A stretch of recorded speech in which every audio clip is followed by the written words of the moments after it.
contains strong language and is intended only for mature audiences.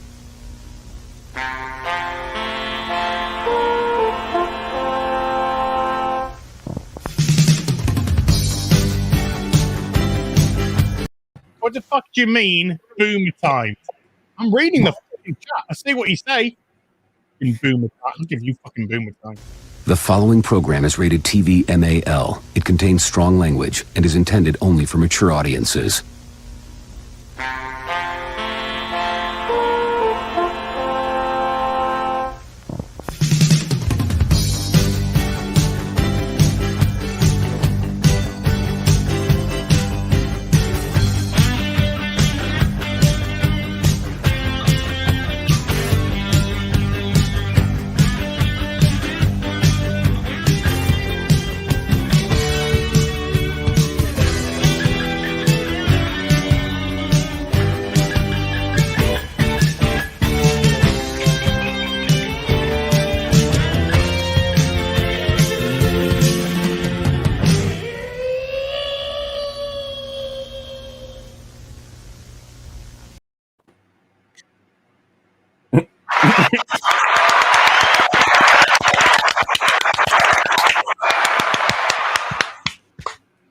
Hello there. No. I'm gonna come. There we go. Yeah. Oh, Hi. Hi, Z's. How you doing? What's up? What's up with you? What is up, my knitters? No, Have you been knitting? I knit all the time. I got sent some yarn. I knitted all of those plushies that sold personally. Oh, Wow. Yeah, I know. It's impressive. One of them I hidden knitted- talents, you know. Melissa Milano's mask. Oh, that's kind of you. Did you knit all of the dresses at the gala? There you go, segue. Segway. Yes, sure. We'll have a look at those knobheads later. Wow. And my goodness me, Eat the fucking middle hell. class. I mean, eat the rich. Eat the middle. What a way to just tell people that you don't give a shit about them. Mhm. Oh, dude, Ooh. that was some Hunger Games shit last night. I was telling us I haven't even fucking seen Hunger Games, but I was like, man, this looks like Hunger Games. Yeah. It was. I was waiting for District 9 to call forth their heroes. I really District didn't. 69. District 9 is the one with the bugs, Oh, right? that's the porn. District Sorry. 69. Oh. A lot of Hey, weird got him! bug sex or whatever. Planet bug sex. Fucking I don't want bug sex. What a way to start. Yeah. Welcome to bug sex. And have a nice day. Mauler, Even Simu looked normal at the gala. Simu, Yes. was at the Gary. gala. What? Yeah, Simu was at the gala. of course. Is he staring at a computer going, Well, actually, he's staring at a camera doing that. So, kind of right. Kind of right there. is Shang-Chi not going to be released in China because of the effeminate men rule? No, it's not going to be released in China due to the Chloe Zhao rule, person non grata. When it goes, so I think all Marvel films. I don't think Disney films. I saw that fly What? Oh, on yeah, the Gary's fly- screen. Yeah, there's a fly in here. It's come to your side today. Yeah, I think it's just Marvel films. They're vetoing. Disney films, I think they're okay with.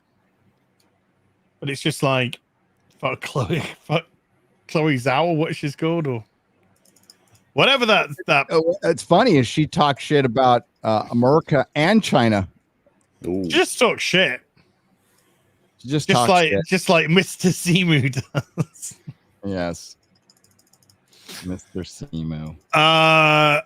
Here, hold on. I don't want to start the show on a political note, but Wow. here's a quote from Gary Newsom today: "A vote for Gary Larry Newsom? Elder Gavin Newsom.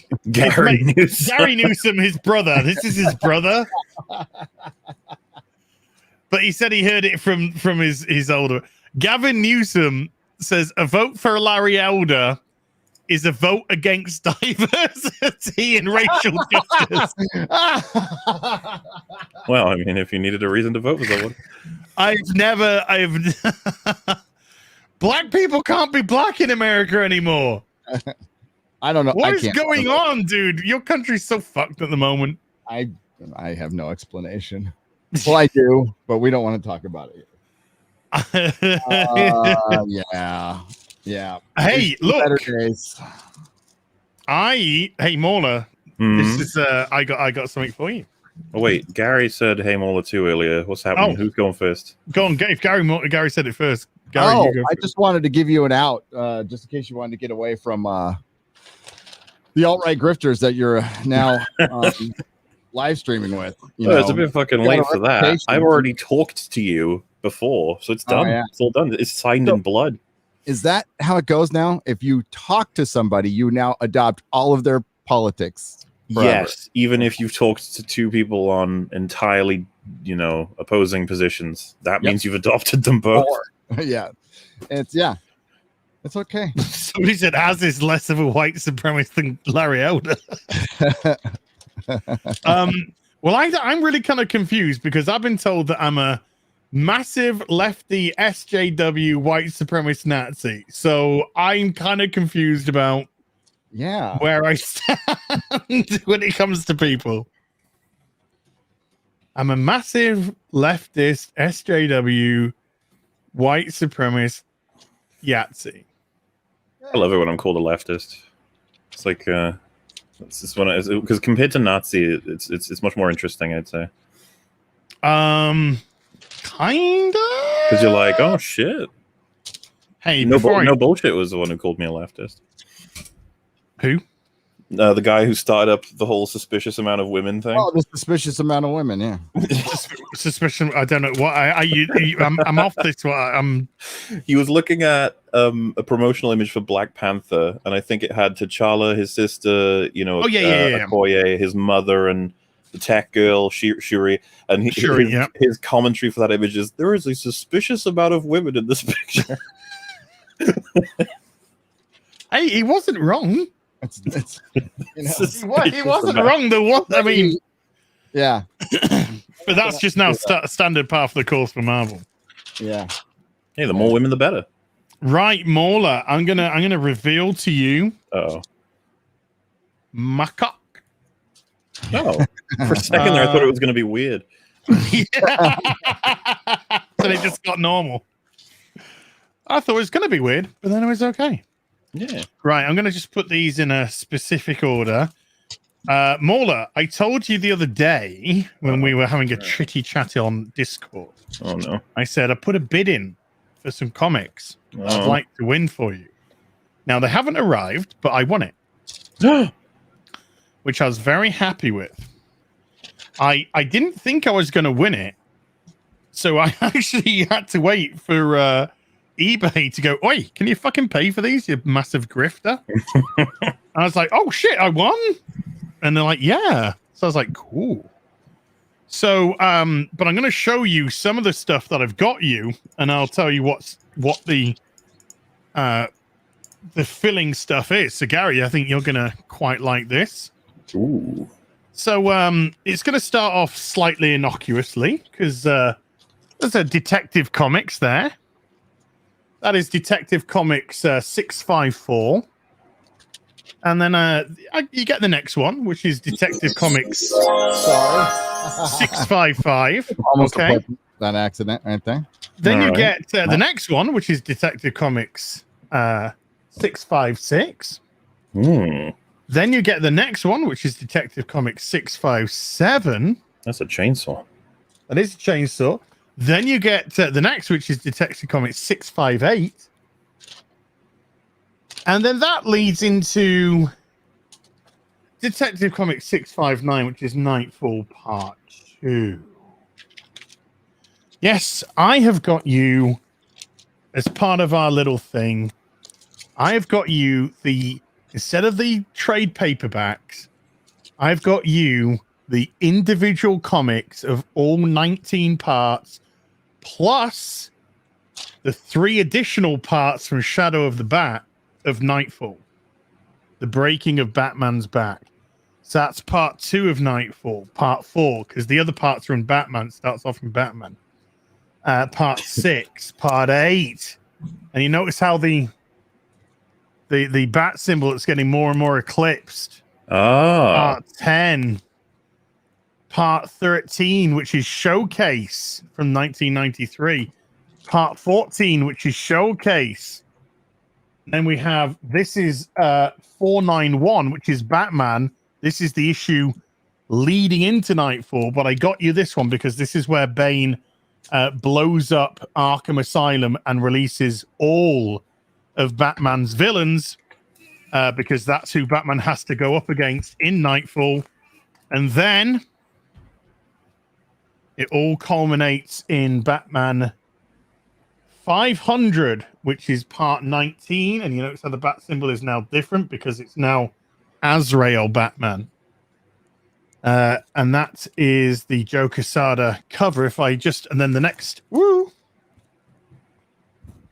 3 parts are the Shadow of the Bat, Untold Story, and Nightfall. And then I even got you a Two-Face little Sweet. trade paperback, which is if I open this up for you. I was just going to say, obviously, I have no context for what these really mean, but I'm very thankful about it. Okay, what this is the Breaking of Batman's Back by Bane. By Brain. By Brain.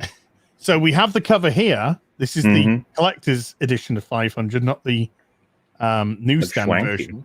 Yeah. But you will have the newsstand version. And this is actually and that opens up to reveal Azrael Batman. Ah. And then inside of this, you get 2 postcards. You get this beautiful Jim Aparo Batman postcard. And then at the back, there's another. And you get this fantastic Mike Manley Azrael Batman. Sweet. Yeah, so, I mean, I got a lot of reading ahead of me, huh? It's the best kind of reading. Yeah, it's going to be. I think you're going to find it a very fun read. So leading up to Nightfall and then going into Nightfall, I'll be very interested to see afterwards if you'd be if that whet your appetite to go into Knight's Quest, which is the reign of Jean-Paul Vallée as Azrael Batman. I mean, yeah, it's I wonder if should I just read them all at a time, or should it be maybe like one per week and we talk about them, or I don't know. No, you just read what you want to read. I know Nightfall inside out, so you just read whatever you want to read, dude. Sweet. If you're inclined to continue. If you're like, this boring me, I doubt it'll bore me. Then don't continue. But so I'll be required to make videos on each of them. Yeah, but this is pretty much where I started. I started a little earlier, about I think it was Batman 473 or 474. That's when I started that's when I first started getting into Batman. Nice Raven cover there. Yeah. So this is kind of like very close to when I started collecting. So there's some pretty darn funky stuff in there. Yeah, I might try and get you the lead up into it as well, and from Batman, because there's a great little story that Batman he breaks his nose. He's fighting one of these villains and he breaks his nose fighting them, and for the next so many issues, his nose just won't reset, and he's always got a nosebleed because he can't let his nose heal. He's just out all the time. He's just fighting all the time because Bane's checking him out, sussing him out for the big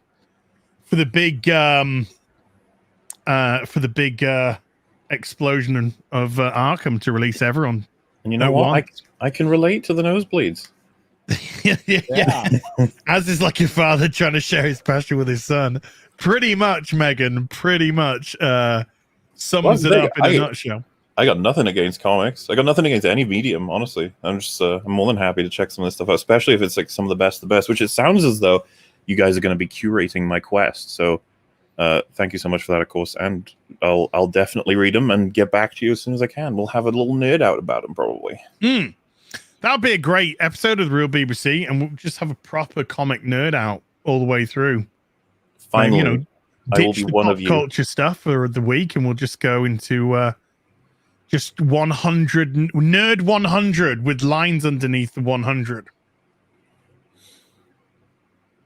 because that's what the kids do.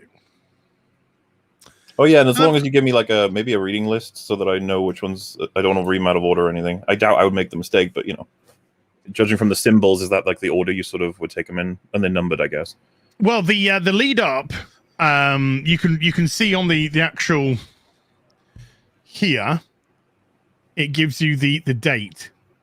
Yeah. So leading up to Nightfall, Detective Comics and Batman each have their own individual stories.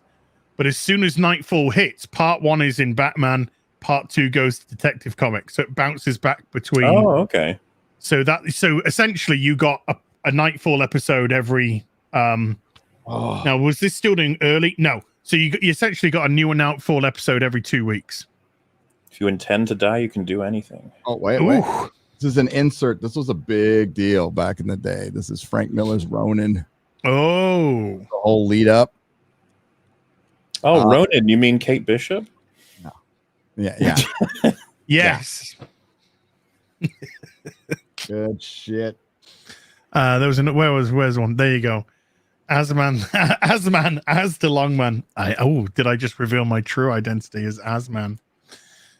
As to Longman, I am your father. No, I want to put some typical stuff in there as well. I want to put the Killing Joke in there as well, which is just a seminal piece. I've not read Dark Knight Returns, and I'm assuming that's probably one of the ones. Yeah. What? I haven't read any comics. No. It makes me happy. No. It makes me happy because I'm just like, you lucky fucker. Yeah, you need to read that and Year One. Yeah, I was gonna put. I'm probably gonna get the 4 parts though for Year One for Mauler, Gary. Because put it this way, Mauler, the reason why I'm getting you the comic as opposed to the trade paperback is because if you enjoy them, and I really do hope that you enjoy them, it's fine if you don't, by the way.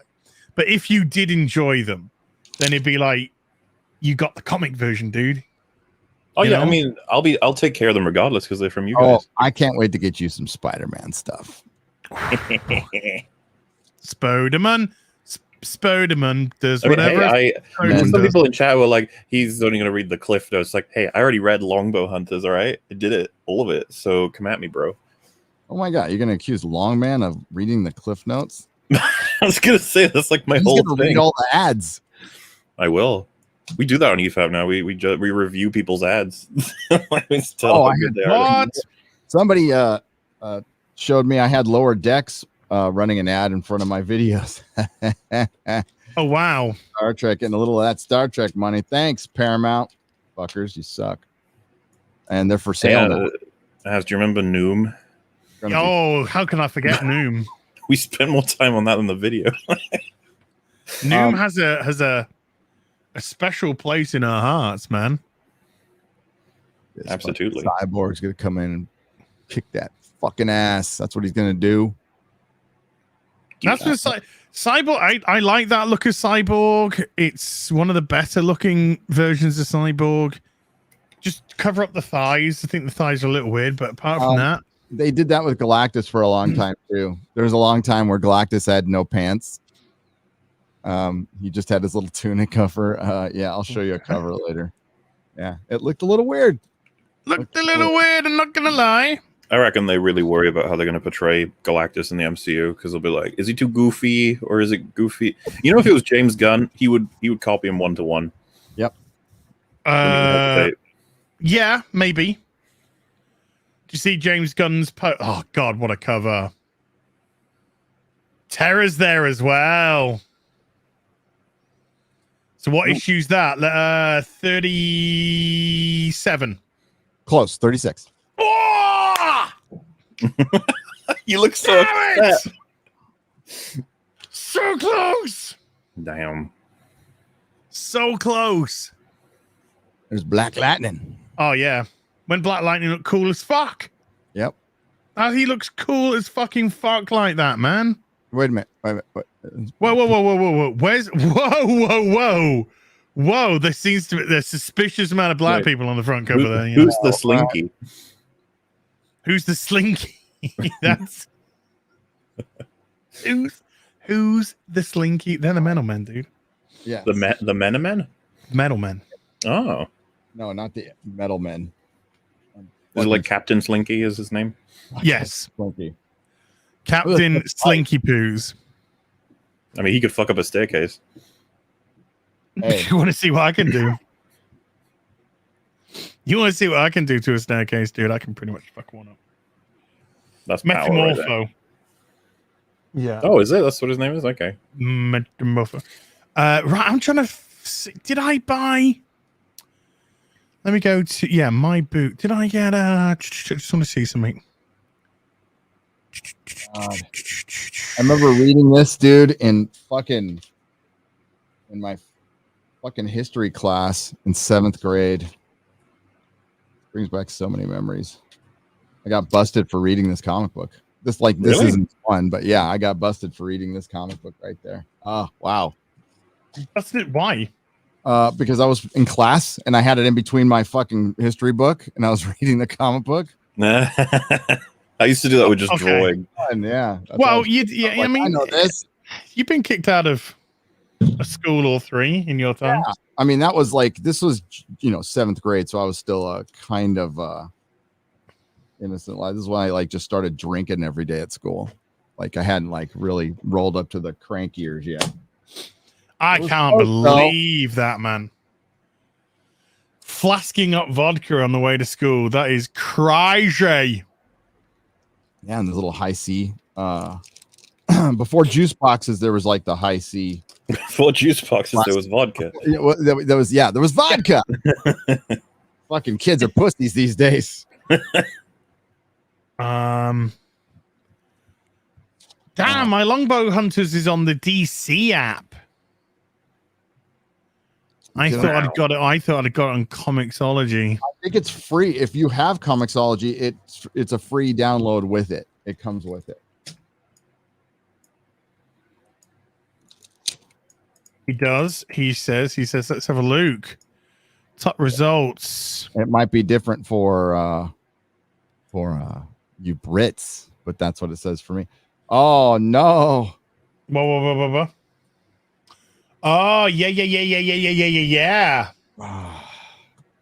Robin and Kid Flash having a bit of a crisis.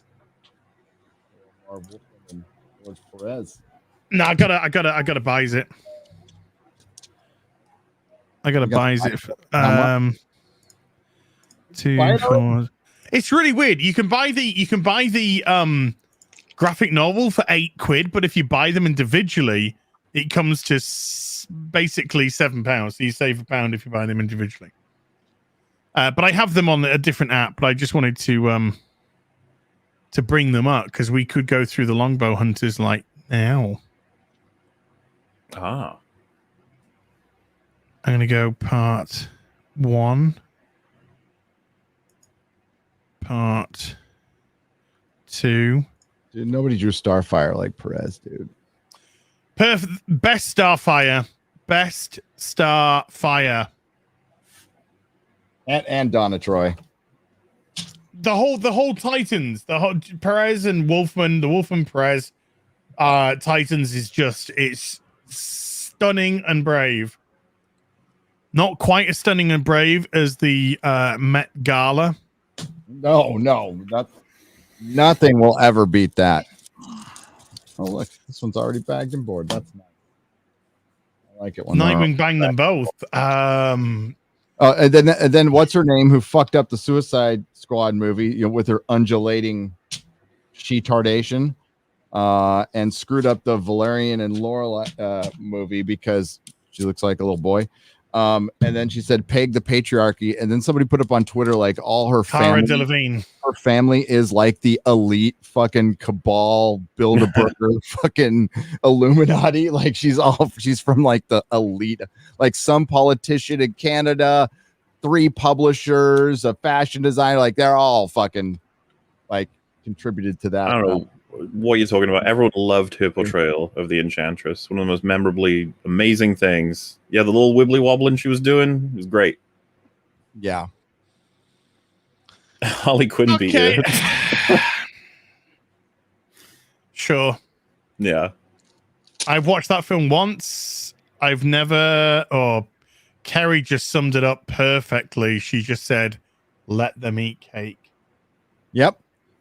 Oh, I'm sure everybody at that gala was completely okay with getting pegged. By the way, there was absolutely okay with like, yeah. There was a comparison with that shirt that Paris Hilton wore at one point where it said "Stop being poor." Yes, just top notch. Just like stop being poor or something. Well, you know what? She's dumb, so I'll give her that. But well, these people are dumb. I mean, AOC showing up with her Chick-fil-A tax the rich dress. Chick-fil-A. You guys have Chick-fil-A in the UK? Probably not. It's fucking good. Oh, the shit is good. What it's because it's good. It's in its simplicity, right? So it's like a baked piece of chicken. It's a baked piece of chicken with like some stuff on the outside, and then they put a couple of pickles on, and then you can get your fucking Chick-fil-A sauce. Now I like the Chick-fil-A sauce. It's really fucking good. But then you can get like the buffalo Chick-fil-A sauce and yeah, dude, it's fucking good. Have some today.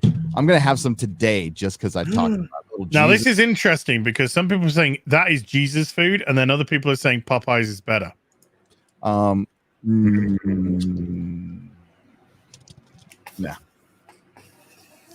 Fight. Well, okay. I don't like eating chicken off the bone, so I might be kind of weird. I might be one of the few Americans who doesn't like eating chicken. I hate eating shit off the bone. It's a weird thing. So I'm not big on Kentucky Fried Chicken or Popeye's chicken, but I like it when they're boneless breasts and I like breasts. Okay, I'll just admit it. I like nothing wrong with breasts. I like breasts. By the way, I can understand that. Yeah. I don't like eating fucking chicken. Go on. No, I'm saying I could understand his desire for breasts. That's it's just totally fair. By the way, J Mac has dropped $50 super chats.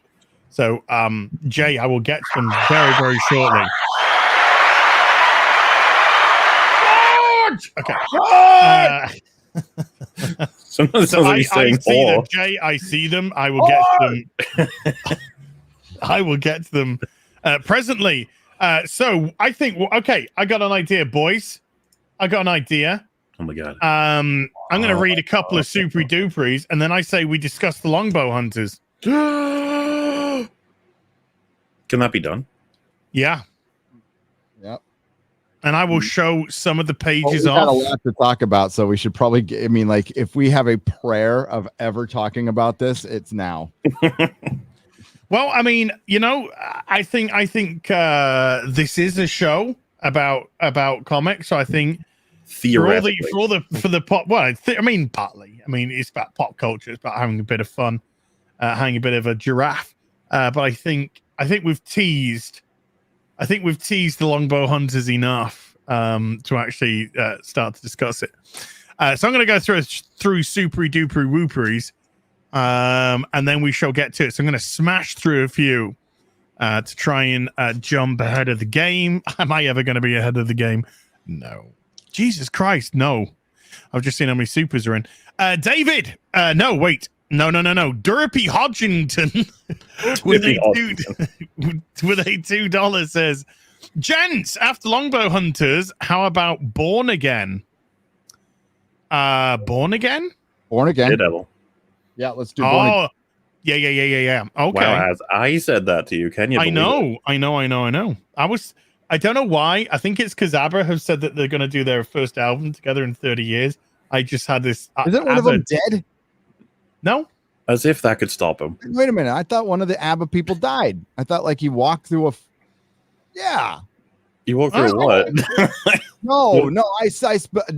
Oh my dude, did I go through another Mandela effect? Because I did this with the bass player for Yes. I was like, I went forever thinking he was dead, and he wasn't dead, and then he died.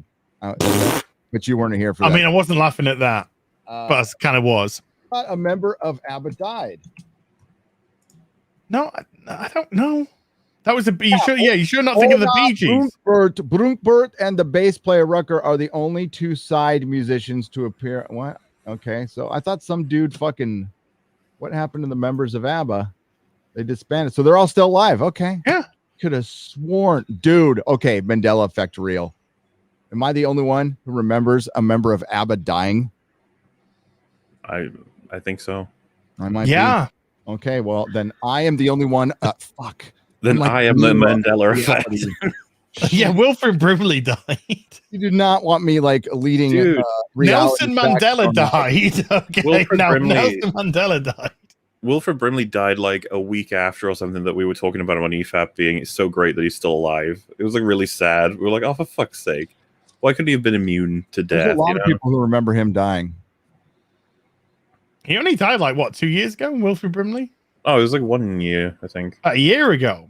Yeah, it was relatively recent. Yeah. Well, he was old his entire life. Like when he was born, he was like an old man. So it was like, what's he called?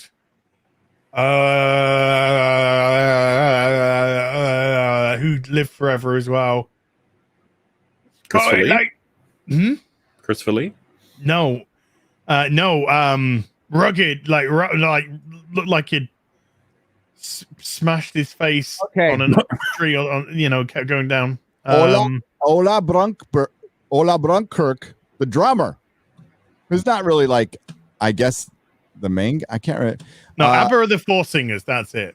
A drummer for the Swedish pop group ABBA has died after an apparent accident in his home in Spain. A civil guard spokesman said on Monday, Ola was found dead late in his home in Spain. Yeah, I thought he walked through like a fucking sliding glass door or some shit like that.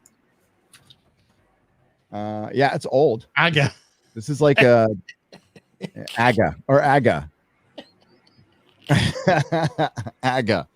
That's gonna be my AGA pop band. Push mine apple, shake the tree. AGA do. Push mine apple, shake the tree. To the left, to the right, jump up down and to the knees. I'm gonna dance every night to this boring melody. You did it.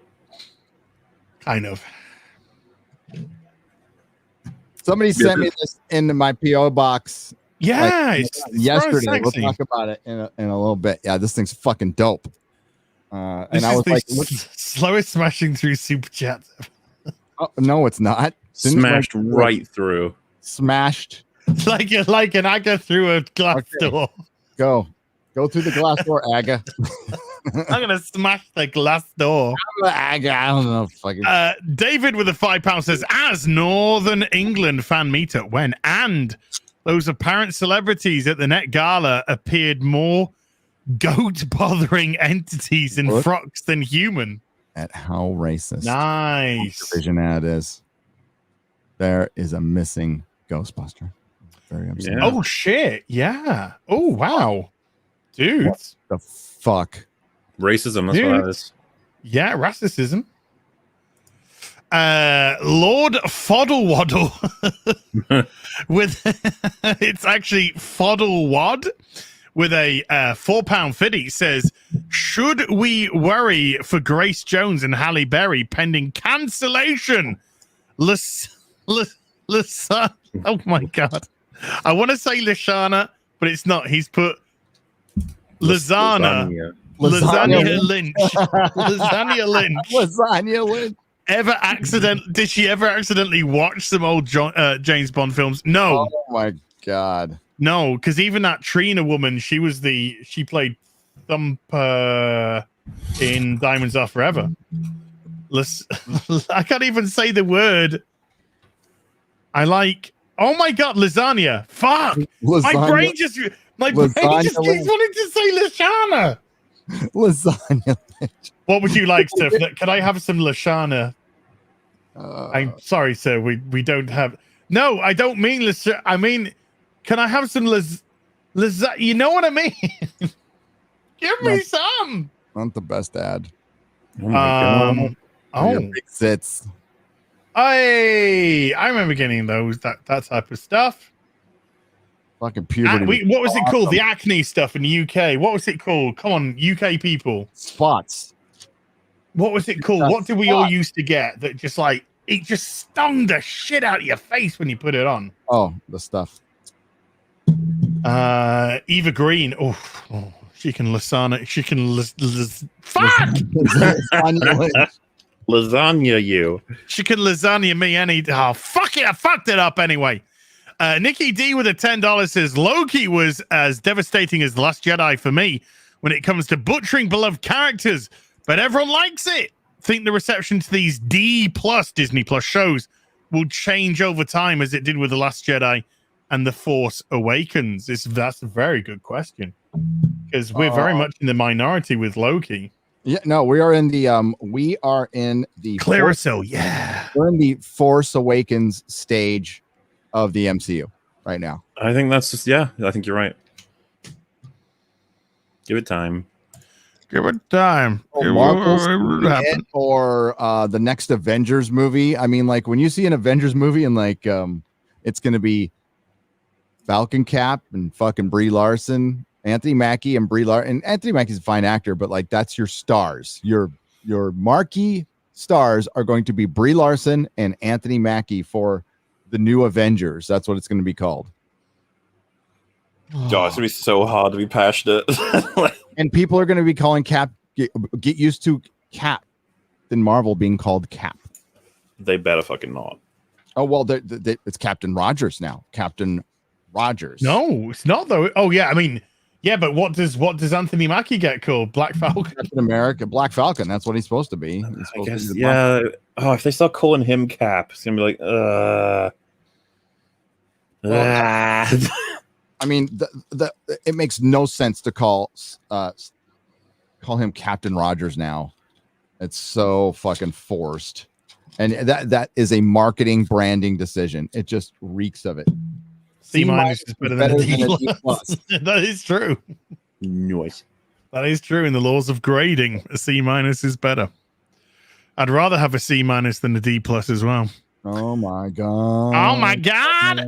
Judy. Oi. There is a lot of dick going on there. Judy. It's Judy. That's why. It's got to fit it all in. It's got to fit all the D in. That's why. Judy Hobbs with a £5 says, just a reminder, don't say race swapped. Swap implies an exchange of equalish value. The correct term is race replaced. Well, you're swapping a race. Just swap. Swaps don't necessarily have to be of equal value. I could say Mauler, I will swap you. Life swapping, definitely. Yeah. Got him. You got him. You didn't even bump this. I did. You did. It didn't work. It didn't work. It did. It didn't come out. It didn't come out. It didn't come out.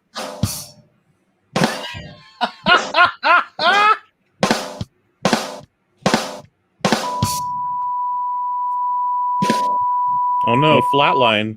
Yeah. That's me every time I have to watch some Marvel shit nowadays. Flatlining. True Pop Culture 7 with a £2 says, sent you guys a meme vid on Twitter about Mauler plushie. Yes, you did. We'll watch that later. It was very funny. Judah Khan with a $5 says, hail as Gary and Mauler. The last Friday Night Tights with Alex Jones was some of the best YouTube content ever. Keep up the good work and carry on. Thank you, sir. That was a lot of fun. That was a lot of fun, and we'll talk about it later. It's a lot of fun. Wow, everything's getting talked about later. It's messed up. This later thing doesn't even exist, does it? Well, it didn't for the Well, longbow hunters. Talk about longbow hunters, and he's going through the super chat, so I can't talk about it now because it's going to take a long time to talk about. So I don't want to take away from the time right now when we can do it later. We're not. I mean, we got time. We do. We got the time. Have you got the time? We got. Yeah, baby. You can lasagna my Lynch. One day you'll get it, and all will be well. And all will be revealed. See, that's that cyborg looks great. Trucker Rob with a $20 says, "I'm not good with words or numbers as it happens. Anyway, enjoy this $10." Oh my God! Focus. Somebody don't tell him. Don't tell him, anyone. Don't tell him what he just did. There are a couple of great assets to the magazine. Southpaw 007 Southpaw with a $5 says, "Hell, guys, do you know the Injustice animated movie would be any good? The trailer looks good and the Injustice series was great, but I don't trust DC." Sell the high. Ahoy there, sailor. How you doing, me hearties? I think I know what you're trying to say. I don't. Aaron T with the £5 says, "How's it going with a big pear, ladies? Super sticker. Thank you, Aaron." Archmage Frey with a $5 says, "What does Alex Jones think about longbow hunters?" I guess we'll never know. I will eat your ass. I will eat your longbow. I will eat your longbow. Ralph Mack with the two Australians is. He would actually have a lot to say about it because it was really mixed in with the whole fucking Iran Contra kind of thing that was going on during the time. So I'm sure he'd have a lot to say about that. Ooh, little South American meddling with weapons exchanging and all kinds of dirty CIA politics. Oh yeah. So it's just now that we have the internet, we can be onto this a lot quicker than we were before. Sorry, I know my eyes are fucked, folks. It's that fucking light. It just kills my eyes. Ralph Mack with the two Australians says, "I think I'm banned on Gary's channel. Please help." Is Ralph Mack banned from your channel, Gary? What's Ralph Mack's YouTube name? Is it Ralph? Ralph Mack. Ralph space Mack. Yeah, just to email me if that ever happens. Jason McCoyston with a $10 says, "Hail, listening while doing artwork for my next book trailer. Thanks for the company." Ralph Cheers. Mack, okay, I'm gonna go look. Ralph Mack. Ralph Mack. Is it all one word? 2 words. 2 words. Baffled Buffoon with a $10 says, "Thanks, guys, for inspiring me to start a YouTube channel, planning a 90s Ghost Rider retrospective and scripting a Superman and Lois Longman review."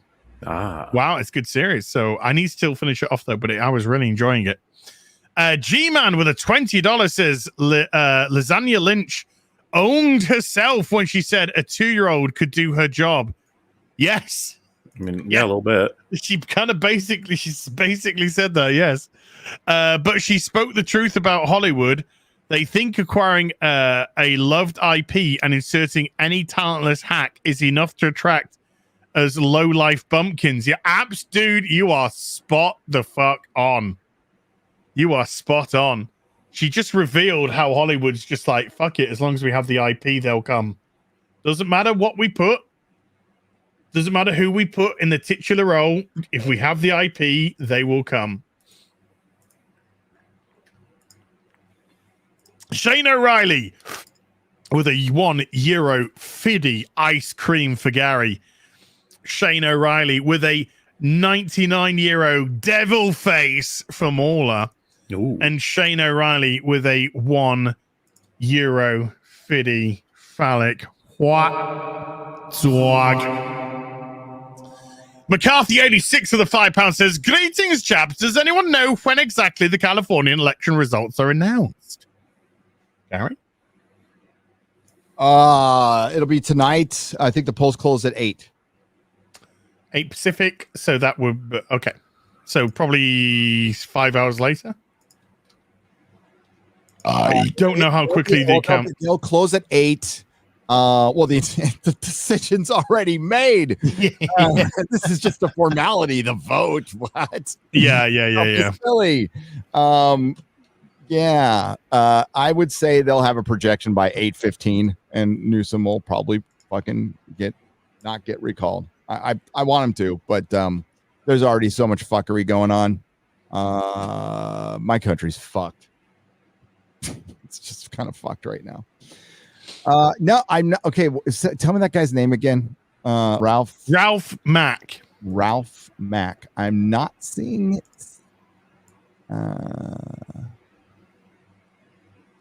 Yeah, I'm looking. There's some pretty hideous fucking names on channels. I would. Baguette is banned, and baguette is banned. I can see why.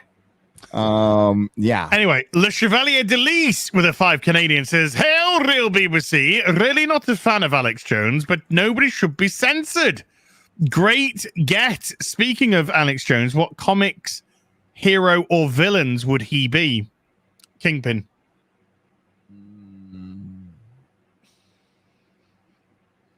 Hero. What hero would he be? He'd have to be one that Professor X.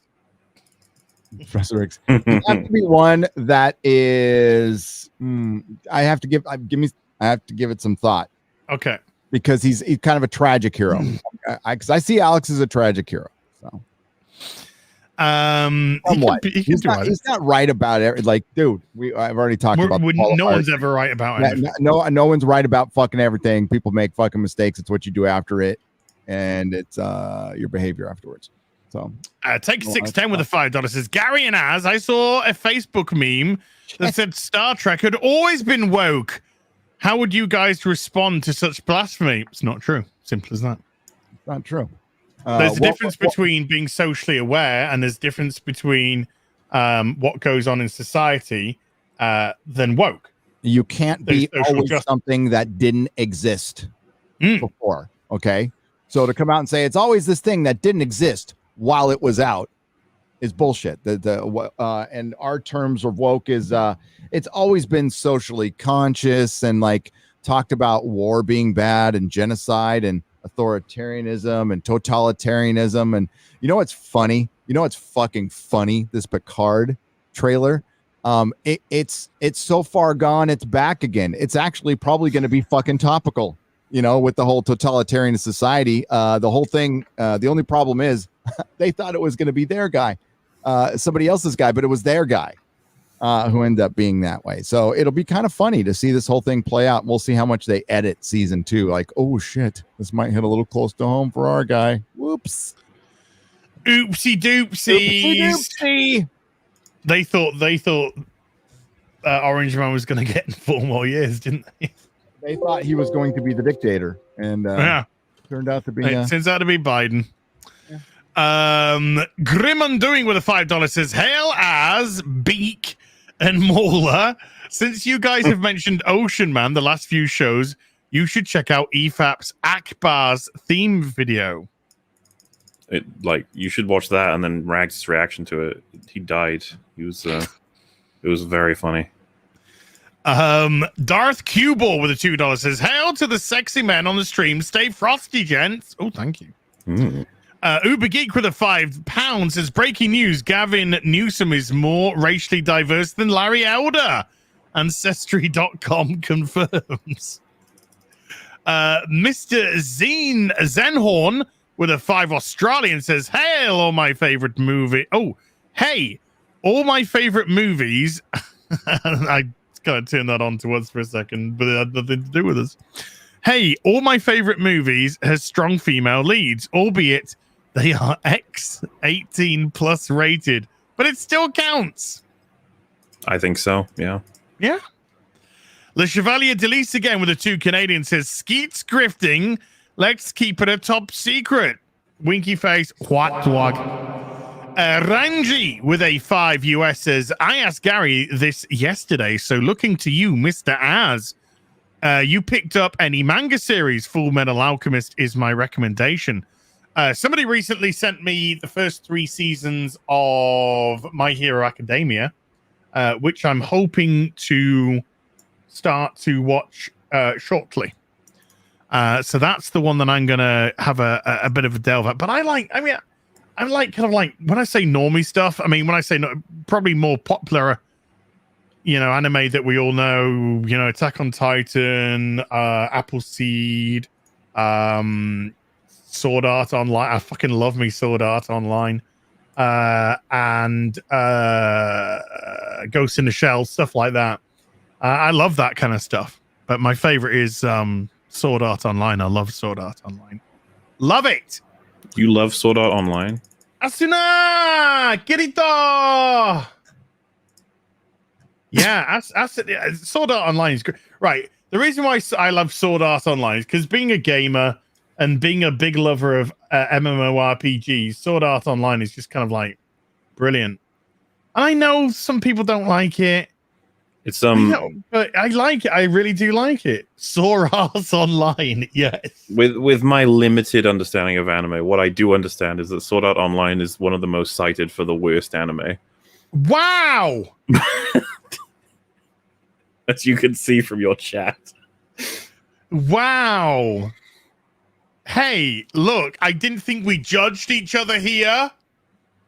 We totally judge each other here. All the time. All the time. All the time. Every time. You can't change my mind, people. I love Sword Art Online. I'm coming out of the closet. I am a massive Sword Art Online fan. I can give you the way to win back the audience. Mm-hmm. All you gotta say is I also happen to think that FMA Brotherhood is one of the best as well. Just say that. Oh, I also think that Full Metal Alchemist Brotherhood is one of the greatest things I've ever seen ever. There you go. Just give him a sec and chat will be like, oh, you know what? Az isn't so bad. Yeah. There you go. Okay. Cheers, dude. Nice save. No, I saved you.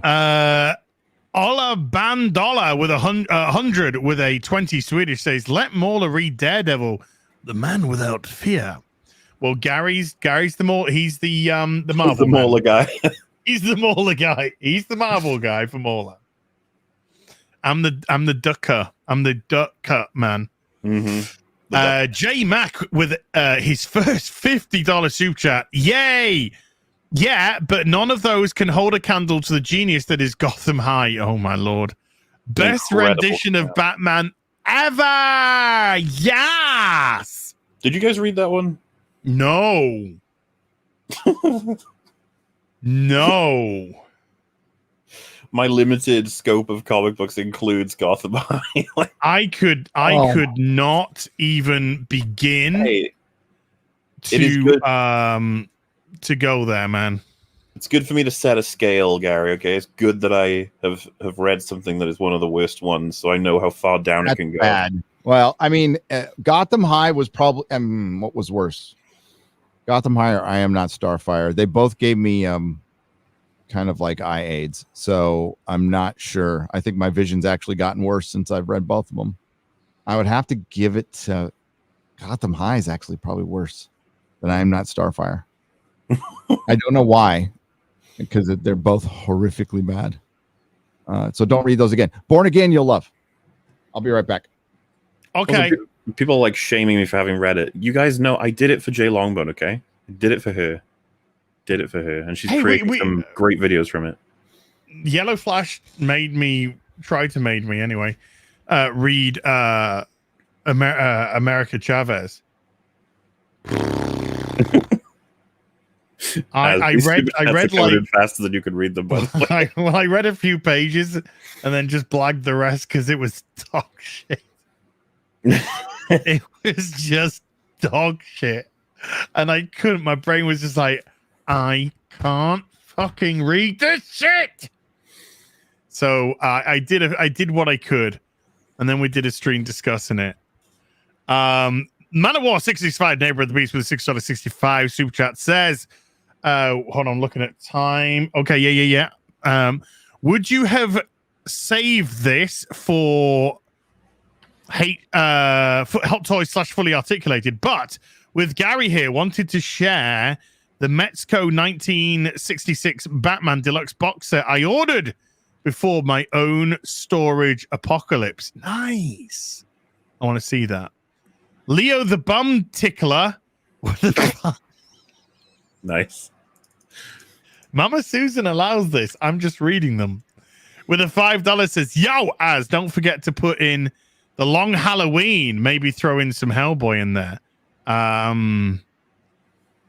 Wouldn't Hellboy be classed as Vertigo? And I know Vertigo is a DC thing, but you know,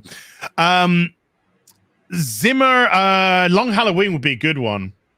But I want to give Mauler the comics, and Long Halloween's quite expensive to get for the 12 parts. I'll see if I can get I'll get it for Mauler. It's Mauler. I'll get it for Mauler. I got plenty to chew on already. You'll be fine. Yeah, we'll take it part by part. Oh, dude, you could crush through these. You could crush through this stuff. This is stuff you just like crush through. You know, I could swallow them whole. If you got into it, like if you get into Nightfall, you're just gonna crush it. You'll be like, give me the next part. Give me the next part. Give me the next part. Sweet. Same with the Long Halloween. You start reading that, and it's just like 12 parts, and you just like, I gotta read it all. I mean, calling it Long Halloween, it's like, are they really trying to appeal to me now? Like, come on. I just started reading comics. Yes, it's they had you in mind when they first did it. Zimzilla 99 with the $5 says, long man, but no regulars. Tell him I say hello. Glad to see him making content on his channel again. Yeah, man. He would say hi back. Grand Wazoo 42 with a €1.50 phallic hot dog. Ty Sloan with a $2 says, who would win in a fight, Raven or Starfire? Ooh, tough one. I'm gonna say Starfire in a really tough fight. That's what I'm gonna say. She's got the more. Yeah, and look, I know I've gotten to see. We got Starfire, then we got Raven. Raven should win. I think Starfire's experience would come through. I think it would come through when Starfire gets pissed. She gets fucking pissed, you know. Starfire would eat Raven. Oh my! I think, but the chat has Raven. More Raven. Starfire's daughter would certainly eat Raven.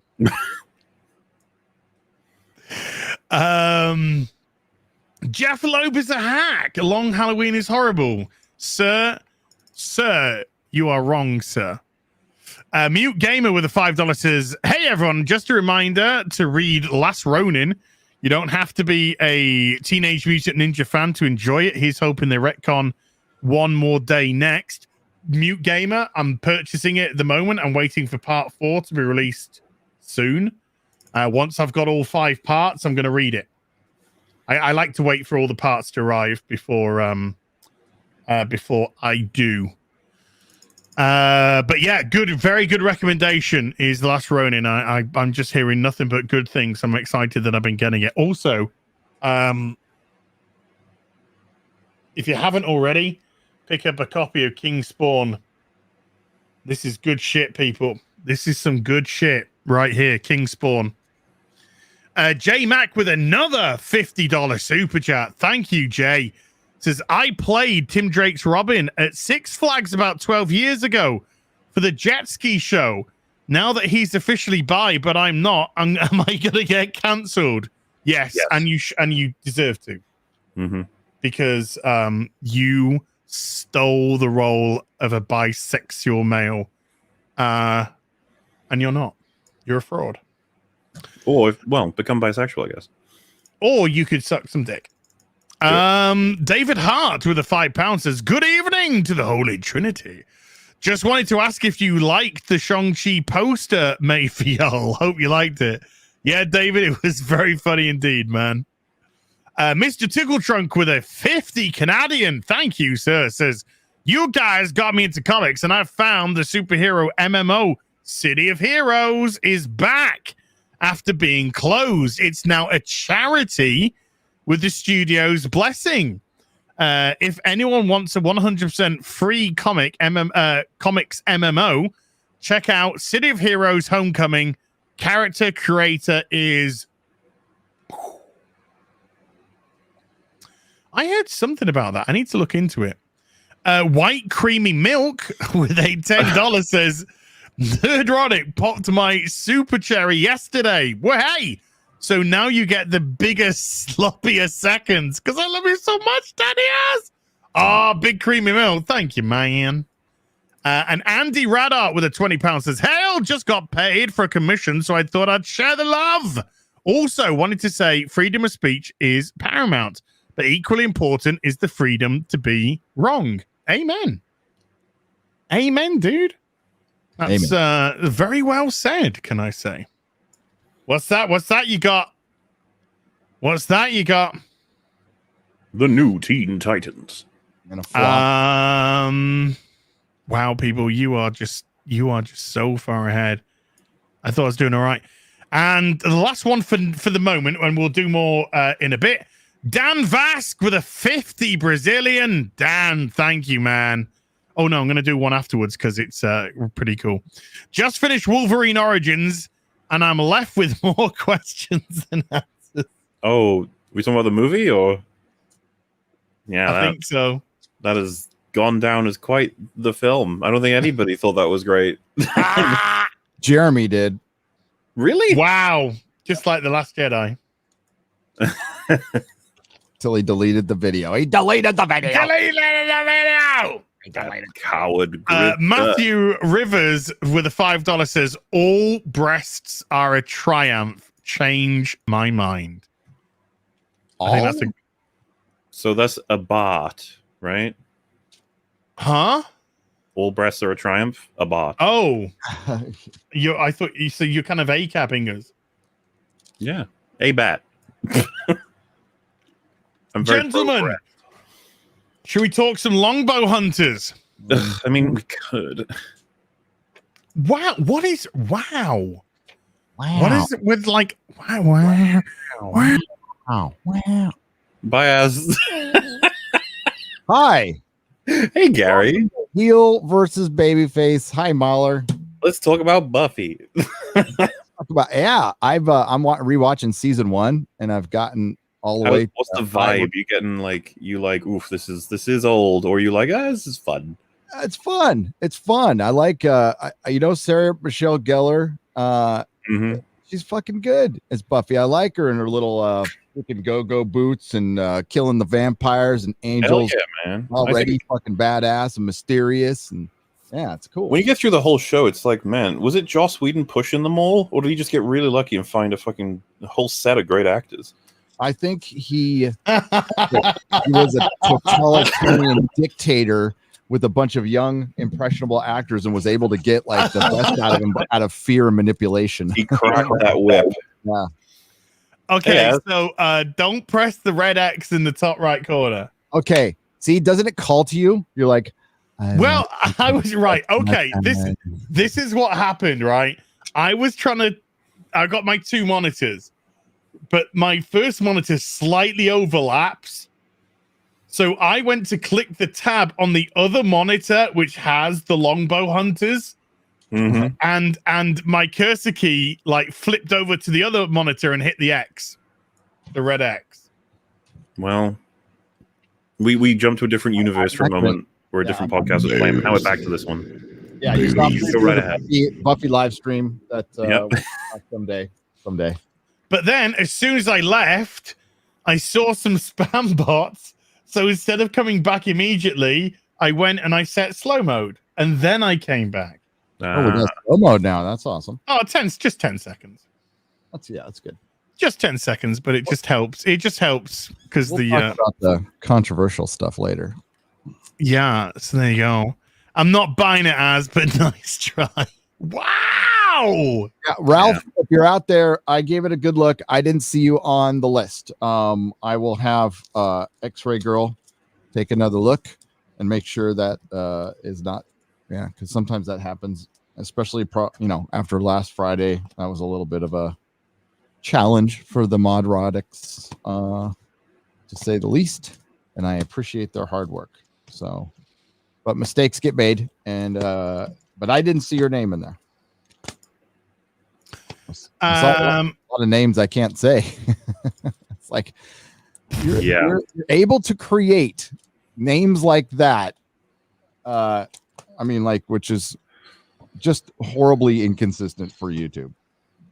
Dude, there's people who know how to use certain fonts, and they can send through anything they want in super chats. Anything. Anything you to the point where I'm like, I'm reading them, and then halfway through, you'll just hear me go like, "Ooh, wow, wow, ooh." Now with more pages. See Superman 2 at the Cineflix. Oh, it's too bad we couldn't have seen the polished, finished Donner version of that because of stupid Hollywood producers. The Donner cut is so much better. So fucking good. If you've not seen the Donner cut of Superman 2, people. The single best panel I went to at Comic-Con. R.I.P. Richard Donner. A lot. I saw all the Battlestar Galactica panels, all the Firefly panels, the final Buffy panel. The best one was Donner talking about the making of Superman 2 and them introducing the Donner cut. That was an unfucking believable panel. It was just Richard Donner, Dick Donner, talking about Christopher Reeve, and it was fucking awesome. It was still around. I was listening to Howard Stern when Christopher Reeve got injured. Ooh. Yeah, I doubt they could replay any of what he said. Howard Stern's a fucking fraudulent cock. Yep. He's a piece of shit. Yeah, I tried to go after Joe Rogan now. So he's got to go after Joe Rogan, and he's gotten like the most attention he's gotten now in a decade going after Joe Rogan. That's all he is, just an attention whore. Yeah. Fuck Howard Stern. Joe Rogan is worth 100 of you, mate. Whoa. Right now, yeah. And Anthony Cumia was better. From Opie and Anthony. Opie and Anthony. Opie's fucking mine, but Anthony's still cool. But you notice how none of the lefties have had any blowback from any of their side for all their black faces that they used to do. Or black body in the case of Jimmy Kimmel. Or massive N-bomb dropper Howard Stern. Yeah. But that's, one rule for my team, one rule for your team. Eric July just sent his people watching his stream over here, I think.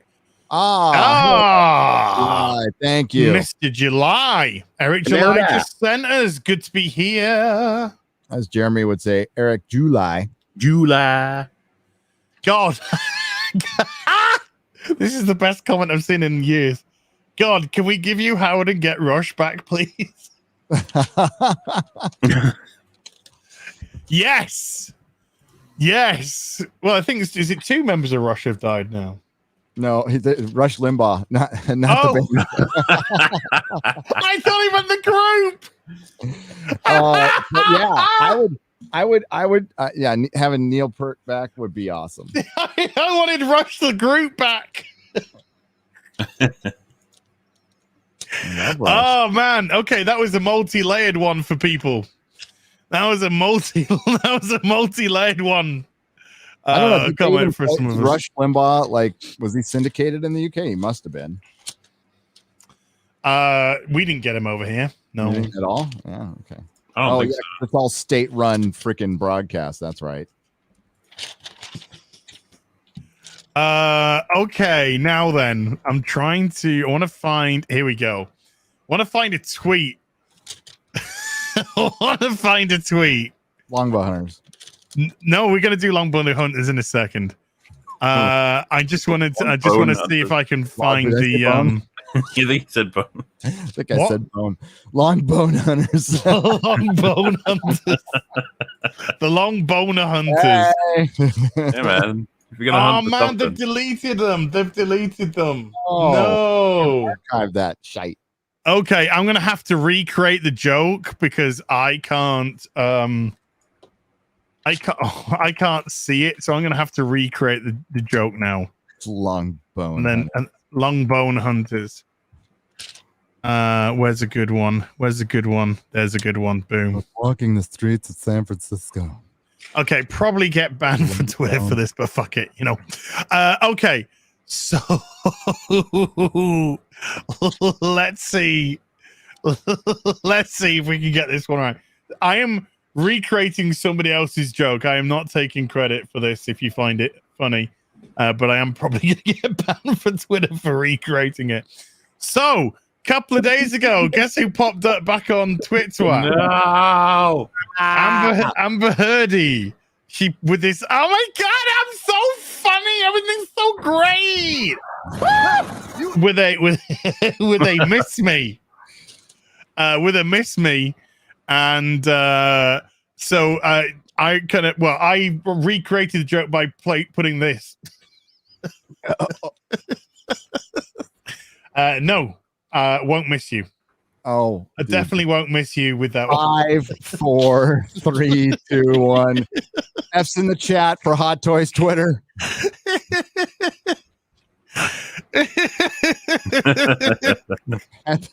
There's no way that's stand up. Oh no! Did you miss me? No. Don't think so. Why don't you just put all men must die right after that? Okay. Yeah. All men must die. Because they should, as we all know. Well, 100% of all people die. That's what I heard. Yes. It's it's a statistic that people cannot deny. Right. A statistic? A statistic. A statistic? A statistic. Okay, so let's start off with boom bada boom bada boom bada boom bada boom bada. Yeah. Oh, look at that sweet 80s art. Oh hell yeah. This is the very first page of the Longbow Hunters. We'll go through a few pages. Some we'll have to skip. First time I read this as your boy Zach would say, for the copyright gods. I was as high as a kite. Well, of course, I started collecting comics in '92. This had already been made. What? This is 90. This is 88. I was Longbow Hunters. Yes. 88. 88. So Longbow Hunt ish. Around there, 87, 88, I don't know, around there. So after I'd like gone through Nightfall and gone through some other Batman stuff, so let's say we're at 1993 now, and I wanted to spread my wings a little bit. So I spoke to my local comic guy who I used to buy them. He used to have a market stall in Leeds. God, I can't remember the name of the marketplace. It was how big of a town is Leeds? Leeds is a city. It's a decent sized city. And Marion Center, that's it. The Marion Center in Leeds. He had a comic shop. So I said to him, I like Batman. I like this dark and noirish and detective stuff. And who would you recommend? So he said, check out Longbow Hunters. Check out the Longbow Hunters, Green Arrow. So I said, okay. So I checked this out and never looked back from Mike Grell's Green Arrow stuff. It was absolutely incredible. So we start off with Seattle, 80s. Mike Grell's artwork is phenomenal. We've got this guy. There's a Woman of the Night. He has this flashback image in his head to some Asian lady. And then he takes the the pro into the back alleyway, and then knife out, knife in, goodbye, gone. And we have Seattle Slasher strikes its 18th victim. As we come back from that, I'll move a few pages on. So it starts off with a mystery. It starts off with a murder mystery. We then go to Oliver Queen and Dina Lance as they're starting their new life. Oliver is no longer a millionaire. They weren't billionaires back in those days, folks. Bruce Wayne and Oliver Queen used to be millionaires. That ain't enough anymore. No, nowhere close to enough. So they're starting their own business called Sherwood Florists. Nice. Which is a flower shop, and we get this absolutely gorgeous. Oh wow! I think I came through somebody's thing there. Oh, big time. Okay, we get this beautiful Mike Grell artwork, and he ends a lot of his pages with this like like pastel. It's kind of like pastel. Chalk, it's almost like chalk, pastel chalk. Just beautiful. Absolutely beautiful. So that's look, like great image here. She's bent over picking something up. Oliver can't resist to have a little look. Can't resist to have a little look at his woman's derriere. But yeah, to finish these pages with this, just like beautiful pencil there. Oh my god, it's just absolutely gorgeous. Gorgeous. So they're trying to rebuild their relationship. A woman comes smashing through the window. She's off her fucking tits on drugs. So Dina has her own little investigation to get into while Oliver wants to look into these slasher. Yes. Yeah. She's going to look into the drug side of business. They're both independent. 1988 people. They are both very independent adults. They're both very independent adults. They do what they want to do. That wasn't invented yet, was it? No. You wouldn't believe. Well, if you live in 2021, it doesn't sound like it ever was. No. But yeah, they're very independent. So if Dina wants to go and do her stuff, she goes off and she does her stuff. Oliver wants to go off and do his stuff. He goes off and he does his stuff. Because they trust each other and they believe in each other's abilities. So Dina's recovering though, because I think she's lost her sonic scream after this is what precipitates actually the loss of her sonic scream. So Oliver shows her around the new apartment. He's done some cleaning up for her, and then we get a little bit of backstory. I actually shut down the whole thing. I just meant to remove it from chat. We get a little bit of backstory from Ollie and some insight into the relationship and how he started off. He was already firing a bow and arrow as a kid before he went off and got stranded on the island for 5 years and stuff. And then he talks about his time on the island. So you get his origin, a little bit of his origin story, how he had to fend for himself. I had to hone his skills, and then he became the Green Arrow. Love that outfit. As a result of what the newspapers were calling him, right? Yes. It's the Seattle Vigilante. Yeah, the green was always there. Not arrow. The green was always there.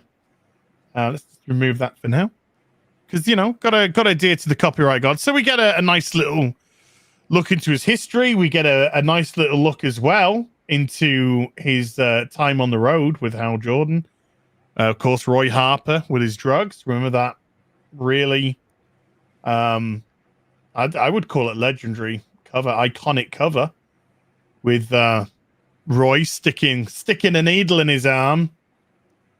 And Hal Jordan going, look, you don't even know what your sidekick's doing. Is a big old junkie.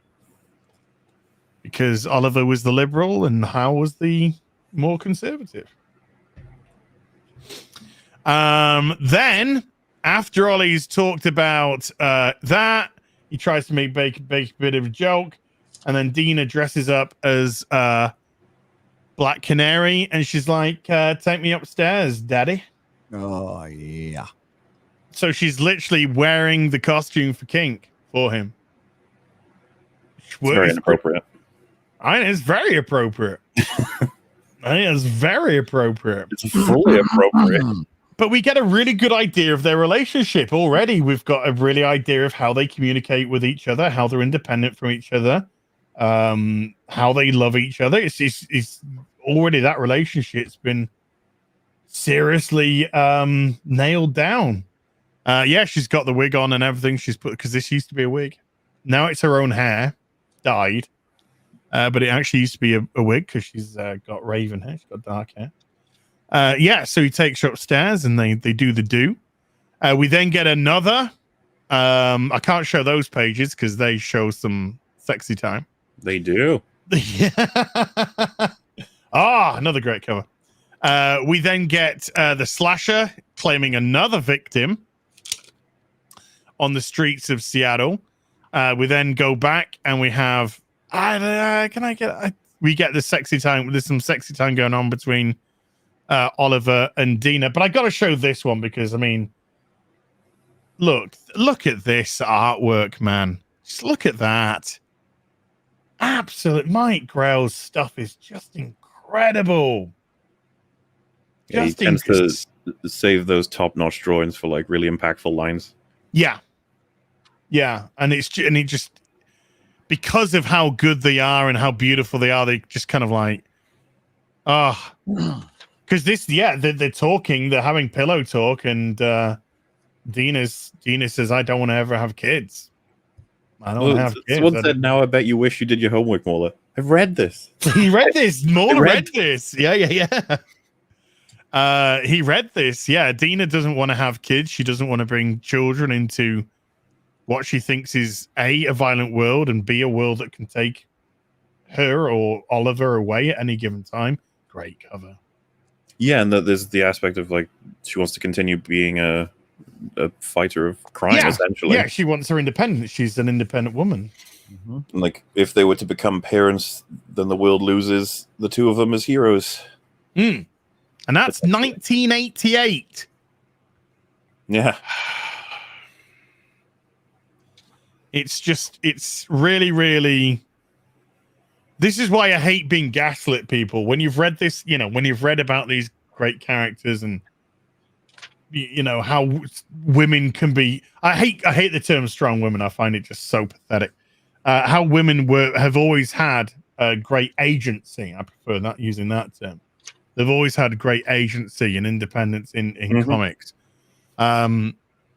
So they go about their regular day again after a bit of a discussion. Some criminals try and do a mugging. Oliver is on the streets, sticking some arrows into them. Quite a lot of arrows into them. Doing his hardcore vigilante thing, which the police are quite happy with, by the way. Gets one through an ear. I think it's several through an ear. Doesn't he? Oh, yeah. I think he gets like 3 through a guy's fucking ear because he's got one of those big loopy ear holes. It's actually 7. 7? 7 arrows through his ear. Keep him coming. Keep him coming. So he manages to track down who he thinks the slasher is, and he gets trapped in a burning building. Then we get some backstory on the slasher. And the woman, that Asian woman that you saw at the beginning, was actually a Vietnamese woman. And he was actually part of a group of soldiers, and she was a prostitute. He'd slept with her, then he killed her. And then his friends had walked in on him after he'd done it. He's there on the bed. She's lying there on the bed, naked and dead, and he's just there naked and holding his bloody knife, and they're just like, Jesus.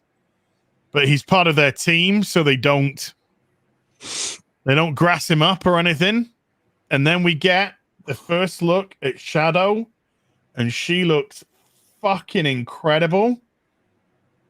Look at that.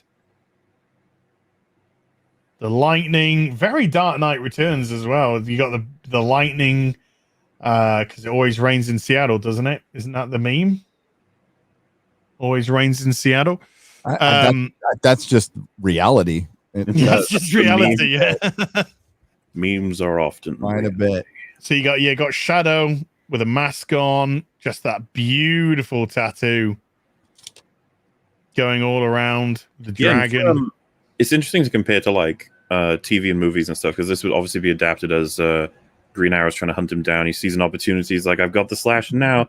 And then you've got this whole other character is just like sitting on a rooftop with their bow and arrow. And he's like, what the fuck? And then she kills him.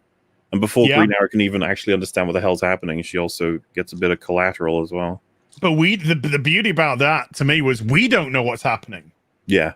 Because this is our first look at Shadow as well. And we don't know why she's here, why she went after that man.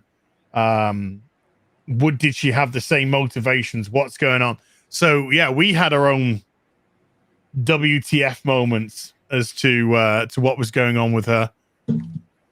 And then we get this very interesting image now. We have Shadow. We have the Vietnamese woman twice. I think if you're flipping the N and the M, you're saying Vietnamese. I can't say certain words. Vietnamese. What was I saying? Vietnamese. That was just me fucking up. Vietnamese. Viennese slices.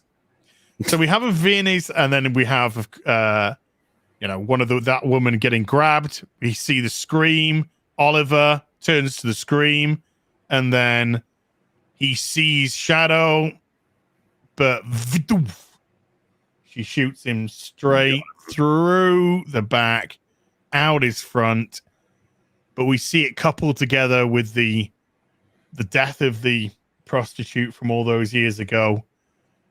It's just great imagery next to each other. But Oliver's saying not stop to Shadow. He's saying stop to the attacker, to the slasher. And it's Shadow that just absolutely nails him down. And then nails the guy in the car. And then you're just like, what is going on here? Why is she just moosing all of these people? So we get, 2 for the price of 1 on that one. And as Oliver says, sometimes there are no answers. You just only more questions. Yeah, which is perfect. Absolutely perfect. That, I should actually show that, because that is actually the Vietnamese. Thank you, Vietnamese. So yeah, we have that and that. And the irony, of course, the woman that got away then got cut by her pimp. Yep. So that was all for nothing. And then we see her image on a newspaper, and it's been attributed to the slasher. Yep. These are different periods of time here. These are happening in the now. This is happening later, and that's happening in the future. And then, of course, this is happening in the future as well. Oh, shit. Norm Mcdonald just died. What? I just saw it in chat. I just checked it. Norm Mcdonald, with a brief offer of sharp observations with Saturday Night Live, the most influential and beloved cast member of the group, died today after 9 years of privately fighting cancer. He was 61 years old. Oh. That sucks, dude. Oh, fuck cancer. Man. Dude, Rags is going to be so upset by this. Oh, that's sad. Yeah, that sucks. So yeah, and sometimes there are no answers, only more questions, as we don't know what on earth's going on with Shadow. So I think that is a pretty good. That's part 1. So there's 2 more parts to come, so we can do them. Do one of yours. Do part 2 next week on yours, Gary, and then part 3 back here again. Yeah, that sucks, dude. Yeah, not to completely switch the subject. Just I mean that sucks. Yeah. No. I fully understand. Sorry, I just need to rub my eyes because of the light. But I just turned the camera off because I don't want people to think I'm just crying. No, I've got this light, this absolute monster of a light, which just destroys my eyes, people. There we go. So nice and red now. Yeah, what an absolute pisser. He was a real funny guy. Yep. He was a real fucking funny guy, man. Yep. He's fucking phenomenally funny. He's a kind of unique comedy that makes it so that I never want him to die. Like the level of he was so fucking clever with how edgy he was. Yep. Like constantly putting people into positions comedically where they just don't know what to do, and that was funny enough on its own that he would point that out to somebody through just a couple of questions that they're like stunned. It's all in his like kind of this nonchalant, like because you're right, because he lured people in by making them think because he didn't come off as smart as he was. That's all part of the act, though. Yeah. Like he always looked like he was kind of it's so fucking good. So sad. And he was fucking real too. He was been calling out this shit. I remember when he was he just did a thing with Roseanne. It was early on in the pandemic. They were calling this shit out. It was kind of funny. Damn. So, yeah. That's a pisser. Dude, it's been fucking, what is it, weeks, days since Sean Locke? Been a couple of weeks. It's just two comedy giants. Yeah, unfortunately, life comes at you hard, man. Man, that's just a bullshit, isn't it? Well, I mean, fucking cancer, dude. But let's freak out over fucking something with a 99% fucking recovery rate. Forget all about cancer and heart disease and fucking opium addiction. Seriously, if cancer was a person, fucking stab them in the face like over and over again. Yeah. Right. So Gary, part 2 next week. Next week we'll do part 2. I think that's a good idea, and then that'll give Mauler time to go over Born Again, which isn't that long, but it's fucking phenomenal. Longbow Hunters would be a perfect Green Arrow movie. It does everything you need to do in a movie. Oh yeah, and it's his best story. You got Black Canary in it. I mean, it just would fucking be. All you would have to do is adapt that, make it an HBO Max thing. You wouldn't have to release it in theaters. You wouldn't have to. It wouldn't need a huge budget either. No, not if you didn't want it to. Do it with Joker money, I'd imagine. I just imagine it'd get taken over again. Yeah, but where are the huge explosions at? Well, they got the warehouse scene. They can fuck with that, I guess. They got the warehouse in the end. They could blow a few things up there, I guess. The fucking bankers who. Okay, well,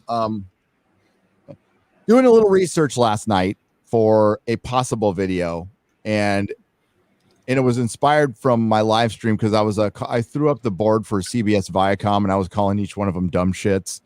I was like, because people need to know these people. I'm like, we know the Alex Kurtzmans and the Kathleen Kennedys, but here's the motherfuckers really fucking shit up. It's the Bob Backishes and the fucking Cheeks, whatever, George Cheeks guy he's the guy who gave Kurtzman the fucking $150 million deal. I mean, you can't really blame Kurtzman for man, I've been trying to suck and they still want to give me money.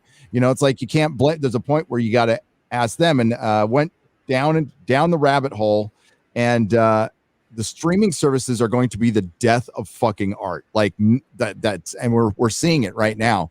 Robert Meyer Burnett was talking about it yesterday. Paramount just reorganized again, has a new CEO, and they're pretty much getting ready to not release films anymore in a couple more years. According to Robert Meyer Burnett source, 2024, Paramount Pictures will not produce films for theaters anymore. It's over. It's over, Johnny.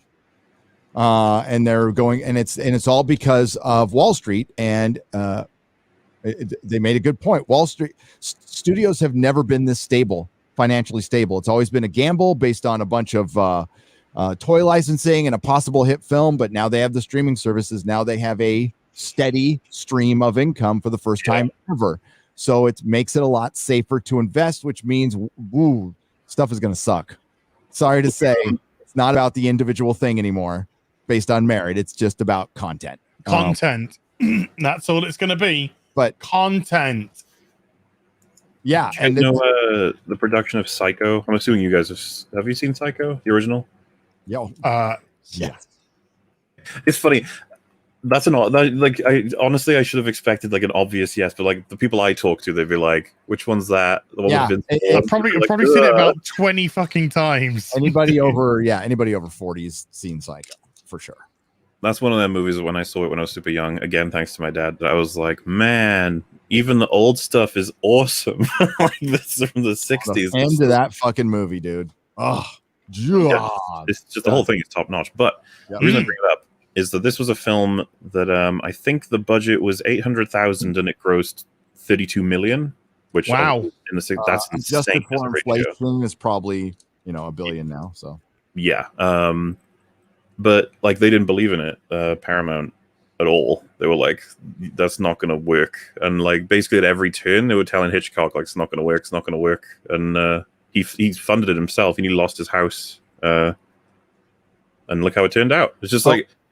Well, what I mean, just think about it though. What films? Oh, yeah, dude, I got that. I just got a batch of that recently.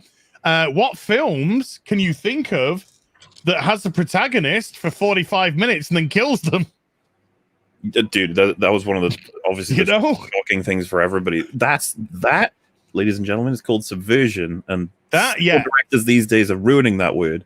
That is how you subvert somebody's expectations. You take somebody, you position them as the main character, for about 45 minutes, and then suddenly they die, and the person that killed them takes over as the main protagonist. And even then, it's slightly ambiguous. But that was just that was the huge shock of Psycho. Well, and just a general. Well, no, but that whole thing of the shower scene not killing the main protagonist, and then then everyone's just kind of like, what, whoa, and you didn't, you're talking about the '60s here, So for Norman Bates to be transvestite, dressing up in women's clothing, all that kind of stuff was just like crazy back then. Well, that was one of the reasons why they didn't want to give him like, the seal to let audiences see it. It was too shocking. Do you guys know that it was like the first film to show a toilet? No, and I believe it. That's one of the pushbacks he got. It's like people don't want to see toilets on screen. Don't show a toilet. I was watching Elvis's appearance on the Ed Sullivan Show, and some of the kids might not know this. Like, it was very controversial because Elvis used to gyrate his hips. Yes, and they wouldn't let him do it. Elvis the pelvis. Elvis is playing hound dog, and every time he starts to gyrate his hips, he stops, and he's like, he plays with how fucking lame it is, and you see how fucking awesome Elvis was. That's why when Elvis was on TV, they showed him from the waist up, and every time they pan back, like he could. And the thing is, he couldn't help it. Like, that was part of his act. So he'd start and he yelled, "Shit, I gotta stop now." Yeah, it was fucking great. But yeah, it was a strange time. The 50s were a very strange time for film. And Elvis did die in the toilet, so I don't know if that was the thing that drew Gary in there. I think it was a flushing toilet rather than a toilet, and the Hitchcock fought for it because it was important to the plot. She was flushing evidence. Yes. So it's just like, it's amazing. Oh, the cult. To think of, like, restrictions are getting more and more annoying these days, but back then they were like the kind of restrictions that we would just be like, what the fuck?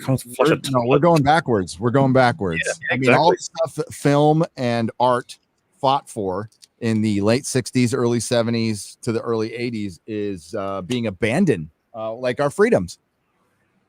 I want to bring comics back into this for a second, because you showed the advert for the cult.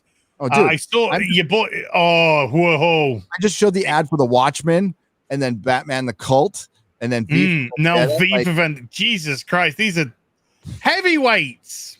What did you guys think of the movie of V for Vendetta? I thought it's great. Because a lot of people have been saying that you shouldn't have faith in Matrix Resurrections because the Wachowskis only ever made one good movie, being The Matrix. And I was like, they made V for Vendetta as well, though, right? They ghost directed it, yeah. Their director of photography directed that movie, and they were. Because I remember liking it a whole bunch. It's a good film. I watched it recently. It's a very again. good film, and it's directed like fucking exactly like The Matrix. And by the way, V for Vendetta is if you watch it now, it's never been more relevant than ever. Yeah.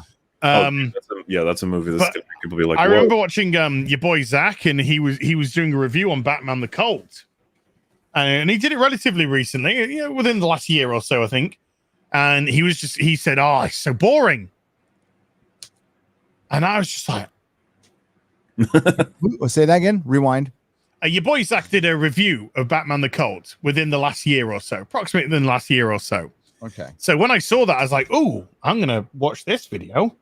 Yeah. And in the video, he's basically saying, and then he just basically said, "Oh, Batman the Cult is so boring," and I was just like, "Holy shit! I think this is one of the most epic miniseries ever." Is Batman the Cult, because it completely breaks Batman down, and well, I mean, I won't go into it, but having you shown that, I was just like, I'm gonna chuck in Batman the Cult for Mauler as well. Yeah, and see what Mauler thinks of it. So good. I don't know if you guys knew, but James, is it Purefoy? Is how you pronounce it? Purefoy. Purefoy. Yeah. He was under the mask, and then he pussed out. Couldn't handle it. Yeah. I think for full. Well, so the thing that I find shocking about it is, like, apparently he was going to be V and the voice, and then he left, and Hugo Weaving replaced him. And I was just like, dude, Hugo Weaving's voice is. I'm sorry, but it's infinitely better. Fuck it. That's what we're watching V for Vendetta for alone, just listening to Hugo Weaving read those lines. It worked. Oh, dude, no. You're right. That worked out so much better. Oh my god, look at these painted covers, dude. Or whatever that. So fucking good. Yeah, you gotta. If you haven't seen it recently, folks, go rewatch V for Vendetta, because it's goddamn brilliant. There's I got some badass 4K fucking version, super duper pooper special edition version, and I got my mask version. Right there. Is my shit. Yeah. From the V for Vendetta fucking panel at WonderCon in San Francisco, where they passed out all the V masks for free, and that's wow. Yeah, that's cool. I think in France, like last few days or so, not exactly sure when, but some vegetarians went to protest outside of McDonald's, and some Instagram influencer just went up to them and just ate the world's biggest hamburger in front of them. The V mask, the Guy Fawkes mask, is just like. But they were wearing V masks. Anonymous adopted as well, right? Yes. Yeah. Someone in chat mentioned as well that apparently Steven Crowder is going to rewrite his show for tomorrow as a tribute to Norman McDonald, which that's pretty cool. It's going to be nice to see a lot of appreciation for him. I know that loads of people fucking hate him, especially Twitter, but like, who cares? Why? No. Why? I mean, because they hate comedy. Comedy? Yeah. Well, whatever. You guys maybe want to watch V for Vendetta now. Thanks a bunch. Yeah, I actually might watch it again tonight. I gotta watch my. Right, let's do it after the show. Sweet deal. And it's got, by the way, V for Vendetta has got one of the most incredible pieces of music in it. Hang on. Is it Evie? Is it what's? No, I need to get the exact. Exact thing. Evie, yeah, V for Vendetta, Evie Reborn is one of the most amazing pieces of music. So much so that Interstellar nicked it for their adverts. It wasn't in Interstellar, but when they were advertising it, they took that piece of music. I think it's Darius B. Is it? But yeah, it's absolutely that piece of music. Just about 1 minute 30 in. Man, the quotes the quotes from that movie. People shouldn't be afraid of their government. The government should be afraid of their people. Yes. Yeah. So yeah, this is I just got my little. It does have the 4K. 1812 overture from Tchaikovsky as well. God damn, that looks great. Hell yeah. Somewhere around here, I have a. That's his prison cell, yeah? Well, not prison cell, but that's his experimental cell, yeah? Yeah. Damn. And, oh, yeah. It's got that. What? Like, Sir, you, sir, are wrong, sir. boring. Sir, you are wrong, sir. I mean, each to their own, but you are wrong. But each to their own. It's there's so many fucking badass bits in that film. I'm not saying it's like a fucking, masterpiece, but I'm just thinking about when it's just a really good film. They all surround him with the guns and just pile them in. And then he just goes, my turn. My turn. Yeah, he just drops the armor. My turn. And he just goes, God, man, you got to watch it. Shouldn't say anything just in case. Let's do it. In case people haven't watched it, but God damn it, you got to watch that film. Give it a chance, at least. I'm going to go through some super duperies quickly. Try and smash through a few more. Mr. Nobody with a $5 says, Mauler, think you'll ever get around to making that Last of Us 2 video? Oh, no promises about anything ever. That's the deal. If I made that one, I'd still have the people angry that I haven't finished the TFA series. And then those people will be like, get out of the way. He hasn't finished Game of Thrones yet. And then they'd be like, hey, he promised video game ones from when he first died, like Shadow of the Colossus, God of War. I said I'd do all these things. I just don't have the time. And so instead of promising any of them, you'll simply have to wait and projects George.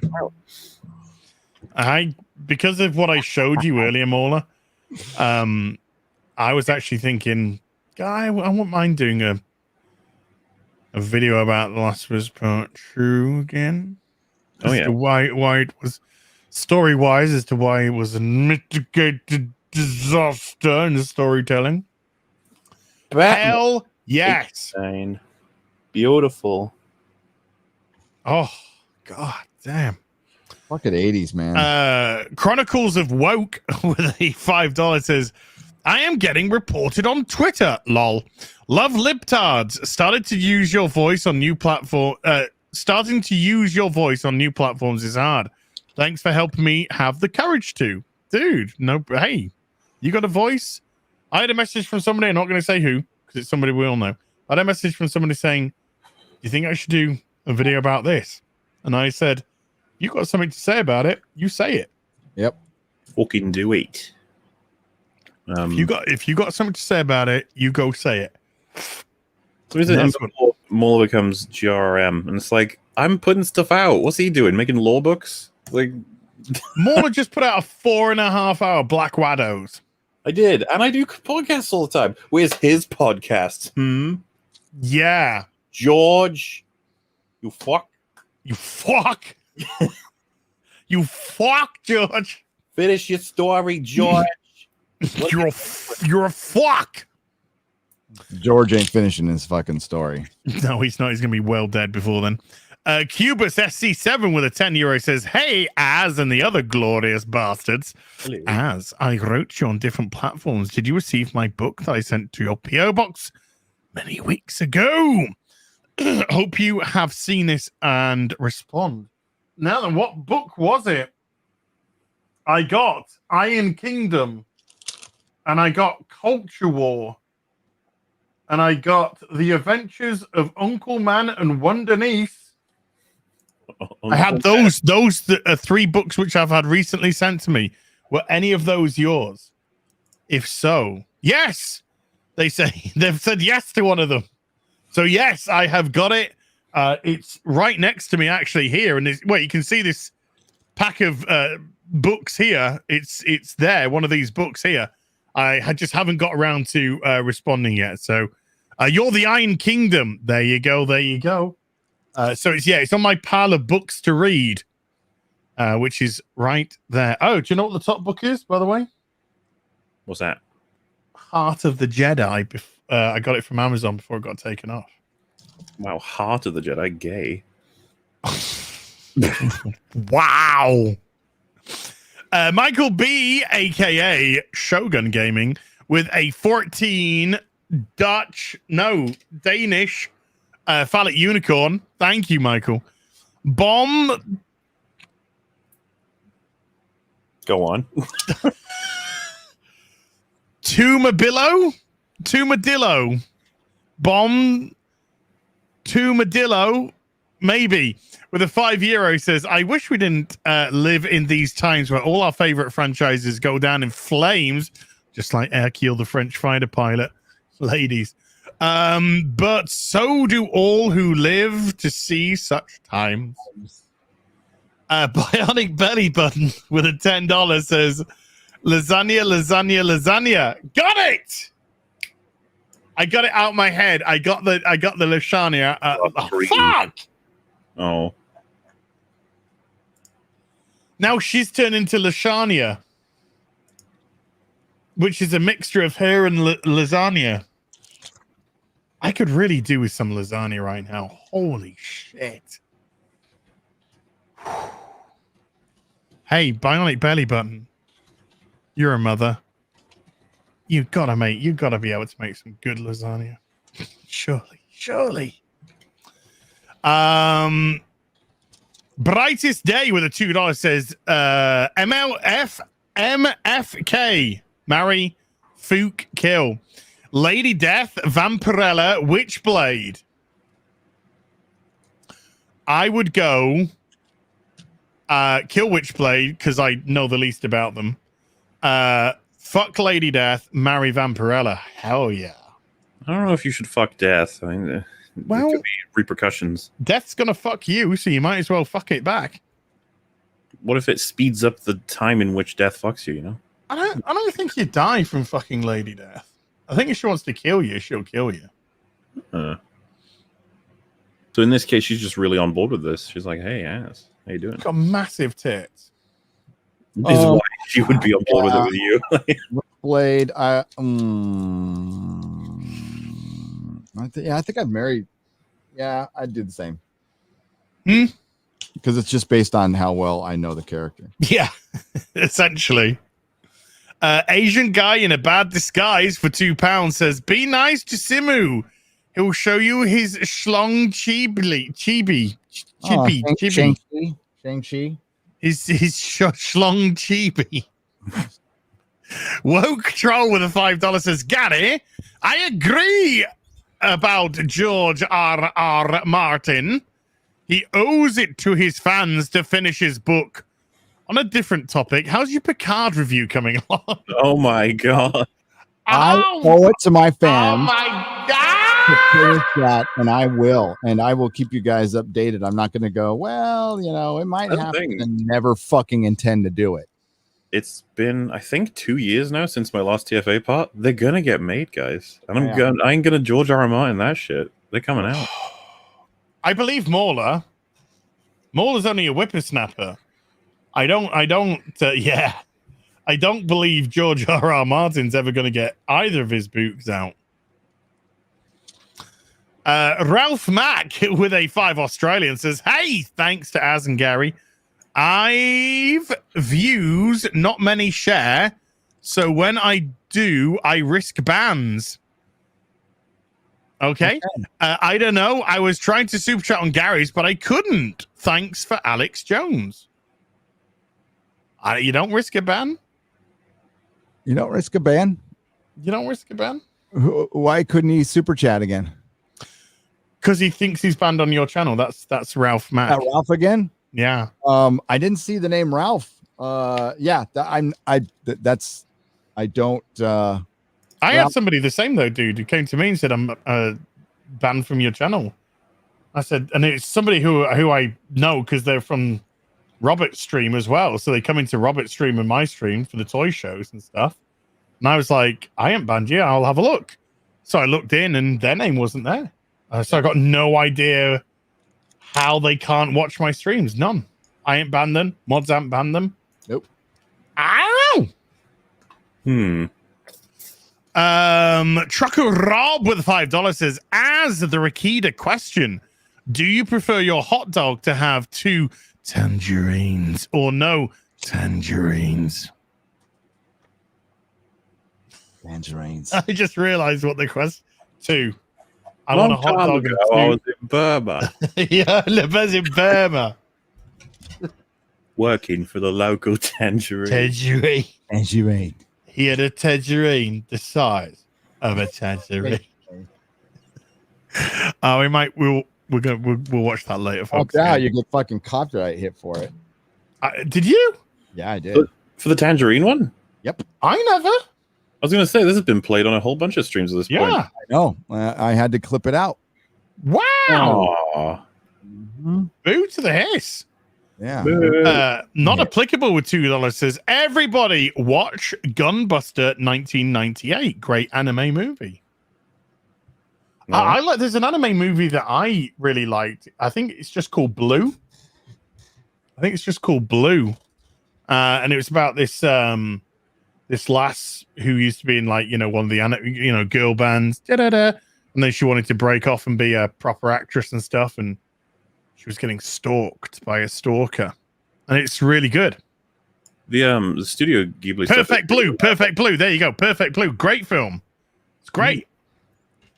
Yeah, Perfect Blue is great, man. Thanks. Yeah, nice one, guys. It's really good. I have it on Blu-ray. Very well. Hey, Perry Chan. Perry Chan says Gunbuster, lots of hearts. So if Perry Chan likes me likey, then I'm going to mute myself because I needed to fart. You need to fart? I needed to fart, yeah. And it was like one that I knew was going to be a I can smell it from here, dude. Oh, I got to turn up my fan. It's gonna be. You would have got a from you know. You would have heard it. It's the truth and it's beautiful. That's what I learned from Gal Gadot. Wait a minute, Gal Gadot's into Dutch ovens?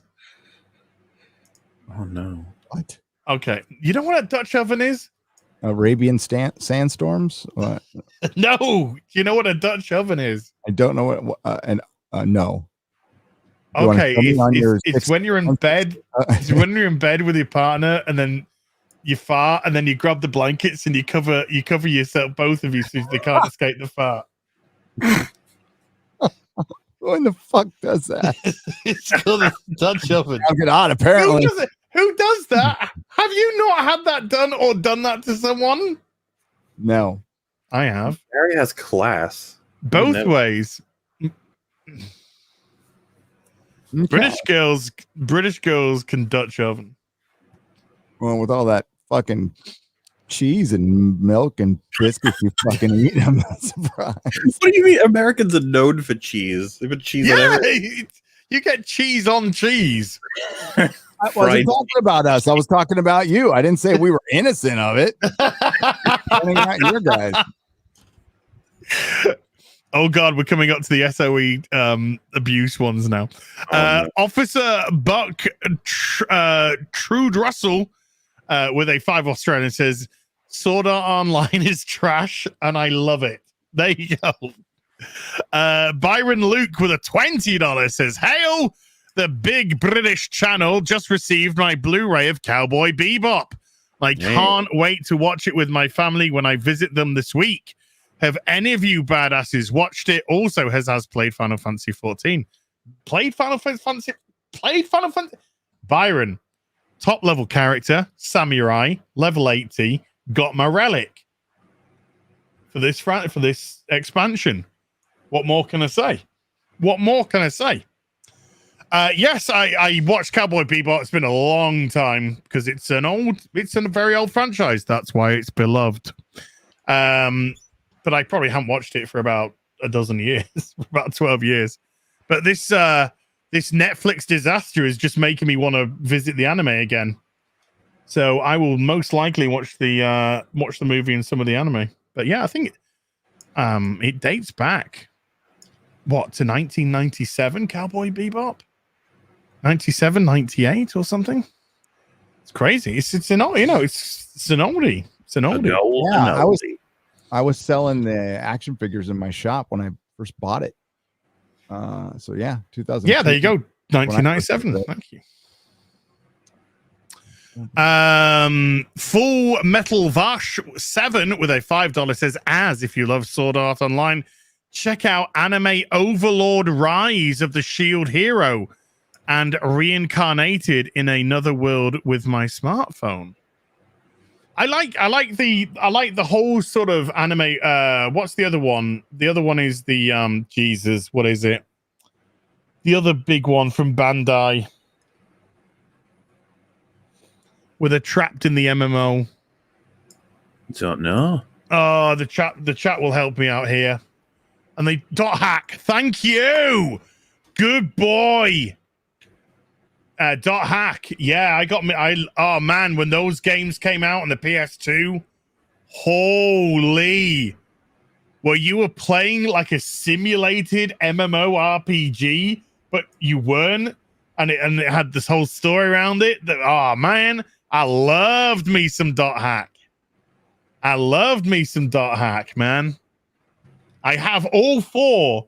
Oh no, I've knocked one of your pincers. There you go. Oh dear. I've got all 4 of the dot hack games down there, by the way, for PS2. They are expensive now, yeah. So I was lucky to pick them up. To pick them up when I had them. Andrew Clark with a 5 US is Lucifer season 6. Adam, first male, comes back to Earth and learns about toxic masculinity. He looks pensive, earnest, and says, "It's so hard being woke." Oh my God, please don't tell me this is true. Please don't tell me this is true. I don't know. Oh no. Joel Reyes. I don't know, it's Lucifer and it's from Netflix. You never know. Joel Reyes with a €2 says, Kirito has more plot armor than Battleship Yamato. Oh, come on, man. It is true. What's true? Season 6 of Lucifer, Adam, the first, Adam from Adam and Eve, comes back to Earth and learns about toxic masculinity. He looks pensive, earnest, and says, "It's so hard being woke." This has got to be a please. Tell me you're fucking with this, chat. Come on. No. I couldn't be. I'll be honest. When they told me that, he convinced Thanos with one argument and everything, I didn't really believe it. Didn't believe it, but then in the clip, I know it's on Netflix. I don't.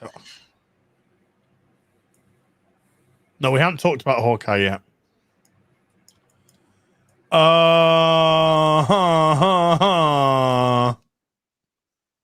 I swear to God it's true, says Bashiwashi.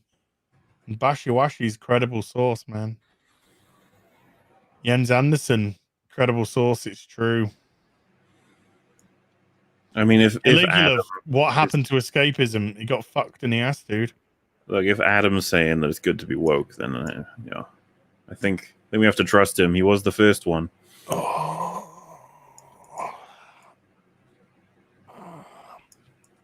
I might just have to watch and see. Content.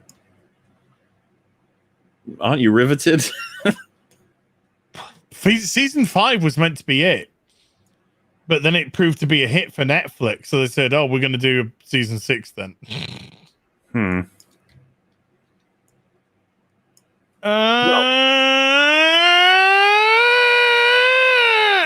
Is that the newest episode then? The new season, I don't know. Oh, I love don't that show. So I'll find out.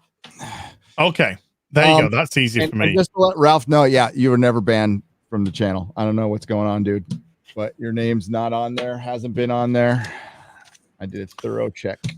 Grim Undoing with a $5 says, since you like Sword Art Online, vomit face, puke face, check out Log Horizon, better MMO RPG elements and story.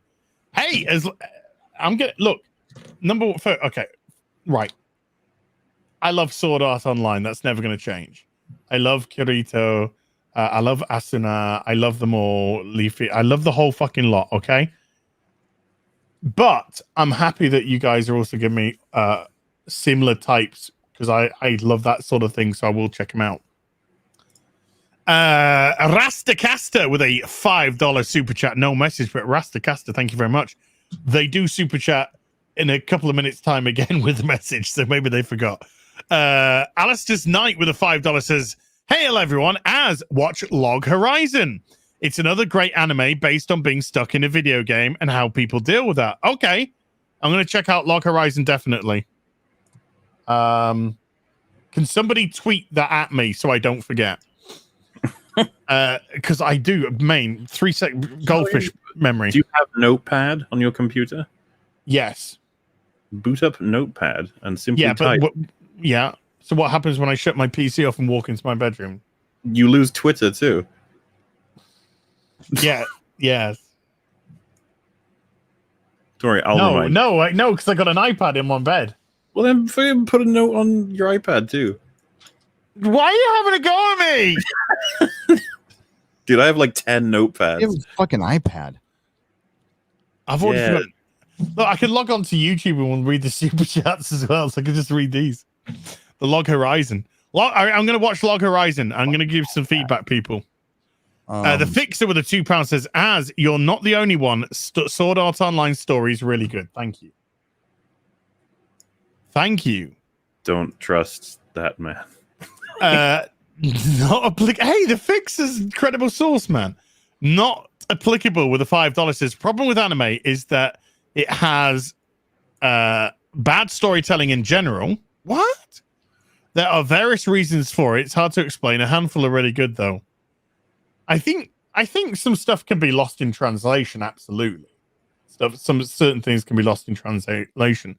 But I tend to find that stories of animes are pretty compelling. Even the ones which I think are just meant to be like a bit of a joke. You know, when I say a bit of a joke, just meant to give you a bit of a ha-ha, you know? But I tend to find they're much better than a lot of the Western offerings that we get. Hey, look, you can check them out, Witcher expansion packs. Yeah, baby. That's cred right there. Oh, you can't get any more legit than that.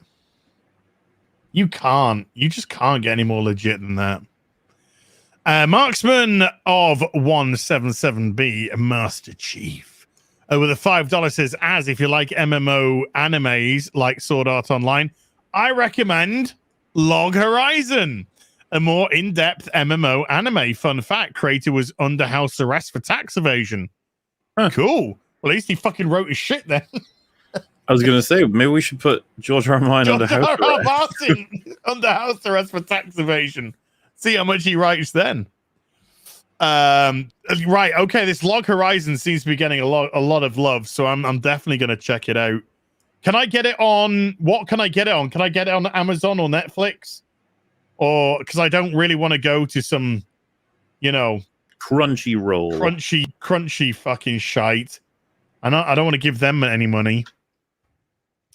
Rastacaster with a $5 says, thoughts on the new webcomic series Wayne Family?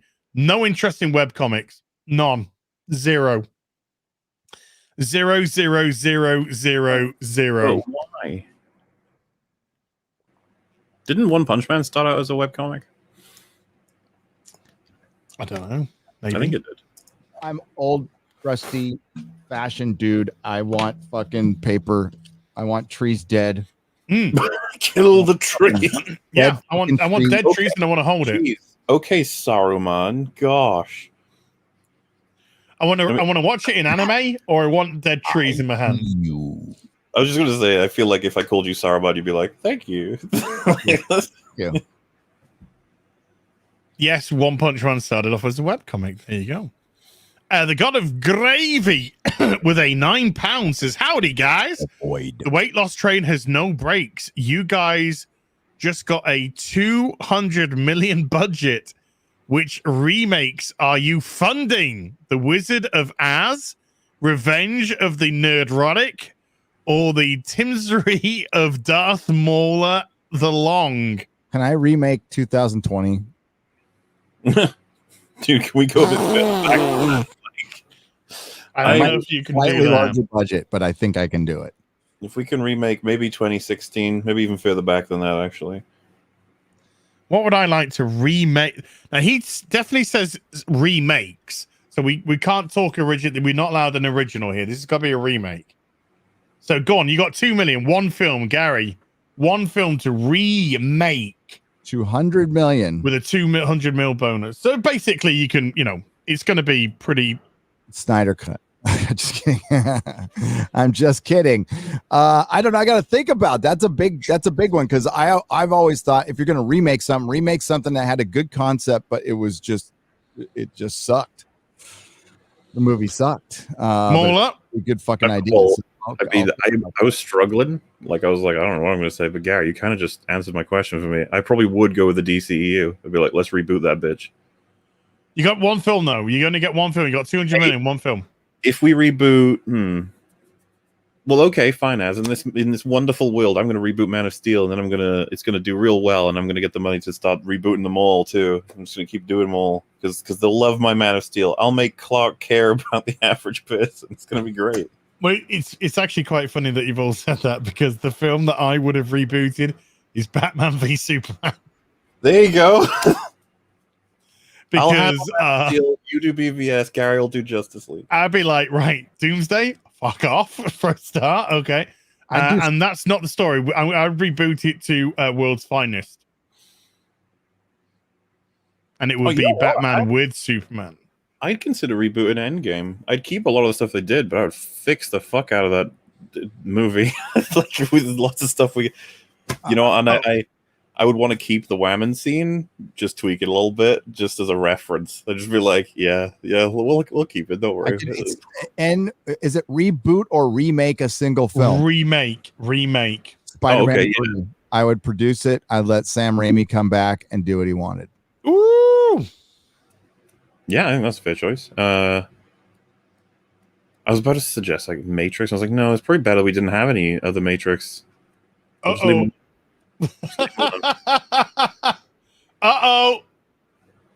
What? Well, we got Matrix 4 coming in December. I know, and that's one of those things where it's just like, guys, it is probably gonna be really bad. I really enjoyed how people write because everybody loves the first Matrix film, all-time fucking classic. By the way, repeat after me. There is only one Matrix movie. There is only one Matrix film. Only one Matrix movie. And everybody's remembering that. And they're like, God, I want this to fix it. And it'll be good. But it's fucking 2021. And they it just ain't going to happen. I wish it would. I want to tell you it will, but it just not this year, not with Lana Wachowski, not unless Lana Wachowski and Warner Brothers said, we need a fucking we need a surefire hit. We need a layup. And all they really need to do is not a soft reboot, just fix the shit from 2 and 3 and make it a fucking decent movie and don't get into any other thing, anything other than making it about the fucking Matrix and be in the Matrix the whole fucking time. That was the biggest mistake, was being out of the Matrix and the real world, because the real world was sucked. The real world was suck. It was Gary for Nerdrotic, the real world was suck.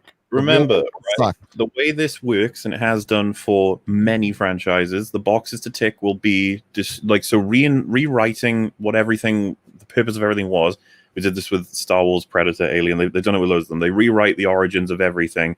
So in this case, they'll probably say the machines were right the whole time, and that we need to obey the machines. They had the right idea. They'll also be assassinating characters. So Neo is going to be ruined, more than likely. He's probably going to be the one that convinces people to side with the machines or something. Yeah, well, it's going to be Trinity will be the one. I mean, somebody's come out and said that. I mean, take it with a grain of salt, but I mean, they did. I do believe they showed the movie already to some people. So, like Neo will become Cypher, and Trinity will have to save him or some shit. Will become Cypher. Well, I don't mean literally. I mean the character change. He'll probably fucking have same ideals as Cypher. Maybe he'll argue you know what? Ignorance is bliss. Cypher was great. He was great, but he was a fucking antagonist. Yeah, I know, but I mean, he was a great character.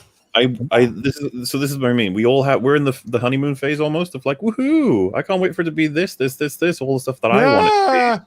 And then when it comes out, like, if it ends up doing the things that they all do, where it takes the favorite character, blows them to smithereens, and then it rewrites the origins of everything to be the exact opposite of what we all thought it was. Fuck But me, how man. can Trinity be the one if Trinity's dead?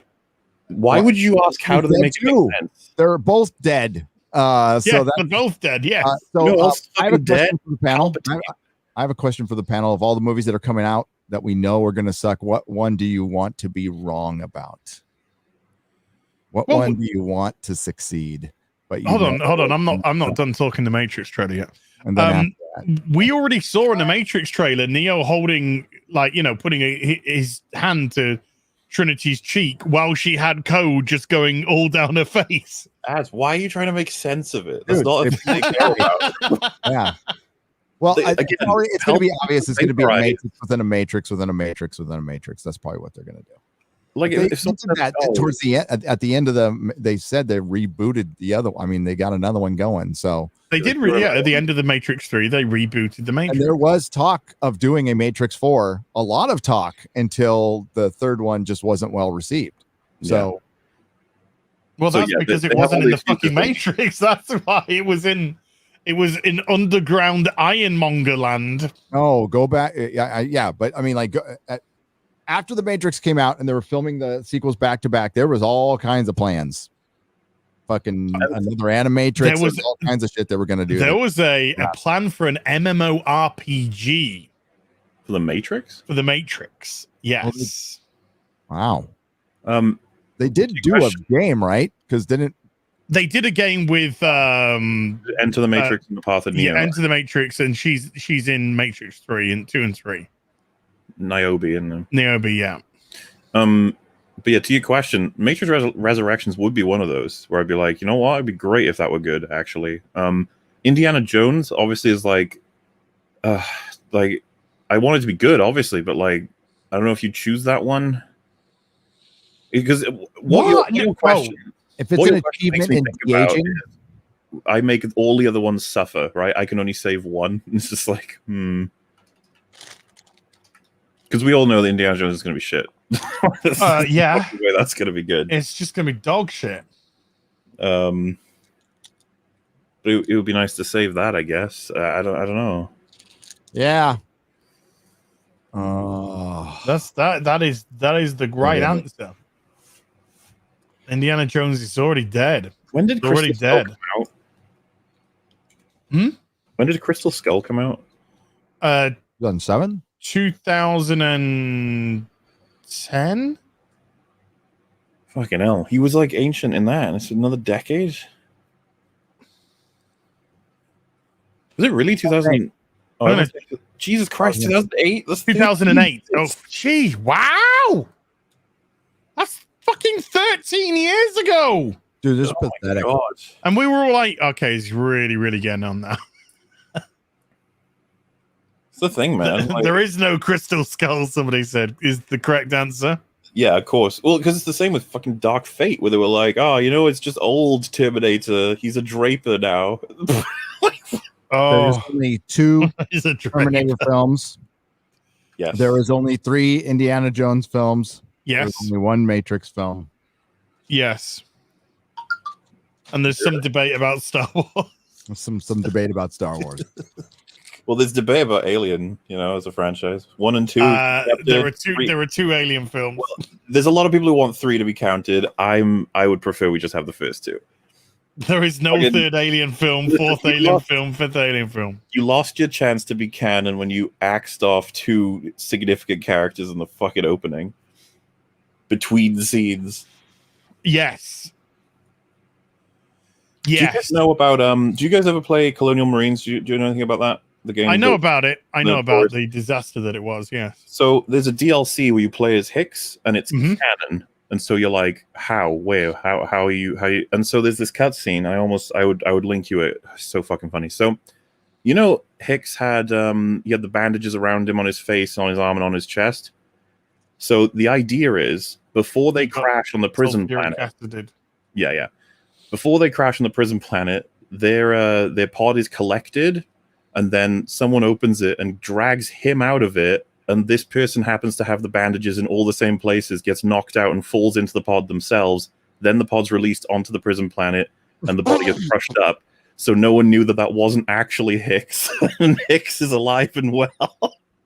It's one of the funniest retcons I've ever seen.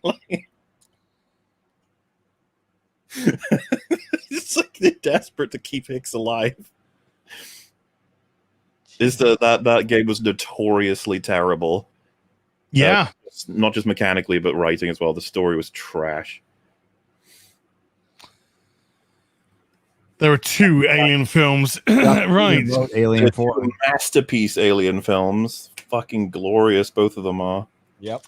I end up having to just Aliens every once in a while. I'm assuming you guys know there's a lot of people the Alien purists who don't like Aliens. Get out of here. Right, seven more super chats, and then we'll go into some more discussion. Rangi with a $5 says, as like Sword Art Online, I've never been more ashamed. Fucking hell.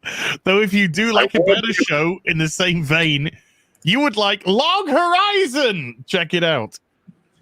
Julian Stanley with a $5 says, Sword Art Online Abridged is the only one worth watching as. You 3 should check it out on YouTube for some great writing and laughs. Fuck off Google with a $5 says, thanks for doing what you do. The destruction, yeah, exactly. The distraction has been welcome, and so have the laughs. My mum is dying in the hospital, and it's been a great help. Oh, dude. So sorry, man. But all the best. I really do mean that. Oobly Jublies, that is not the name that you really want to read after that super chat, really, is it? No. But that's what Mama Susan says. With a 5 Australian, if you have any difficulty getting Long Halloween for Mauler, I have it as a trade paperback. Read it aplenty. Could help sort you out. It's for a great cause. Oh, no, it's easy to get the trade paperback. I would just want Mauler to have the 12 individual parts. So, Big Prick with a £5, but thank you, Oobly Jublies. With a £5 says, hi, as I have McFarlane, Zack Snyder, Justice League, Batman and Superman on their way. Got them for 22 quid each. I want to get the Suicide Squad as well. I think you get the parts of King Shark. Yes, you do. Big Fat Nerd with a £5 says, have you checked out the animation on the Warhammer and streaming service? They're really good. Also, hi, Longman, you massive. Hello there. Taco Sunrise with a $5 says, Beak Longoid as, have you watched Why the Last Man yet? Releasing weekly. Terrible casting choices, but otherwise not bad. No, not yet. I'm watching it tonight. Are you? Yeah, just well, for one, they released it all at once, and I think it's like season 1 is 4 episodes, or are they doing it in parts? I'm a little confused. So I don't know if they're doing like season 1, part 1, or part 2, and they're going to release more episodes later, because that's a really fucking short season. I mean, that's a movie. It's basically a movie. Yeah. How long are the episodes, do you know? Hour. 40 minutes, 45 minutes to an hour. Okay, so it's a Snyder cut. Yeah. Yay. It's ill-timed, dude. It's ill-timed. Even if you did it like strictly to the comic book, there would still be people like, fuck that, just because of everything that's gone on. Which, is it fair to the story? No. But life isn't fucking fair. So there you go. Jeez, should have come out with that thing sooner. Should have come out. It was supposed to come out 10 years ago, and that's what it should have come out. Yeah, I don't believe that it's not going to be chock full of intersectional feminism. I don't believe it for 1 second. The book, it's yeah, and well, I think that it's going to be unnecessary. That's the thing. It's the unnecessary changes that they're going to make that are going to possibly piss people off. But I got to see it first before I pass judgment, because I thought I was so caught up on super chats thinking, hey, yeah, I think I'm done really well to be caught. Fucking so far, yeah. Are you halfway? No, no. Let's say about halfway of what's been done. I'm through. Well, There you go. Not bad. Thank you, people, by the way. It's crazy of you. Crazy of you. Thank you. But since we got talking about trailers, segue. God, I I feel don't like know what you were about to talk about, Hawkeye. but let's talk about Hawkeye. Yeah, I'm gonna say. Yeah. I feel like when Phil Hartman died, man. This is a bummer. It is. That's around when Phil Hartman died. That was such a fucking shock, and the way it happened. Oh yeah, his wife killed him. Yeah, dude. I loved Phil Hartman. That was a weird one for me as well because the voice, obviously, he did Lionel Hutz and Troy McClure on Simpsons, and those characters just stopped, and it was like, where'd they go? It's like he died. He died. Did it? Like yeah, and then you find out how, and it's like, wow. Whoa! Right, it's the most wonderful time of the year. Yay! Apart from this fucking show. Right. First of all, before we just kind of like break it down a little bit, I take it both you guys have seen it. Yep. Yes. Mauler, what was your opinion on the Marvel trailer for Hawkeye? I'm already in such a bad relationship with the MCU. It's like an abusive girlfriend, and you come home and they're like, I've got a meal, and you're like, that's great that you made a meal. And then you sit down and it's like there's like a, what do you call it, like a tack on the seat, and you're like, ow, and they're like, it's not funny. And you're like, okay. Not really. And yeah, and that's how this feels. So I don't know, if I was on like really good terms with the MCU and I saw this, I'd be like, I guess there's a chance we'll give it a shot. But like after all of Phase 4 and then seeing this, I'm already expecting so many things to go wrong.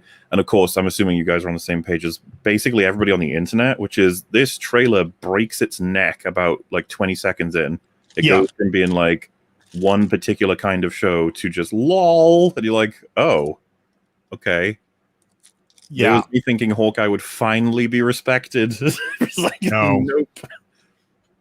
I think the analogy would be a good one. Sorry, I'm having a hi chew that somebody sent to me. Mm-hmm. Nice. It'd be like you got back together with your husband who's been beaten with you, and he's gone to all the counseling, and he says everything's fine. And then you come home, and he walks up to you and goes, "Just kidding." That's what we're at. That's what we're at. It's like they don't deserve the benefit of the doubt. So I mean, the big joke when I was covering it yesterday was like, maybe it'll be different this time. It's just not going to be different. He's passing the mantle. They said he's passing the mantle. Hawkeye's never gotten a proper story. They've had 3 opportunities to tell it, and they didn't fucking tell it. So this is, and now they're trying to be jokey about it. And everybody's like, look, she's fallible. She made a mistake. I'm like, are we supposed to applaud that they fucking wrote a woman making a mistake in something for the first time in 10 tries? Oh, good. So can I just quantify something?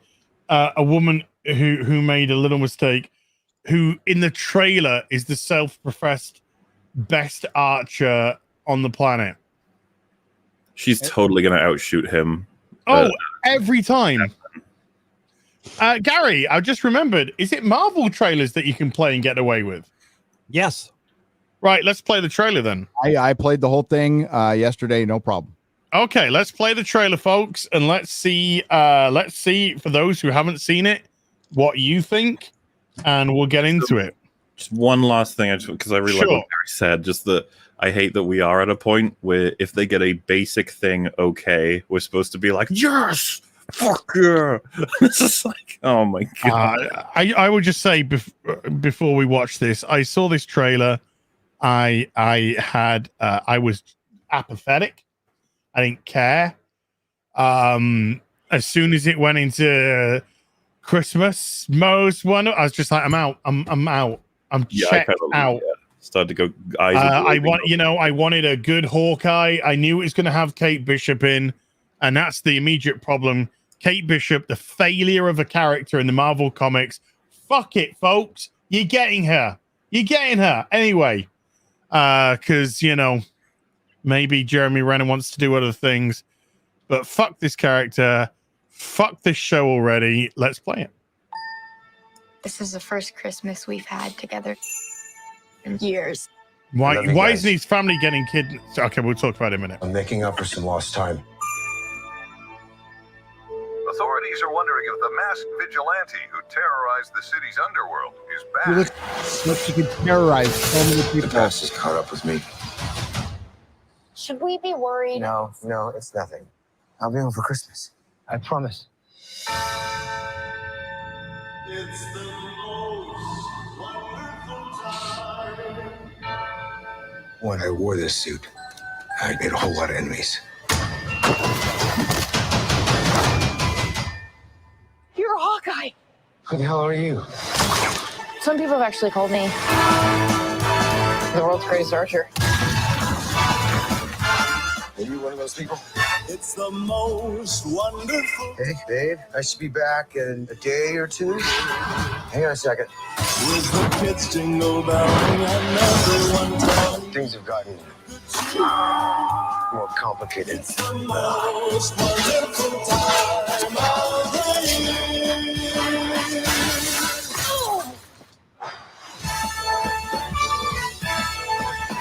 That's a bit bad. Oh. It's the most wonderful time.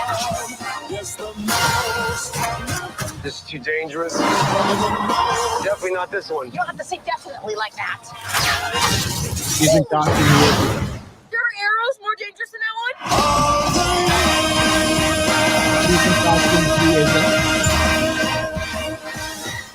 It's just some Christmas.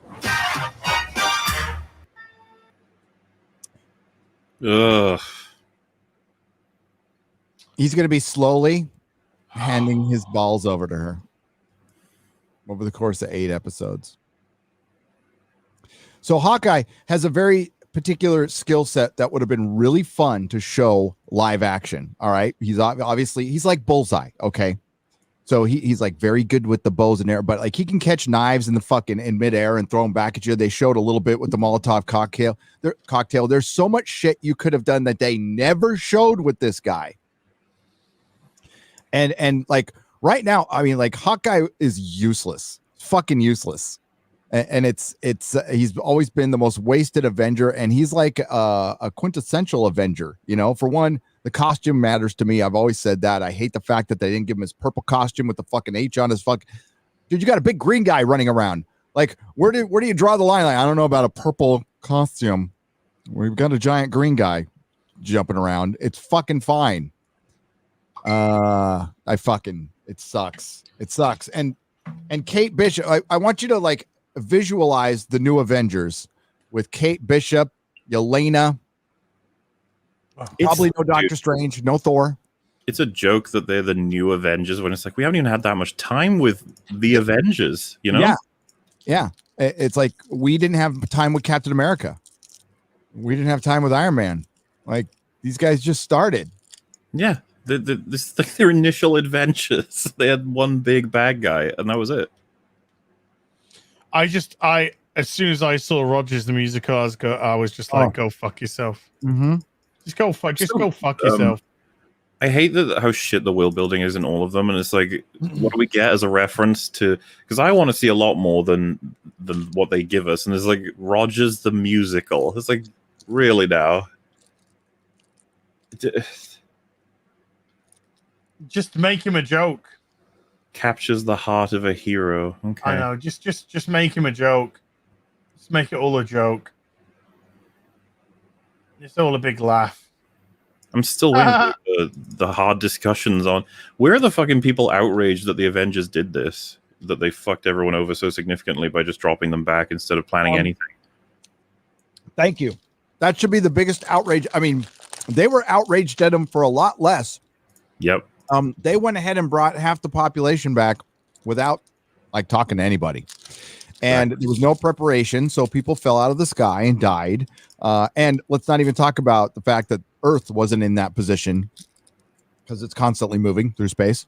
So, I mean, you probably could have thought about that. There's a lot of things you need to think about before you made the snap. Well, dude, like buildings being erected in places that people disappeared, and then they just form into a concrete wall. Like, you can make a horror film out of this. Mm-hmm.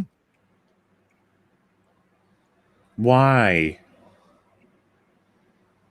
And then, yeah, Hawkeye, just, god damn it, can we never take him seriously? Like, ever? No. Why is he always... Because the closest we got, almost, was, like, the glimpse in Endgame. It was like, look, he's doing... Oh, never mind. Like, oh. Ronan. And so Ronan was, like, his best thing. This girl has picked up the Ronin identity to do whatever she wants, and yet she's completely unaware of like the potency of Hawkeye's arrows and what Ronin got mixed up in. Okay, Nina's she's just lost her wrench. Okay, That's she's my lost her jam. wrench. Okay, that's my jam. That's your wrench. That's your wrench gone. Yeah. What happened to Nina? I don't know. I don't know. No. Okay.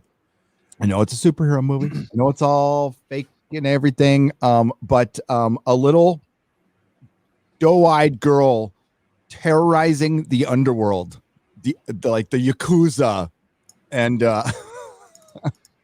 now it's just like cosplay fantasy. That's all it is. But she was so quirky. She's so like fancy onesies. Accidentally blew up a building, apparently. I'm bulimic, but I'm gonna go fight crime. It's like, yeah, you're gonna get blown over by the wind changing directions. I'm just dead on the inside. I really fucking am with this shit. They could have done like a, Hawkeye. I'm done, guys. We're now completely done. I'm catching up on my, on being a dad. And then they could have done like his family got fucking kidnapped. Well, dude, and then we could have had Hawkeye just gone a fucking absolute. Dude, like how dark you could go. He gets all of his family back, and then like several are killed or injured because of his time with Ronin. You could do Dude, there's so many things you could do with this. You can make it Taken or fucking they kidnap the family, gets them back by time for Christmas, and then he retires or something. But this is going to be it, right? This is it for Jeremy Renner. Does he die at the end? Oh fuck me, man. Well, Leanna, she's in this, isn't she? Who now? Black Widow. She's going to be in this as well. So he either dies, quits. He either dies or quits. But they got to make sure that that thing telling this girl impart some lesson, like don't be as bad as me. Don't ever have balls. Yeah, well, he'll just be like, you were always better than me anyway, and it's best that I just die. That's what? Like, people said Black Widow was the surefire thing out of the 4 properties, the 3 shows in that movie, because Black Widow's grounded. It's a spy thing. It's a thriller. Yes, like that'll be the one we can rely on. It was guaranteed to be the if people remember, I said Black Widow would be the sure thing. Shang-Chi would be average and do averagely. And I think Eternals could flop. That's what I think it should have been. Yep. That's what I think it should have been. Take a movie with versus the Accused. Yeah, like, dude, it's so fucking simple. It's right there. But you know what? They can't make that, Dakari, on Disney Plus. They can't make it. And they refuse. I challenge. I think I call Kevin Feige a liar. I call him a liar. There will be no rated R superhero movies. There will be no rated R Deadpool. I fucking promise you that shit ain't happening. How could you not be like fast tracking Deadpool 3 right now? The second one did very well. The first one did insanely well. It's an insanely popular character. They're not even filming it right now. So it's at least 2 years away. And Ryan Reynolds ain't getting any younger. And the longer you have in between sequels, the interest dies down. Guardians will be a testament to that. As popular as it is, the last one wasn't fucking fantastic. It was decent, but it wasn't fantastic. And it's a long time ago now. It's a long time ago. Yeah, and that's one of the last hopes for the MCU. Yep. No, we are as put it, we are balls deep into the MCU, and this is all stuff made 2 years ago. So it was made on 2 years ago. The principles from 2 years ago. The only entertaining thing from Hollywood, ladies and gentlemen, is going to be them making all of this content about a totalitarian in America, because they thought the orange man was going to win the election, and it turns out it'll be their guy, and it might accidentally be poignant. So that'll be kind of funny. Who's that on the right there? He's at a Ren fair. Is that Polka Dot Mad's mom? Sure looks like it. Sure looks like it. Don't be misogynist, Gary. Like Polka Dot Man. Right. What's he doing at a rent? Is this like a cosplay thing? Or what's it called? Yeah. It's a Ren fair. Yeah. Or I don't know, an Antifa Ren fair. Who knows? Oh, look, he's in a costume. That's going to be the main villain. Yeah. That woman is going to be the main villain. And she will beat the shit out of Jeremy Renner. With absolutely kick the living balls off of him. She'll be blow drying her hair with one hand. She also uses a bow and arrow, and she's also better than he is. Yep, she'll split his arrows. What do you want to bet? He shoots an arrow at her, and she splits his.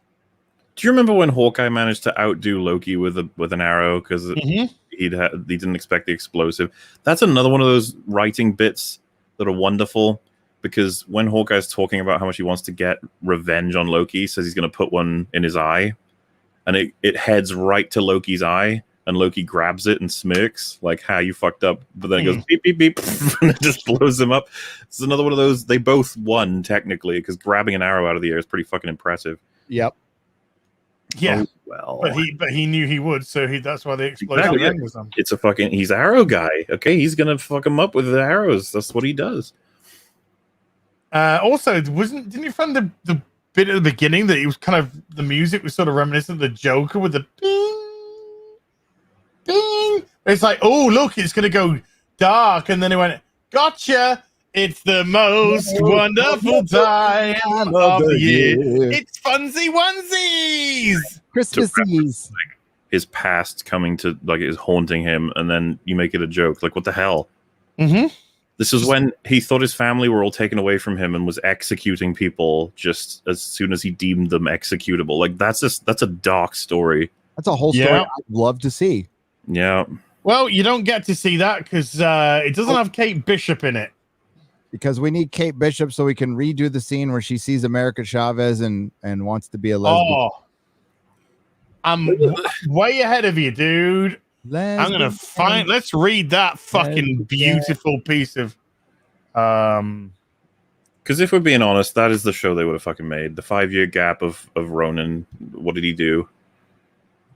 Dude, Marvel Phase 4 should have been the fucking 5-year gap. And just covering as much as you possibly could, because dude, it was, the team of writers should be coming to repair what Endgame did. It should be like, we're all going to take different sections and repair that shit.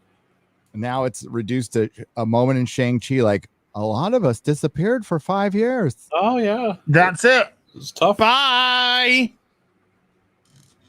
That's all you get. That's all you get. We kind of like disappeared. See weirdsies.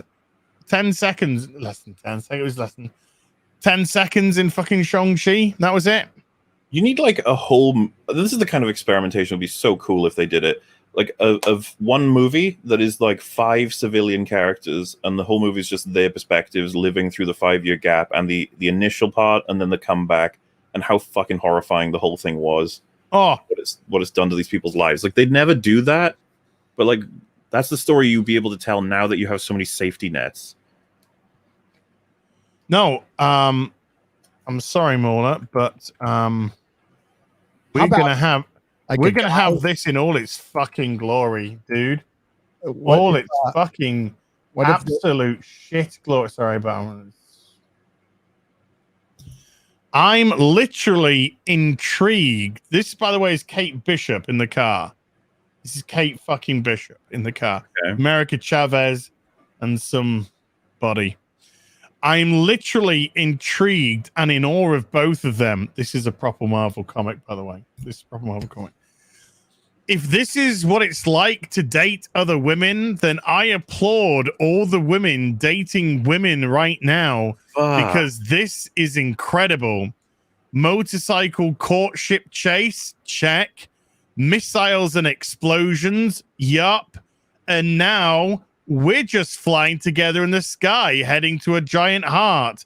I swear, if they come back married, I'm going to be so jealous. Sigh.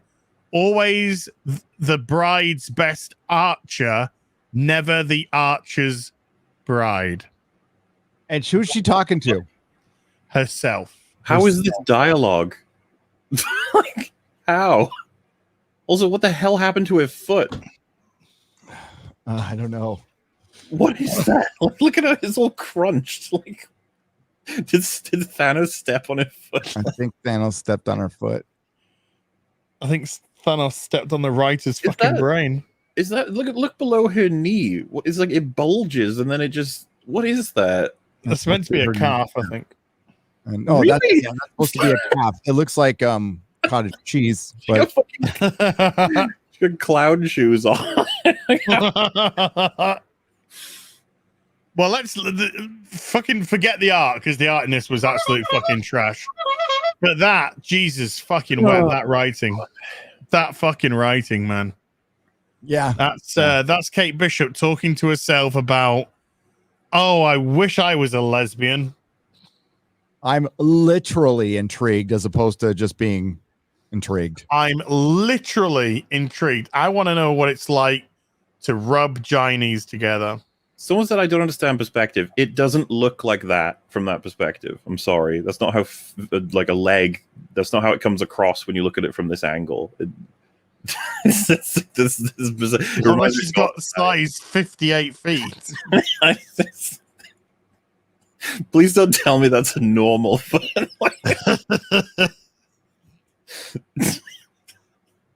That's a lesbian foot. So anyway. Yeah, so that's Jesus Christ. Everything Kate Bishop has been in has been cancelled. And that's not even hyperbolic. That's actual. Everything Kate Bishop has been in has been cancelled. On the topic of how much they fucked everything up, you know, the Falcon and Winter Soldier flag smasher idiots, like if we rewrote them and they were a team that is trying to destabilize the new powers because they think that the way that they're distributing resources, and we actually write them so that they're actually more malicious, because the people, the what are they called, the GRC in that show, they were nothing but good people trying to help other people. That's why capturing and blowing them up was fucking stupid. So if we wrote it so that they were actually a little bit more villainous and they valued certain areas over others because they wanted votes or something, right? We could totally write it that way. But you could also have it so the Flag Smashers hate the Avengers. And I was thinking, like, it's so easy to write. You have, like, boss man, boss woman, doesn't really matter. And, like, their story would be that, you know, their kids were poofed out thanks to the snap, and that was tragic, and they tried to deal with it and move on. But then they reform in maybe a place, like say they were upstairs in like a cot, like a baby, and that house over the 5 years it got torn apart through anarchy and different things, and so they reform just, let's call it 3-4 meters suspended in midair, and they just fall and slap on the ground. Like that alone, just like, and you know that happened because the Avengers didn't warn anybody. What an amazing motivation to have for a villain who just you have Zemo again, basically, but the boss of the Flag Smashers just wants to take down all these systems, all the people telling you the way that it should be, because you just keep getting everyone killed. It's like, oh, that could be a really powerful show. Same for Hawkeye, same for Black Widow. You waste all of your storytelling opportunities because you're just like, fuck it, I don't know. It's going to be a fun story about him dealing with someone who wants to take the mantle of the person that's got the reputation for being like a horrible. Well, they already did. They already took the Ronin one. You guys have said it, and of course, it's not hard for me to basically argue this without even having read the comics. Like, you skipped millions of stories. What are you doing? Getting Kate Bishop into position as Hawkeye. Yeah. That's what they're doing. Like, when they get done with all this in a decade's time, they actually realize, like, oh, fuck, we should probably tell some stories that people actually want to listen to. It's like, they have to try and they'll multiverse it. Be like, you know what? Too late. Robert Downey, we got like $1 million. Please come back. We can make another one, right? Iron Man 4. I would be on my knees right now begging for an Iron Man 4. Go on, Tony. Robert Downey Jr. Come on, please. After the next couple of years, well, it doesn't matter. That's the shitty part. Is like they need to have flops, and they need to have them soon because they're going to stop releasing movies in theaters, or maybe it'll only be special occasions. The theaters need to make like a big comeback, and not with Shang-Chi. There needs to be like $1 billion movies again in packed theaters, and the whole argument of people staying away because of the variance bullshit. I think it's total bullshit after watching all the football games and everything. I think I saw packed Las Vegas. More people died in Chicago over the weekend to gun crime than they did of Coof. Not according to Stephen King. Stephen King said like a million people died in Florida in one day. Yeah. Sorry, yeah. Stephen knows, but yeah. He's fucking. And then what did Razorfist say? That's the best piece of fiction you've written in 2 decades or something on Twitter. That was good. Oh, good one. I'm gonna do because obviously I don't want people to feel as if they have to like follow the crowd or peer pressure or anything like that. So I'm gonna put up a straw poll. Mods, if you could keep it ticking. I just want you to answer honestly. Having seen the Hawkeye trailer, thumbs up, thumbs down. Okay? So just, it gives you a chance to have an anonymous, honest answer that you can get across. Have you got an option for mid? I'll trick a mid in. I'll trick a like, because I think meh. A lot of people consider it meh. Like they're just kind of like, I think our big complaints are the just complete loss of potential. Because of course this show could be, it could have some really great jokes, some really punchy action scenes, some really good like some really good stuff for Hawkeye. It could maybe even explore his history. Maybe the tone of the trailer isn't the tone of the show. There's chances. Okay, I put the link in the chat. Mods, if you could grab that and share it, keep posting it, and then I'll keep an eye on it throughout the course of the strum, and we'll see where it goes. We'll see. There's lots of people here, so we'll be able to get an idea. Yeah, Marvel has a lot to do to get me excited about something. I was somewhat excited about the Spider-Man trailer because I saw Doc Ock at the end, but that's not why I'm supposed to be excited for Spider-Man Homecoming starring. Personally, I'm more excited to see Willem Dafoe myself. Both for me. Oh, the idea of seeing him back as Goblin.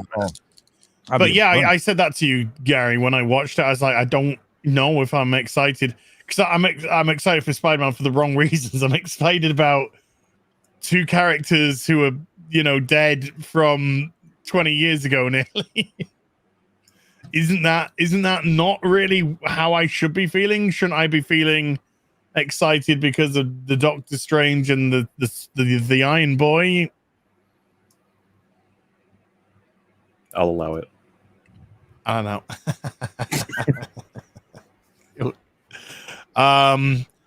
Kind of hoping that was kind of hoping anyway that Spider-Man might just actually, hold his own movie, but not so much. Doesn't look like he can. He's got to have his hand held by the most popular Marvel character.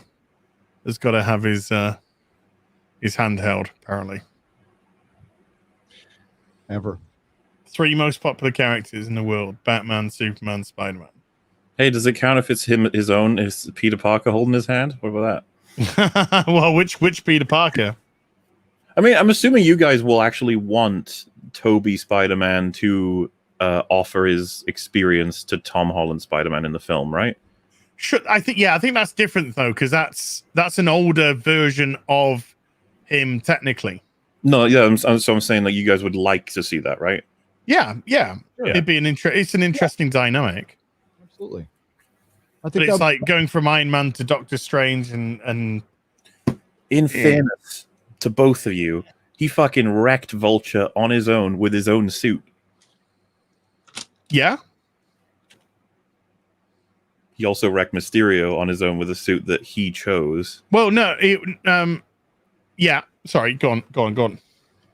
Well, no, that's I do feel like Holland Spider-Man he's had help, but he's the only child superhero that got started in the MCU, and so I appreciate the idea that he's grown up. And I think that if everything goes right, which it won't, we would get the college year trilogy, which would happen after this one, where I assume he would start dealing with all the money problems. He would probably do the significant relationship issues, and Aunt May would be getting further on, and we'd eventually then maybe get the adult trilogy where he's the one who's imparting wisdom to like newer heroes and stuff. But this is what I would like for it to become.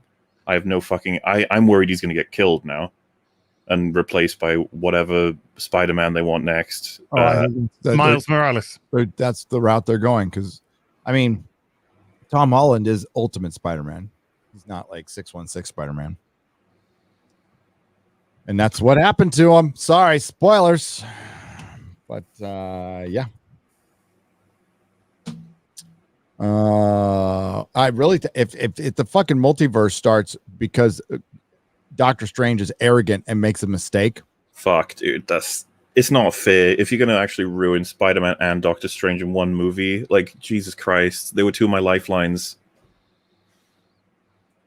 I can't watch the both of them destroy the world by accident because they're like selfish and stupid. I've had enough of that in my fucking superhero content for a good century now. Like, please. I just want to see heroes being heroic. Please. Stop killing people, number one.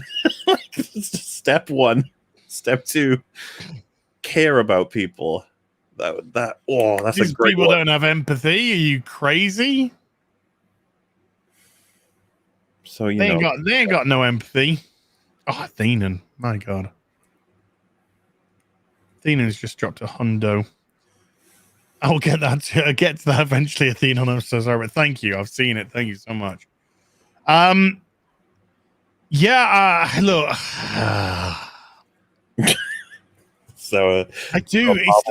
I feel like a battered fucking wife.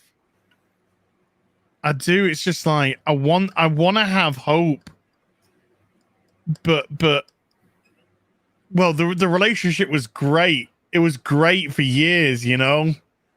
And my God, the sex was wonderful. Yeah. But now I'm going home every night and it's just arguments and arguments. Went to women's studies class and it's just not, the sex isn't the same. The sex is bad. It's like sometimes we don't even have it. And that's just because I'm not interested in it, you know. Your legs, gave up the Brazilians. It's like, oh. Yeah. You know, the hairy legs and the pits and the fucking 70s froze just not doing it for me. One or two or three episodes, we're like, oh, this could be okay, and then that's how they get you. Yeah, she's just like, one night you come back and you know she's dressed up a bit, and oh, hey, what's going on? And she's like, oh, I gotta go out and meet friends, and you're just like, oh, okay. So it's not even for me anymore. Okay, you're not even dressing up for me. Like your friends don't even like you. You know, sounds very detailed and familiar. Might have been recanting some past trauma. It's like, yeah, doesn't sound like just a made up little story now. Like you're really selling this thing, man. Kind of went places, you know. Sort of went places. A little bit of therapy, you know. Just talking about it helps. I'm laughing at you because I'm an asshole. Like, she went to women's studies class and stopped shaving her armpits.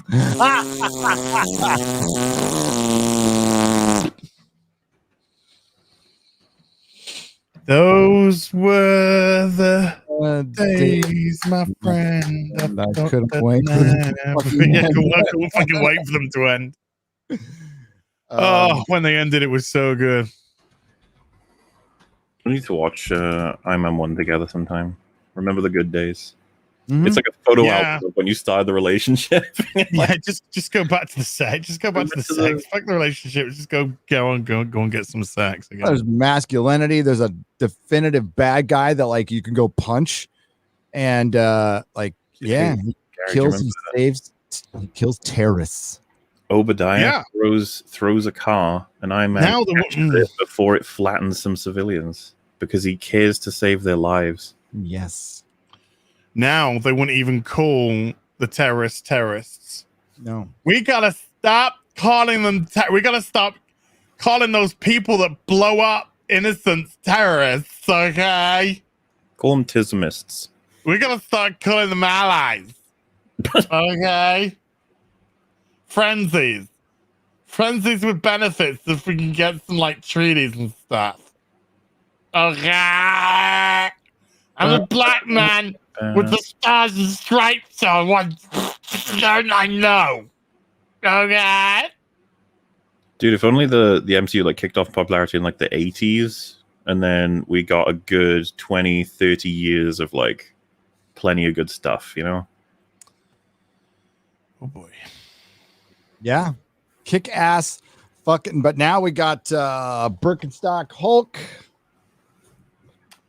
We're gonna say, okay, female, female Loki, female Hawkeye, female He-Man, female Doctor Who, female fucking James Bond.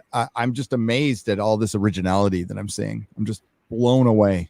Dude, this is revolutionary stuff. I've got a great idea. Let's just take everything and put tits on them. All right. Tangerine. Tangerine. None of them have tits. Put tangerines on them. Okay. Put tangerine. I want some nice flat feminists taking over these roles. That'll get the fucking men right. But you know, it's no longer that. You know, it's just boardrooms full of soy lattes with extra foam. Just saying, yeah, I think it would be really great if we got Phoebe Waller-Bridge in, and she could like look over the script to see if there's anything problematic for the ladies.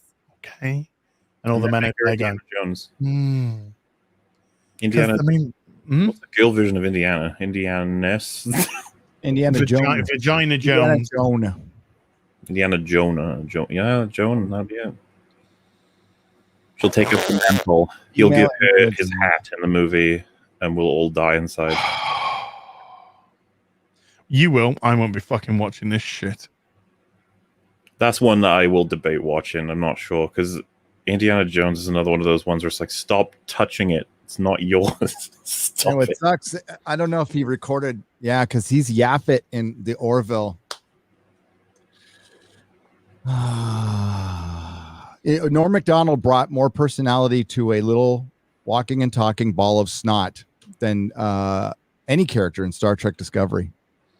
You know that like McFarlane hired him just because he would have fucking loved his comedy. It's just like, please be on my show. Yeah, he's the kind of guy you'd love to like. How fucking great would it be to have him on Friday Night Tights at some point? Ugh. Now that everyone is so thoroughly depressed. Oh, Clifton Duncan put out the best tweet.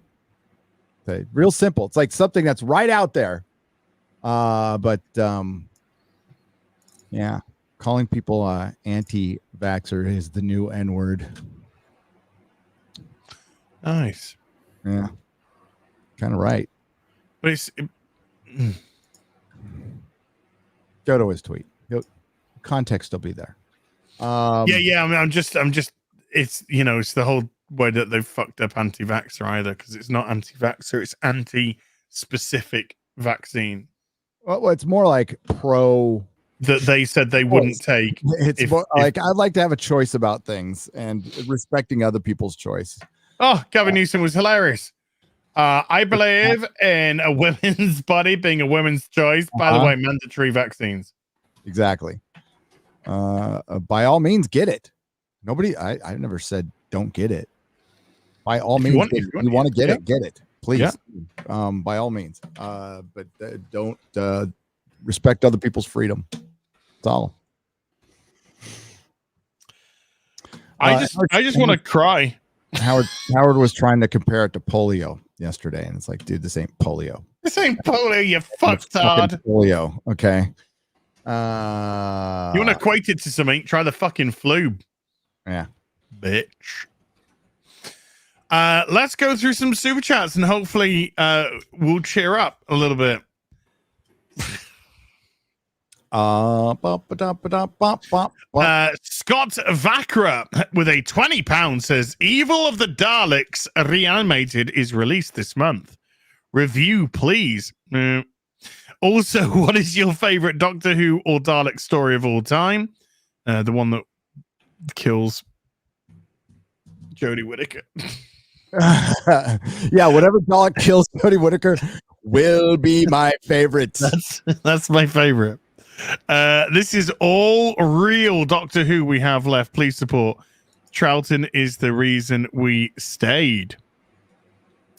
Eric K with a $5 says, yay, got rid of that pesky New Zealand guy. The Az and Mauler show. Wow. Gary, you become a New Zealander now. I love the genesis of the Daleks, by the way. That to answer the question. Okay.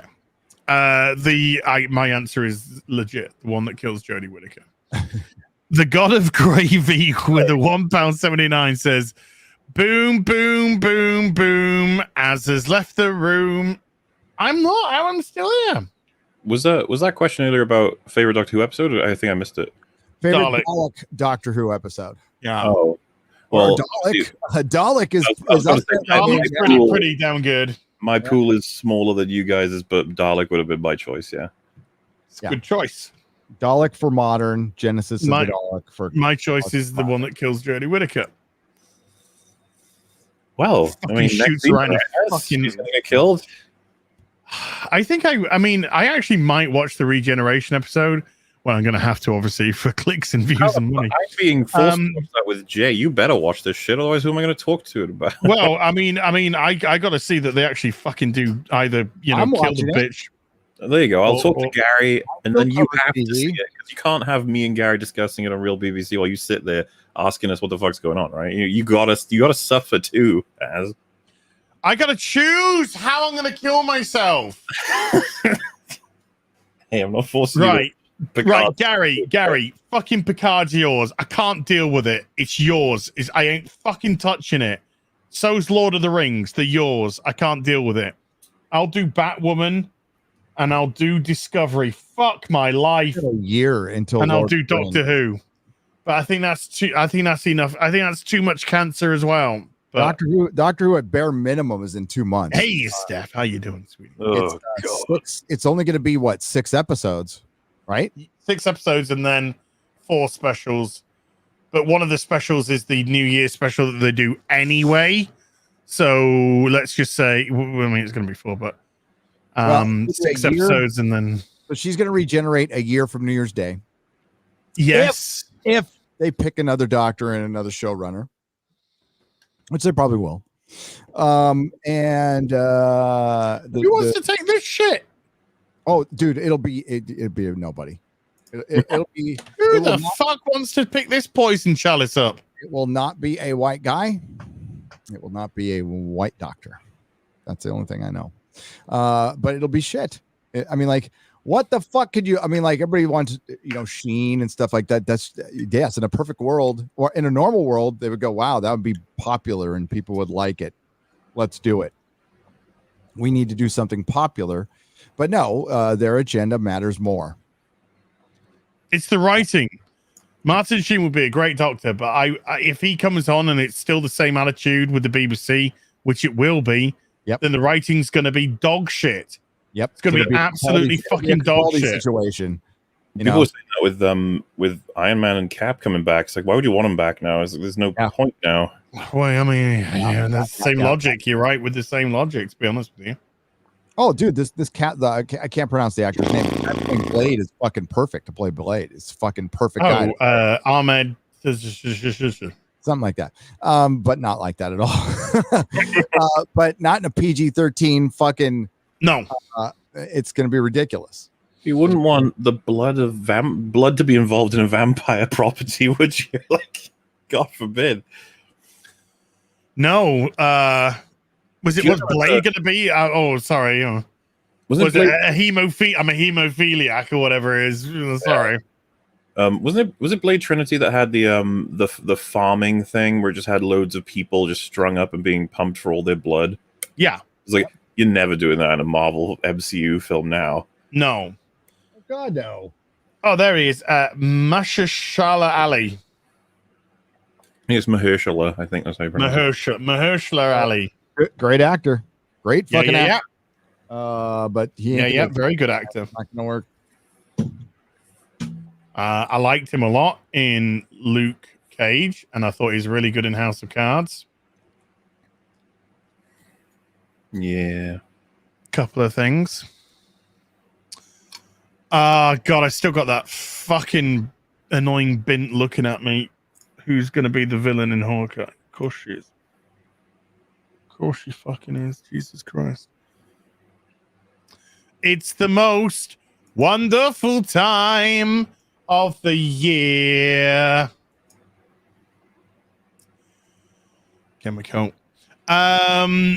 Alcatraz 0117 with a $5 says, what y'all's thoughts on God Butcher / God Bomb story?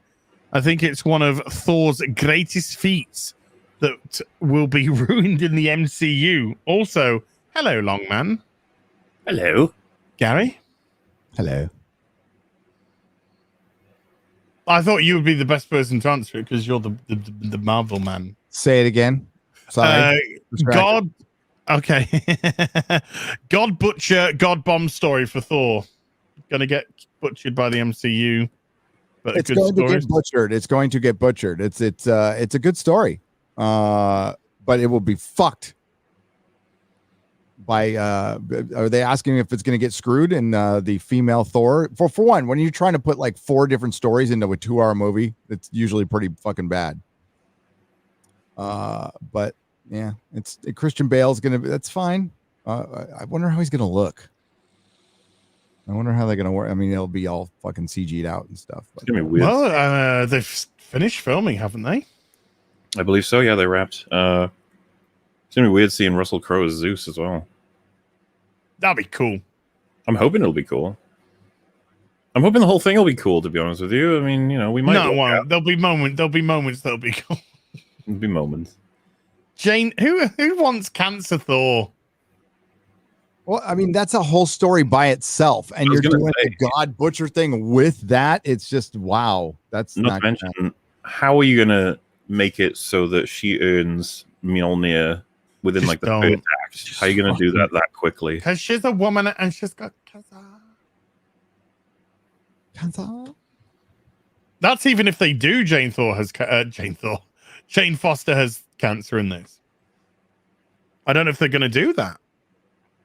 Well, okay, unless what they do is Jane's diagnosed with cancer, and then Thor, are you ready for this? Gives up Mjolnir for. Well, it's not going to be Mjolnir though, is it? It's going to be Stormbreaker. Multiverse. What is she going to be fucking wielding? It might be multiverse. Oh god. Okay, so a Mjolnir. They get a Mjolnir. So he's going to give Mjolnir to her, pass it to her, so she stops cancering. Yeah, that is the storyline, right? She gets saved by Mjolnir, giving her the powers of Thor. Dude, I'm so ready. I don't think somebody who weighs 85 pounds soaking wet can actually get real buff.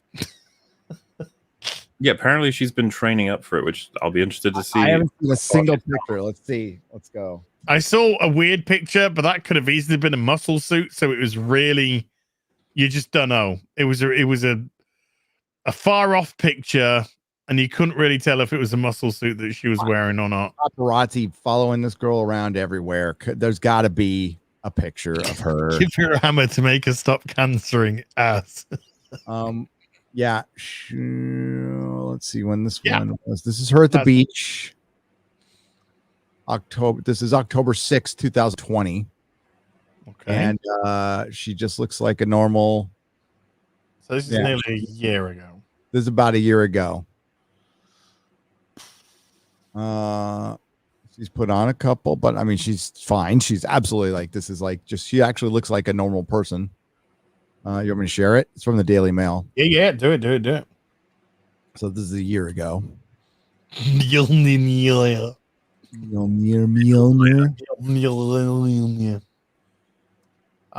So this is from, when's this from? October 6, 2020. Okay, so this is just a little less than a year ago. Mhm. They would have started filming probably after this, right? I can't remember how long the filming goes for. I mean, The 3 months filming time typically. Yeah, filming tends to be 3-month period. I was just thinking though that there were some set photos from a ways back, so I don't know if they started filming and then did they get shut down for Coof and had to come back. I don't know. Just that's the closest I can find. I just linked it in the chat, where you can't really tell if it's just like a weird angle or if she's looking a bit stronger than has been. It looks like that's the one that's weird. I mean, if you look at her left arm, I'll bring this one up. Yeah, look at her left arm. That is bull. It just doesn't look. It looks just strange. Yeah. No way. And when was this picture taken? 6 months ago? Say approximately 6 months ago. Okay, so 6 months after the one you just saw. That's still a 90-pound woman. I don't know. Look, I guess we'll find out. But like, I wish more women were like into. You remember what Linda Hamilton did? Yeah. Incredible body change to match the narrative. Yeah, it'd be really cool if she did. That's not Linda Carter. Linda Carter. Yeah. There's got to be some paparazzi pic. Linda Hamilton. Where did I get Linda Carter from? Wonder Woman. Yeah. That is definitely no Linda Hamilton. No, of course not. Yeah, I don't know. I guess we'll have to wait and see what's gonna happen. They're gonna go, hey, look, now we got a female. We got a female Thor to go with our female Hawkeye, to go with our female Iron Man, to go with our female fucking Captain. No, he's black. To go with our female Captain Marvel, to go with our female Monica Rambeau, to go with our female Ms. Marvel, to go with our female who else is there? Scarlet Witch. Christian Bale looks pretty good. You want to see a picture? Yeah, let's have a look. It's from People. Hang on. To go with our female She-Hulk. Yeah. To go with our female Loki. Yeah. To go with Shang-Chi's sister. For you. What? Good for you. Good for you. Oh. So wait, what character is he playing? Thor the God Butcher. Ah, shit. Sorry. Okay. I didn't subscribe to People fucking trash shit, but that's cool. By the way, mods, if you could keep that straw poll link going, that'd be great. We've had 562 votes on the straw poll. 65%, which is 368 votes. Did the Hawkeye trailer make you interested in the show? Said no. 174 votes, which is 31%, said meh. And 20 votes, which is 4%, said yes. So far. Now, obviously, this is a very small representation. But yeah. Oh no. Okay. So we just got this coming from beautiful Steph. And we got this. Natalie Portman steps out seemingly with a baby bump in Sydney. And this was from February this year. So she looks like she's preggers. Wait, February? Wouldn't that absolutely have clashed with filming then? And there we go. Yeah, she ain't fucking yoked. By the way, Hemsworth is though. Holy. Well, he just did the Hulk Hogan film. Yeah. So he's absolutely huge, which they'll play into that because at the end, he was fat at the end of last time we saw him. Now he's going to be the biggest yoked motherfucker you've ever seen. And that will be a joke. And they'll make fun of him for it.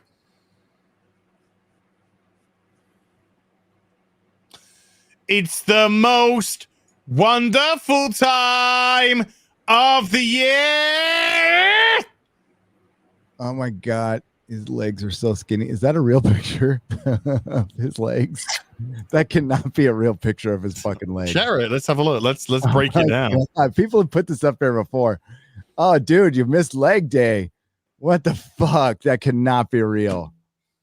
You have to share it. Hang on. See it. Oh, dude. When was this taken? People know what I'm talking about if they've seen this. Look at how fucking skinny his motherfucking legs are. Oh, okay. I'll share mine after. We got another Natalie Portman's to share. Yes. Dude. Jesus Christ. You want to go tell him that? Look at the size of his fucking python, dude. I could trip his ass. He looks like a fucking, he's animated. Like, what the fuck? Look at how small, look at how fucking tiny his fucking legs are. My calves are bigger than that, motherfucker. Oh, dude. He looks like a little, you can trip him. I'll get you. Oh, Gary Beekler. I could kick the shit out of Thor. I like the idea that you trip him and he falls forward, then pushes himself back up with his arms straight away. Yeah, just as a push up to go boing back up. probably and then you just like shit. Them some. I think there's an angle issue. It looks hilarious, dude. That we don't know what his thighs are like. His thighs could be like pork sausages for all we know. maybe. You can kind of tell from how high it goes up that those thighs are going to be huge. No. Is it shopped or is it real? I don't know if that's. I mean, this is People magazine, so I don't know if this is shopped or not. But it's probably fucking a joke. But dude, he's so fucking big. I mean, like, look at that. That ain't massive. That's fuck. That's fucking. That's fucking huge. He will beat the shit. That looks like a superhero though. For the first time, how many fucking chicks are gonna do this? He's gotten bigger, hasn't he? How many chicks are gonna be bean flicking to this? Oh, a lot. And then like he's probably lost 10 years. Cinema's gonna stink of sex. He's lost 10 years of his fucking life with all the roids he's put in his body. He probably can't even get his dick hard anymore. But whoa! Dude, what is this fucking? Have you and Hemsworth got beef, dude? No, I'm kidding. Do you want to fucking talk about it? Show me on the Chris Hemsworth doll where he touched you. I like Chris Hemsworth. Just steroids are bad for you. Garoy versus. By the way, I'm no doctor. I'm no doctor. I'm sorry, I'm no doctor. No doctor. Steroids are great for you. Do fucking steroids. You don't know anything. I don't know shit. Someone in chat just said, "Hey, he runs on his hands." Okay. He probably would not. He probably the size of his fucking arms, man. No, he could crush walnuts under his fucking armpit, dude. Yeah, but like, yeah, we got Brie Larson. You know what? She can't even fucking go to a pedicure before she fucking goes on does a superhero movie, much less. Now this is who's replacing him as Thor. Yep. Is that a new? That's from August of this year. This is last month. That's. See, how about we do some equality stuff here? You guys have your little Love and Thunder movie, and then you split off. You make your own Thor movies, and then we'll just have a look, see how they do. Thor movies, you know, Thor 5. What you mean, Natalie Portman Thor? Yeah, she can do her own Thor movie, and Chris can do his own Thor movie, and then we can compare them. then again, that's not really because it's the writers then as well. Compare and contrast. Yes. I think that's a good plan. I think that's what they should do. I think they should make an Indiana Jones movie with Phoebe Waller-Bridge. As a matter of fact, commit to 3. Yeah. Pay her $20 million per film, and release them every 2 years in theaters, 4,000 minimum. Do it. Give Ryan Johnson a trilogy for that. Give Ryan Johnson a trilogy. Star Trek Discovery. Give it 5 movies. By the way, do it. No fucking way Ryan Johnson's close to making that Star Wars trilogy now. He's got the 2 Knives Out movies he's making. Do you see how much money he got for that? Almost like $400 million. Hey man, loads of people loved Knives Out. There's probably plenty of people in chat right now who are like, yeah, but Knives Out was good. Oh, okay. Good. Ladies, I'm just going to give you the fucking prize of your life right here, okay?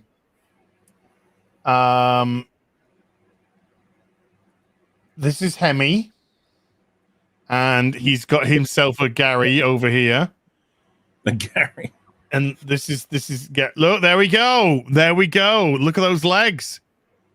Look at this routine he's doing. Jeez, I do this every morning, by the way, folks. I do it every half hour. I do it in my head anyway. During this stream.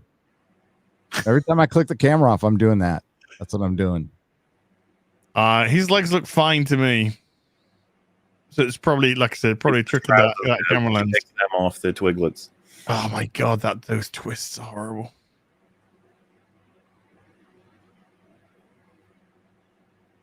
Punching bag's good. It's good. Ladies, just post 1 in the chat if you came. All 6% of the audience. Hey, 7% for me, dude. Okay. I haven't checked lately. You do not take my extra female percentage away from me. I'm gonna say show the fucking numbers, man. That's what I'm gonna do. Show the numbers. Show me fucking numbers. I'll show the fucking numbers, dude. They're going to audience right now. On a fucking audience, right? I'm sure Alex Jones. I'm not a lady, but I still came. I don't have it. I still flicked it. Yeah. Oh. All the boys who were interested in that as well. I lost 2%. What? Damn. What are you down to, dude? Sorry, 0.2%. 0.2%. Oh, holy shit. Goodness. 6.4. 6.4. 6.4. Okay, let me go to my back end. 93.6% male audience. Now I've got pressure on me. I feel the pressure. 6.1 female. You're at 6.1. Okay, let's go to audience. With that voice, it should be higher. It's not. I talk too much about Star Wars. It must be that. Here we go. Star Wars Mauler. Okay, here we go. Female. 6.9%. Oh, because it was 6.9, 69. Lady. Sorry, you actually get a ladies. So because you 6.9. No young people watch. Like it. No. 18 to 24, 13%, 25 15. to 34 years, 29%. 32.2. 29.1, 35 to 44. 28.3. 45 to 54 is a 19.8. 55 to 16.4. 9 for that. I think my audience is younger than you guys is. Mm-hmm. Yeah. Yeah. Less elderly people in my audience. It's because that's that British accent. As get into shape in your female viewership. I know. I'm gonna like totally buff out. I want that 69. I want that 6.9 to become a 69. You know what I'm saying, ladies. Other channels my audience watches. Number 1 is the Quartering.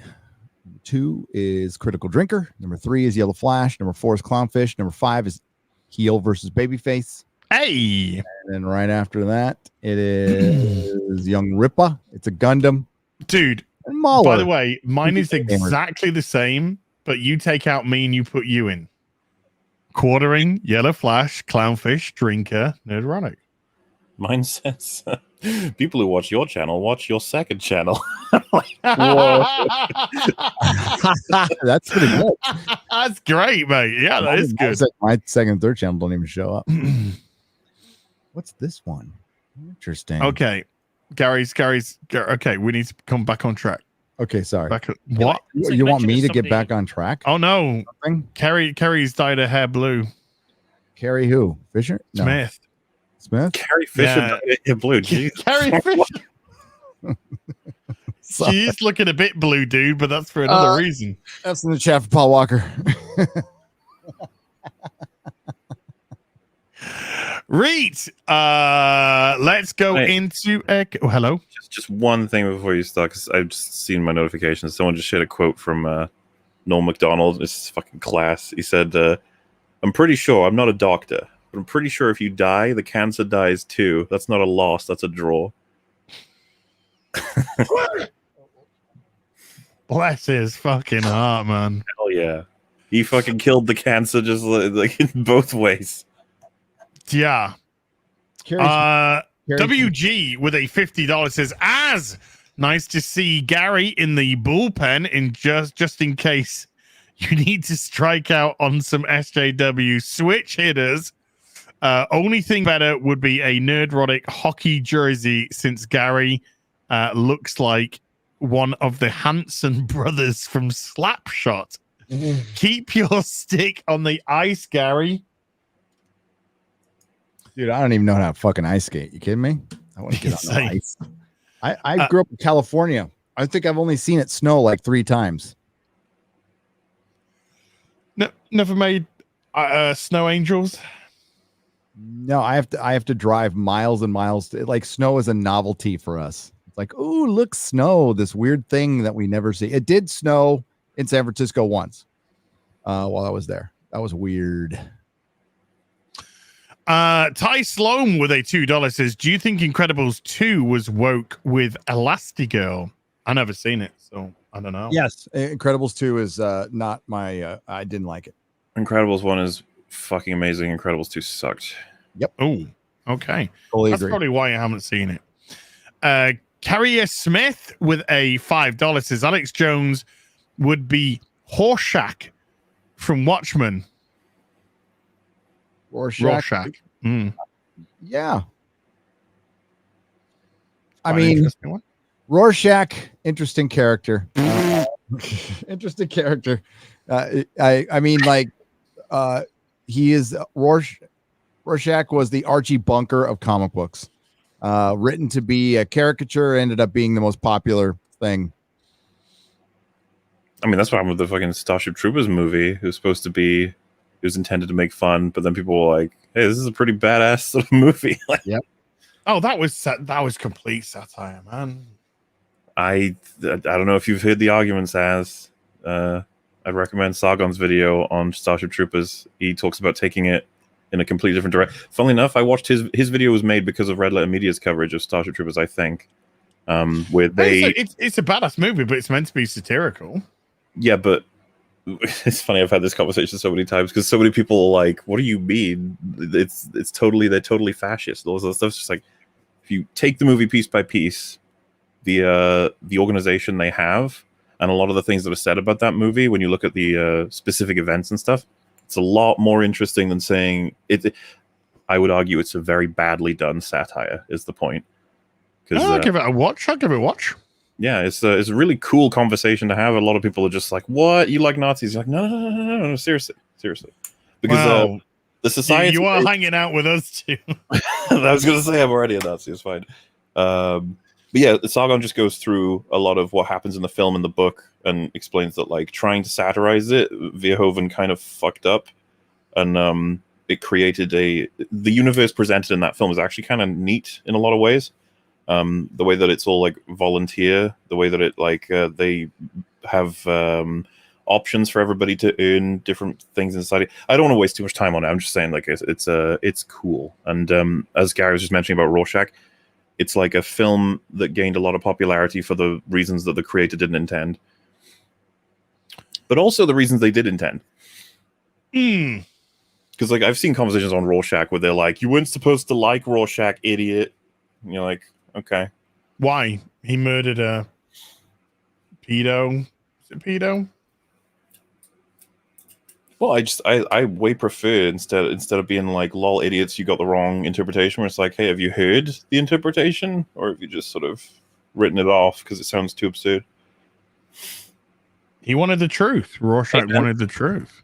This is why death of the author is really important. Just because the author tells you that this is the way that it's supposed to be, doesn't necessarily mean that is the only way that you could consume it.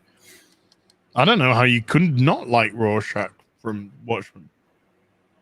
But, yeah. Well, it's the complexity of life, isn't it? And sometimes art goes beyond what the writer intended. Fucking look at Star Wars, you know. When he deep fries that guy in prison. Well, I'm not stuck in here with you. You're stuck in here with me. He's like, that's the badass fucking line ever. I think that any character that's hyper principled and believes what they're doing is leading to like it's really easy to like load of villains that are really principled, instead of like just selfishly being like, I just want more money. Meanwhile, they're like, no, I'm doing this because it's important work and it has to be done. This is why Thanos was so engaging in Infinity War, when he was like, I'm the only one with a will strong enough to get this job done. You know, the mechanics of his plan is another thing. Yeah. But I think everybody was just like engaged. They were like, this guy, wow. You know, like I can understand what he's a strong personality, I guess. And Rorschach's the same. The obviously the battle of principle or battle of philosophies between him and Manhattan is like, everybody remembers that. It's because he just won't break on his principles. No, it kills him. Yeah. And I think that some of the greatest characters of all time are ones that'll die for their principles. It's really engaging stuff. Damn, I mean that ending is just fucking great. He's just screaming at Dr. Manhattan to do it. Fuck. Yeah. It's that's you told me, because obviously I haven't read the original version. Yeah. I've got it, funnily enough, because I enjoyed that many portions of that movie. I haven't seen the movie in so long now, so I can't say if it's like great or not. Probably my favorite Snyder work though. It's one of those ones where I remember the scene, because it's when they make it clear that there is truth to be gotten to the citizens, or, you know, make this tragedy worthwhile. When that's first put on the table and Rorschach starts to leave the room, and then Manhattan looks at him, and you see, it's the owl guy, right? Is his name Owlman, or is it someone else? Night Owl? Night Owl. It's it's not Owlman. That's Batman. Yeah, Night Owl like immediately says, "Don't even think about it," or something like that, because we already know what's about to happen if you know these characters well enough. Yeah, I love stuff like that, when you know exactly what they're all going to do, and so you know what's coming, because that's how well written they are. Instead of they just do anything all over the place because nobody cares. That's where until the end, and that's going to be bitterly debated till the end of time. Zack Snyder changing the end, and I think it was because of, I don't know. I heard it was budgetary, but I don't know that for a fact. But the ending was changed. Yeah, about it.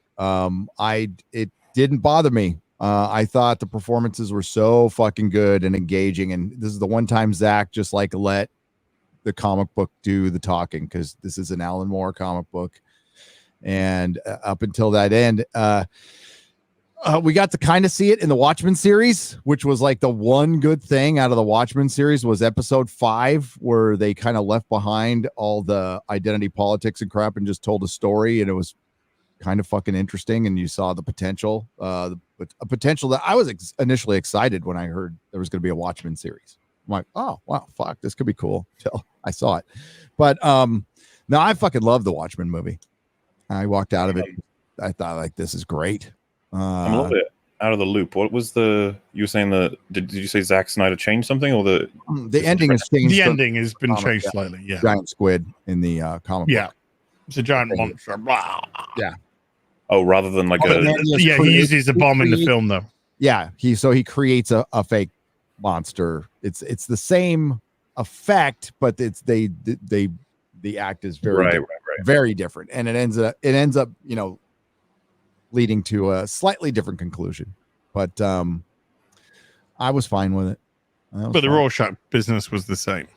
The actor fucking nailed it. I think what why am I blanking on his name? The guy played Rorschach. Oh my God. The actor's name. I don't think I've child actor from the 70s. Yeah, Jackie Earl Haley. His performance, I've said this a lot on my live stream, so if people heard this before, I'm sorry, but like his performance was like Heath Ledger good. It was that fucking good. It's one of the best performances in a comic book film, period. Was he as an actor, was he invested in the comic as well? Did he know it? I don't know. I'll have to look into it. He's in Preacher season 1 too, and he's fucking great in Preacher season 1. He's just a good actor. He's a good actor. I recently rewatched Shutter Island. He's in that as well. He's good in everything he's in. Yeah. He's got great presence. He's got a great screen presence to him. He did play Freddy Krueger in the remake that nobody liked. Yeah. I wouldn't blame him. Reet. Time to tell him with a $50 super chat says, Gary, been listening since the Expanse days. First time donation.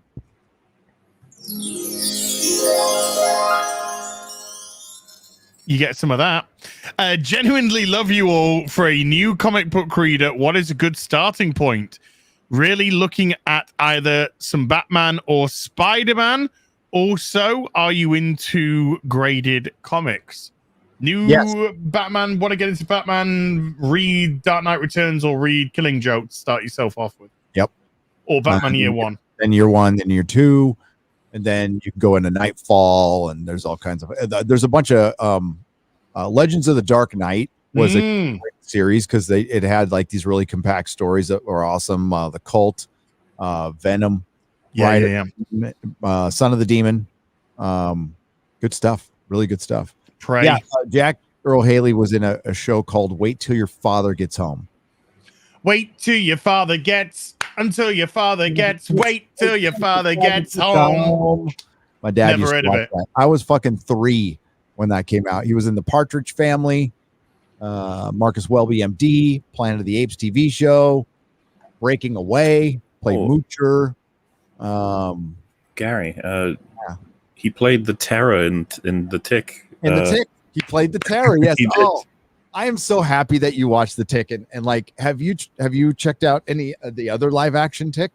I haven't, no, but I should, because the Tick was really, looking at that, 2016 to 2018. It's like, it's amazing we actually got it, considering when it came out. It was such a fun little show. It is. Deserved way more than fucking 2 seasons, man. Patrick Warburton played him in another live action series that was on Fox, right? Chat, was it Fox for like a season? That was fucking good too, with Batmanuel and I just love I am Batmanuel.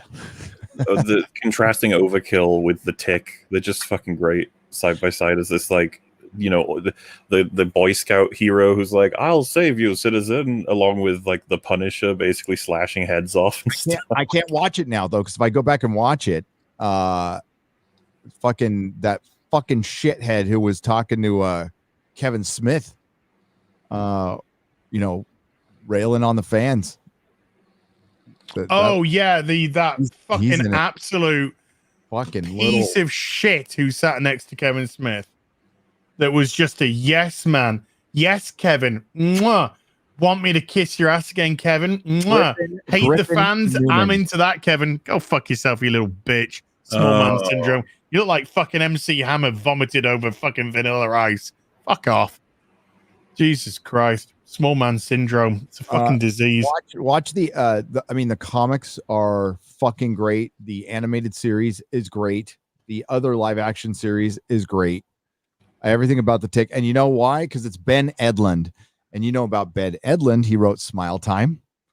One of the greatest Angel episodes ever. And he's written a lot of good TV. Like, Ben Edlund's fucking genius. Dude, Smile Time is one of those ones where wherever I'm watching the show with people, that's just the one where I'm like, oh fuck, we're close to Smile Time. Here it comes. Like, yep. Hey, I got a little bit of good news. Today's video, it's a strong one that I did, had a few opinions to say. this morning? The one that I just put out before the stream, about a couple of hours before the stream. The James Bond one. That one. I was kind of thinking YouTube might slap me with a big yellow sticker. They've actually confirmed a green sticker for the video. There you go. So thank you, YouTube. Allowed me to get my points off my chest. Appreciate that. Oh, and they gave you the big green, your video is monetized? Yeah. Oh, you know what's interesting about that? I had promised a couple things on my live stream yesterday. I completely spaced. Whoops. But I had promised to talk about this in a couple of weeks. Gary, do you want to get it out? Yes. There you go, Mark. We have battle damage, and we got the regular one, and somewhere around here I got Spike. I got a breakout, which was never in the show, but they made a Spike puppet anyway. So, and yes, you can take off his nose. Man, how well those probably would have sold had like that been releasing today, you know? Just a shit ton of angel puppets. Well, these things they were worth money for a while, and the Buffy Library playset is worth like $700. Whoa. Yeah, so it's not easy to find. I've got it, but I thought Buffy. Well, what we've talked about, I thought it would be back Star Trek wise. I thought they would do a movie 10, 15 years later. I thought that was just fucking guaranteed. Yeah, that's easy money. Like Buffy had a huge audience. Like, look at the fucking numbers. Like do you reckon show were amazing.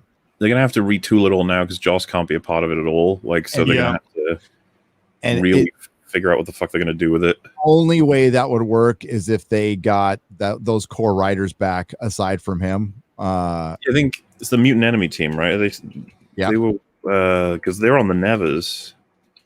And that went down well until it just didn't. What's the thing? The other set of episodes are to come out, and I don't know if he's behind them or not. If he's not, it'll be really interesting to see how it changes as a storyline. If he is, and I'm pretty sure it's going to get cancelled no matter what. So, somebody said he's just done. I think he's done for now. I don't know how he can come back. Who's going to hire him? Well, look, if Mel Gibson's getting work again, you know, Joss Whedon did nothing comparative to the Charisma Carpenter, like the mistreatment of Charisma Carpenter. I mean, I knew about it back then. Like, it's something the fans have discussed for like decades. Yeah, you know, her pregnancy and it destroyed the Angel storyline. Like, Angel season 4 is a mess. There's a lot of good stuff in it, but man, like, you can see it, like, what's happening, because it all starts to fuck up because of her pregnancy. They create a whole storyline to account for it, and they brought Mercedes back into it. That's season 5. Season 5. Okay. The thing about season 4 is that they like reverse engineered the pregnancy. They're like, why is she pregnant? It's like, I don't know. She's possessed by one of the old ones, because they've got lore on that from earlier seasons. Like, why? It's like, because an old one possessed her in heaven, but it wasn't really heaven. She was sent to heaven to be possessed by an old one because they planned that, and then to be birthed out through her by having sex with Angel's son. And it was like, what the fuck are you doing? What is this? And like every single person who watches these shows, the scene where Connor and Cordelia have sex is like, oh no. That's one of those ones where you're like, I ain't watching the show anymore. And you're like, I'm sorry. Push through it. You'll get to Angel season 5. Yeah, you'll get to 5. Don't worry about it. You'll get to one of the greatest. The comparison I always make, Gary, right, is they spent like a whole season building up to Jasmine, and she, like, I'm sorry, there's people out there who are fans of her. She is shit. If you remember, her plan is to create world peace by forcing it on anybody, and the way she does it is she consumes like 200 lives per day or something. She just eats them all, and she's like, world peace though, so it's worth it. She, when she's defeated by Angel, concludes, you know what? I'm just gonna kill everyone. Fuck it. That's what that's her. And then she gets beaten. She's a shit character. Then I almost want to say spoilers, but you know, Angel season 5, we get like I think 6 episodes of Illyria. She's an old one. She possessed a main character. Her goal is to take over the world. She is 1-to-1 with Jasmine, and yet she's like some people's favorite character in Buffy and Angel all put together. Yep. The writing on Illyria, the dialogue, and like, if you remember when she's defeated, when she finds out her whole army is dust, she just falls to the ground and like almost tears up because she can't do anything anymore. And then she stays with Wolfram and Hart because they're the most powerful thing in the vicinity, and she just keeps watching everyone. Because that is what you would do. You wouldn't just go, I'm going to start killing everybody one by one because I'm bored. Like, okay. So yeah, the writing in Angel season 4 is dire, and it's because they like. I think Joss, like, a lot of people theorize that he was like vengeful, and he wanted to like destroy Cordelia. Obviously, I don't know what the truth is. I would put it past him. No. That goes. That's very much in line with what I've heard about him. And I had a friend of a friend who was on season 2 with him, so for an episode, and yeah, it said he was a tyrant, like a total fucking tyrant. But that's how people were. I mean, it's the creative. There's a lot of money on the line, and they take this shit fucking seriously, and they see people fucking around. They what's this? This is our friend Ricky. Yeah, I know. He got himself a win today. So yeah. I put this booby up, and I drop it. Holy shit! I got the boobies! I did it, guys! I got me some boobies! I put this booby up. It's always nice to see somebody get a win, dude. It is. You got to get the boobies. Yeah. Speaking of wins, what I started to say 10 minutes ago. Alex Jones episode. Remember, it was demonetized while we were live. Yeah. So in my infinite wisdom, I decided to have YouTube review it. Because I don't know if everybody knows, because I know a lot of people were telling YouTube that Alex Jones was on the channel, but I think YouTube figured it out when I put his name in the title and put his face on the thumbnail. Not sure. YouTube reviewed it, and as of right now, as of today, it's green. It's green. He's green. See, that's why what's on 220 odd thousand now. I think we are at possibly higher. I'll tell you exactly. 241,897. 241,000 views on the Alex Jones Friday Night Tights stream, which is freaking amazing. So everyone who watched that, thank you. Well, thank Gary, really. But thank you. So now we got to thank everybody. Everybody played their part. Jeremy, Robert Barnes out there. There's a lot of people who made that happen. So thank you. And Alex Jones, most of all. Yeah. And you know what? You can talk to people and you somehow don't assimilate all their beliefs. I don't think Alex assimilated all of mine. And we'll talk to him again in a second. You didn't even ask him his opinion on Shang-Chi, man. I try. Wait, there's a lot of things I do want to ask him about pop culture. I want to ask him about the Matrix he's watching, because he uses the Matrix quite a bit as an analogy for things, and I would have loved to have thought what he thought of the Matrix trailer. What did you think of Shang-Chi, Alex? Shang-Chi is going to be so fucked up. I thought it was forgettable. Then it turned to frogs gay. I didn't understand it. There's dragons, water. What is that? There's a 5 rings. Get kicked in the balls. Where those rings come from? Oh, yeah, hey, don't expect questions like that to be answered, dude. Whoa.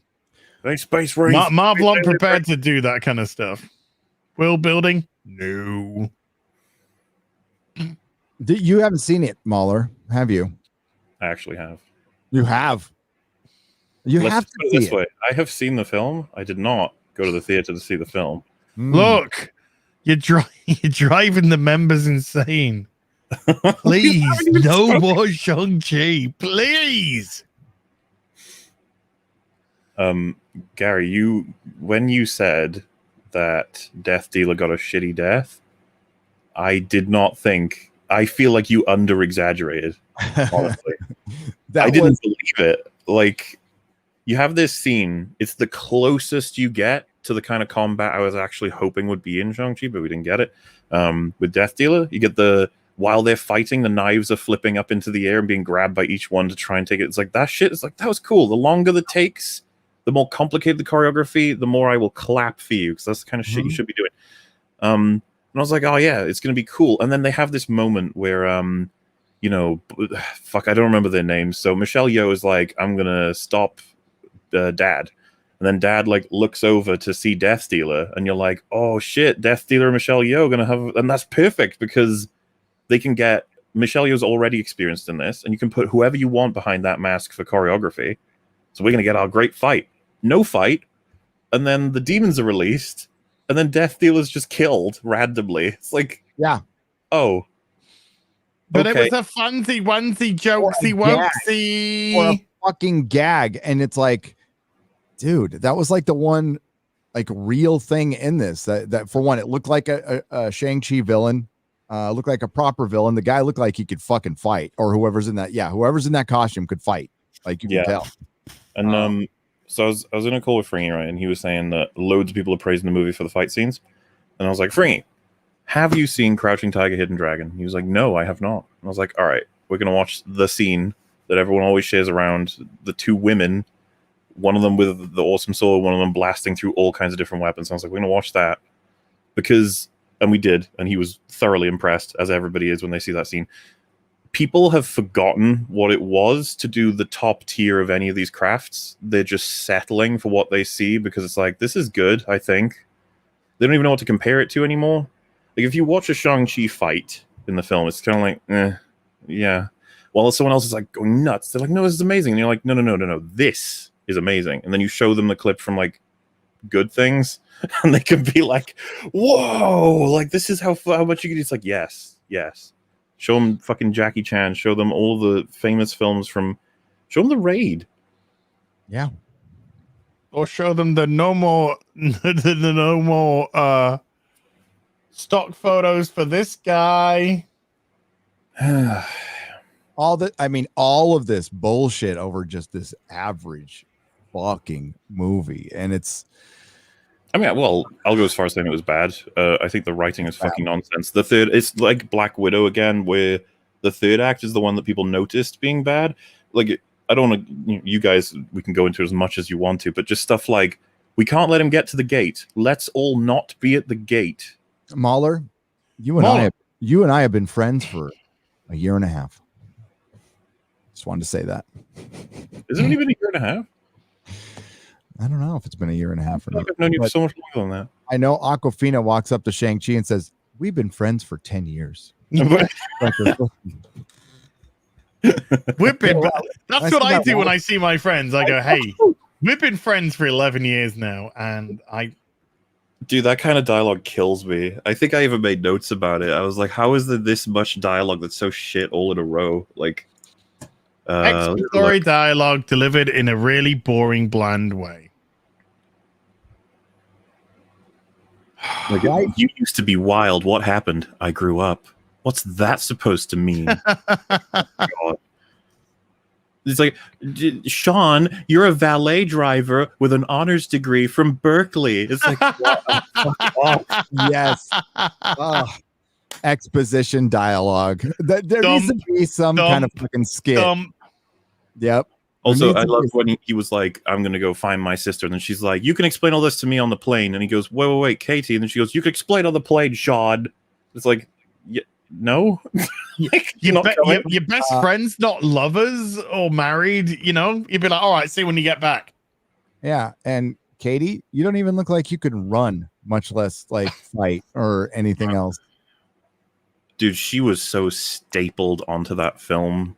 Like, always around, and it's like, why are you here? Just to suffer.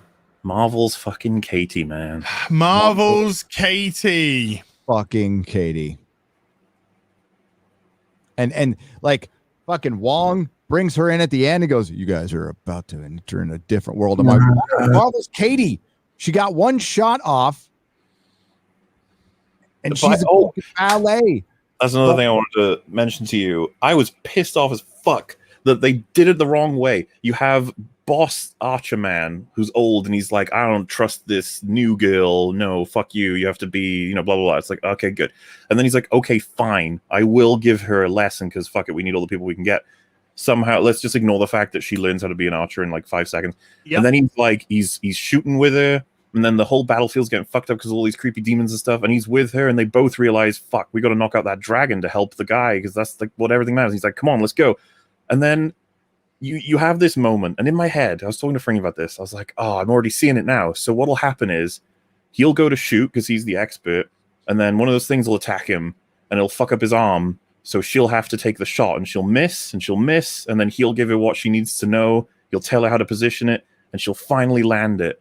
And it'll be like, oh, good mentor-student moment. And I was like, at least we can pull something like that out of it. Instead, Mauler. Instead, he gets pulled away by a spooky dragon thing. She ignores it. She doesn't help him. She just watches him die. And then she shoots once and nails it. I was like, what are you doing? That's not how you tell stories. Like, you couldn't let a man tell a woman how to fucking fire an arrow. It was right there. The most common payoff ever. The old dude being like, this is how you do it. And then the young person finally getting it right. Like, that's like the most obvious payoff you could have. She just watches him die. I was like, what the hell? Why did you do that? Do you know something? I was so fucking bored by that time in the film. I didn't even realize he died. I was just numb. Everybody died. For one, like, this big battle was between like 30 people. And then like an infinite amount of demons that somehow didn't manage to kill these 30 fucking people. It was. I thought he was at the end. No, most everybody dies, dude. And you can't tell because it's so dark and blurry. Yeah. I'm like, I don't even know what the fuck's going on. I'm watching this on a big fucking IMAX screen. I was just sort of. I think I was already like battered into submission by then. I was. Just couldn't believe half of the shit I was seeing. I totally understand, dude. Because when she killed it or wounded it, whatever, and then Shang was like, "I'm a plow my rings inside it and blow it up." I was like, "What? Is that something you can do?" Okay, then I guess you can do that. Yeah, I mean, there was nothing quantified what the bracelets of Sonic could do. So we've got no idea what their power capacity was, what they could do, what they couldn't do. It was just like, oh, you got rings. They can blast. They can make you fly for some reason. You can just yank people at will. You'd be like, this is mine now. You're like, oh, okay. You can give them to people. Well, not only could he give them to his son, but like he pulled them off him in the fight. He pulled the 5 off, and then he pulled the full 10 off. And it's like, how are you doing that? Like, what? Yeah. And then his dad got him back. By the way, I thought that was lame as fuck. The dad's death was so shit. He just gets grabbed, and he's like, I guess I die. It's like, why don't you do? Why you fight? You got the fucking rings, you dickhead. Yeah, and then he's got the rings, and then he's like, dude, save your dad's soul. He just his soul gets sucked out slowly. This is what I mean about, like, it's not even just the execution, it's the fucking ideas. I hate them. Why do I have to watch the main hero just go, oh no, my dad's gonna die? That sucks. Like, do something about it, you fucking asshole. And then his dad's just like, here, have my rings. So you haven't fucking earned them because I beat you, because I got the fuckers back off of you. But here, have my rings so that you can be the fucking soyest twat in the Marvel universe that hasn't earned a single thing and hasn't had a scrap of agency in his own fucking movie. Thank you. No more stock photographs for me. People are referencing like when Clark watches Jonathan die in Man of Steel. It's like, fuck, stop reminding me. Save your dad! So yeah, it was a great movie. Great movie. I'll be right back, guys. People like, yeah, see it a bit. People like, oh, you gonna make a video? Seen a bit. I ain't doing a video for that one. Fuck that. I'll talk about it EFAP in more length than this, but I mean, I don't want to talk about fucking Shang-Chi. All right, let's talk about someone else. Okay, super chats. All right. Kate C, aka Snake Plush Kitten, with a $5 says, after careful consideration, Alex Jones seems like someone lived in those shades of grey politically. The superhero I suggest is Mr. A. Who's Okay. Mr. A? I don't know. Oh. Mr. Anderson. Le Chevalier de Lys with the 5 Canadian says, City of Heroes is amazing. My first MMO. The only downside is it's like crack for my alcoholic self. Lol. Come join us on Excelsior. We have hot dogs. Trenna the Knitter Guthridge with a $2 says 5 and 24 panels of the blanket I'm doing as I watch. Nice. The Provocateur Extraordinaire with a $10 says, I think I missed you last time, Nerdrotic. I asked your thoughts on Adam Warlock in the MCU. Think they'll use the goddess to make him a woke character? Would have already missed the boat on Adam Warlock anyway, because, you know, Thanos and everything. Cubus SC7 with a €5 says, Amber Heard asked if she had been missed, but restricts who can respond to that tweet to her followers. A classic. Dude, she's desperately crawling back to what she used to be, which was, I'm hot, appreciate me. And people be like, yay. And they ain't like that no more. Yeah, superficially, she's hot. As a human being, she's fucking rancid. Noah Mint and sorry, but beauty is just skin deep. That is it. Oh, you'd fucking get to it. No, I wouldn't go near a person like Amber Heard. Not fucking near one of those. Once you gauge what they're like as a person, no sirree bomb.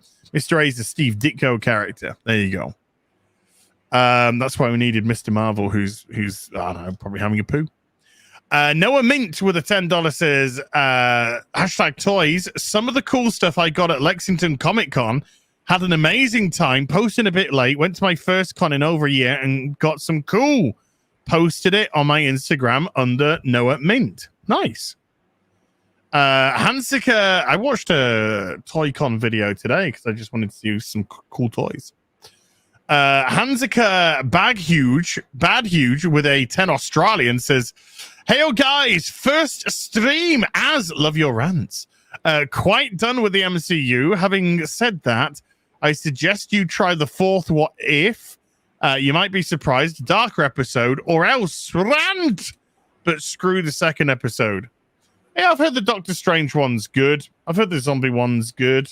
Mm-hmm.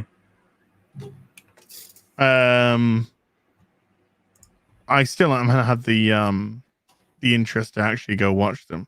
Have I seen the hot/crazy scale video? One of the funnest fucking videos I've ever seen in my life. Should we play that? Should I go find that video and should we go play that video? Which one specifically? Sorry. Have you seen the hot versus crazy video? I don't think so. Oh my god, Mauler. Right, I'm gonna. Oh fuckerella, dude. Okay, right. Let's just set this up for when Garay gets back. Doink. Doink. Okay, it's ready. And I have done. Shit. I need to fucking go to the super chat thing, so we'll have to do that when Gary gets back. But it's fine. I got it ready. Got it ready. XSL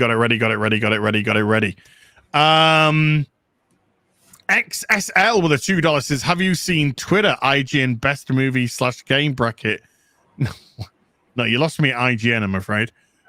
Kevin Appel with a $5 says, a joke should catch someone by surprise. It should never pander. Norm Mcdonald, R.I.P. Norm. Hell yeah.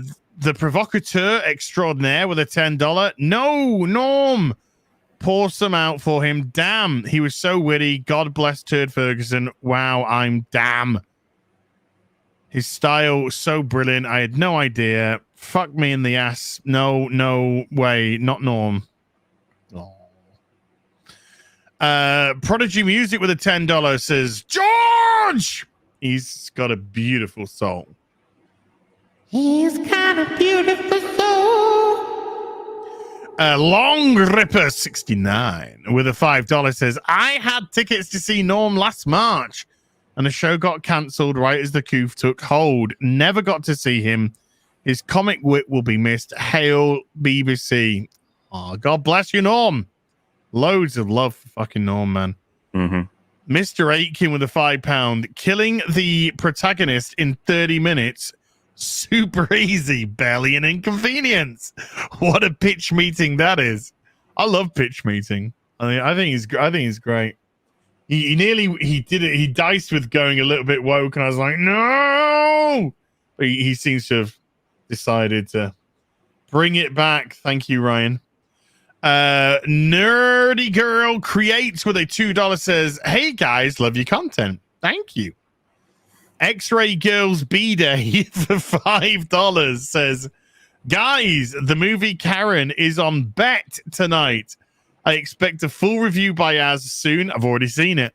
An EFAP episode on it ASAP. Also, I can confirm ladies do in fact poop. You'll probably get a new set of movies for that, but it won't be for some time. Yeah, some absolute mad lad put Karen on YouTube. It's been taken off now, which is such a shame because I was ready to do a scroll through. So I'll have to do that soon. And I don't know how, but somehow my Twitter, maybe because I saw Karen, linked me to one of the people who were in the film. And they tweeted out something like, oh yeah, I put Karen into the search engine in Twitter. And I was trying to find if it still had a link up on YouTube. And I saw a tweet by a guy who was like one of the producers, I think. And he's in the movie somewhere. He's in a cameo in a movie. And he puts this tweet up saying something like, I can't express like how proud I am to have been part of this. Not just a producer, but also to have a part in the film itself, with all its messages, etc. Or something along those lines. And I just replied by saying, dude, thank you. This is the funniest movie I've seen in years.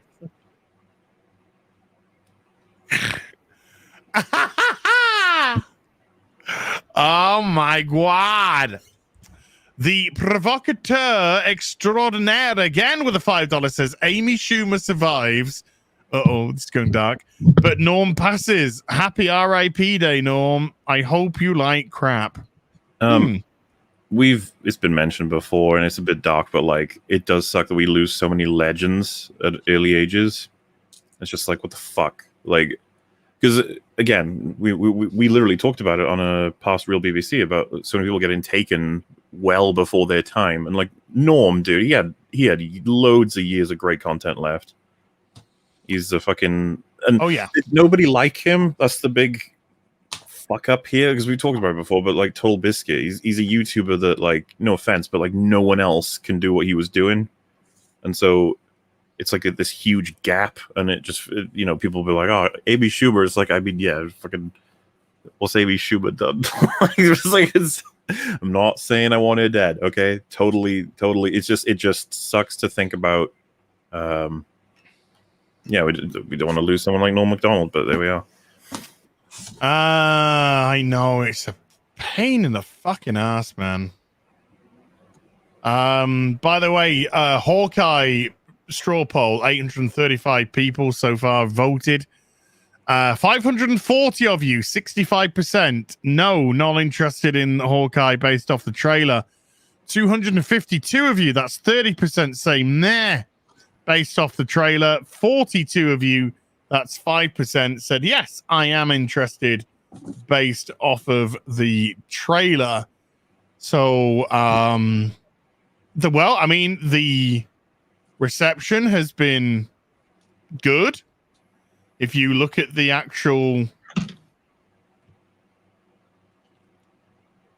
the likes to dislike ratio on YouTube. So, yeah, I mean, we're all in the wrong and we don't know what's good for us, I guess. Gary. Oh, he's gone again. Right. Let's go back then to some of these. Zero Red Fox with a £5 says, watch V for Vendetta every year for 10 years. Every November the 5th as a reminder and warning of what future to avoid. Valerie's letter gets me every time. Taylor Ramirez with a $5. The day Hassan Piker apologizes is the day George R.R. Martin publishes the last 2 Game of Thrones books. Ayo! Russell Thunder with a 100 INRs, which I'm Indian rubies, maybe. What's your opinion on animes taking over everything like Attack on Titan? That getting more views in the US than Loki? What if Falcon and a Winter Soldier or Zack Snyder's Justice League? Well, this is clearly what people want. It's whoa! It's selling like a mofo right now, and it's unstoppable juggernaut. Gary, let's have a look.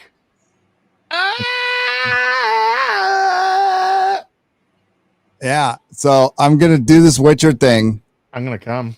It's not your fault. You said the statue's not that great though. Like, yeah, it's not well painted, I'm afraid. Oh, wow, that's too bad. Yeah, little dinged box, no problem, don't care. But yeah, this is what I ordered last week on the air. It's nice. It's fucking cool, dude. Oh yeah, that's the one I got. I got that, but I got it for the Xbox so I could get the pack of Gwent cards inside as well. Could you paint it yourself and sort of improve it? I probably could. Well, yeah. I mean, I would have to completely rebase coat it and you couldn't, and that would still mess with it because there would still be that extra coat of paint on it. Yeah, that'd still be Yes, it's possible, Mauler. Absolutely. I've fixed a lot of action figures. I've moved. Now that I've moved, I mean, a lot of my action figures have like little missing parts or they're glued together because they got fucked up. Dude, I lost my Sauron staff. I still don't know where the fuck that is. Oh, number. I remember putting it in a different box, so it's somewhere in a different box. Okay, but I don't know where the fuck it is. God damn it! Damn it! Yeah, the Norm thing is just fucking sad as hell, dude. Because yeah, he was a comedian that like because he was the way he was, Mauler, it didn't get him a lot of gigs, right? No, yeah, I know he totally crippled his own career, but for the best reason possible. Best reason possible. What, for being funny? For being fucking real. Yeah, being real and funny and not being like a piece of shit like Kimmel. This is the thing, man. It's like I feel like any attempt to try and box him into what was so great about him is almost like a disservice because he was just fucking amazing. But like someone that just speaks to you immediately is his goal as like a comedian was to like, why do we have like sort of rules on what we can't talk about and then things that are definitively subjects that cannot be made into jokes? He would see that as a challenge. All of it's a challenge. You should be like, all right, I think I can take this on. And the way he could spin conversations, they'd be heading one direction, and he can just do whatever he wants to bring them right back. Like, incredibly talented, and just I don't know anyone else who does the kind of thing that he does. No, he's the one who really kind of I don't think personifies the comedy is an art form. It's an art form. It's philosophy. It's an art form. They are the modern philosophers, but it's not like anybody can put comedian in their bio on Twitter and it doesn't fucking make it so. You know what I mean? Like, because there is a delivery, there is an intent, there is you could sit there and just rant, right? That's easy, and people consider that comedy too. But what Norm did was different, very different. It's also, you know, what the greats did, that so many of them are gone now. George Carlin, Bill Hicks. Bill Hicks, man, fuck. Woof. Bill Hicks was fucking. I love Bill Hicks, dude. I'm just seeing quotes on Twitter, different people sharing some of his best ones, and like he's on Jimmy Fallon's show, and he says, "There's a rule in show business that if you got a laugh from old Jimmy Fallon, then by God you earned it." And like Jimmy Fallon just bursts out laughing. It's like He says it's so stone-faced that you...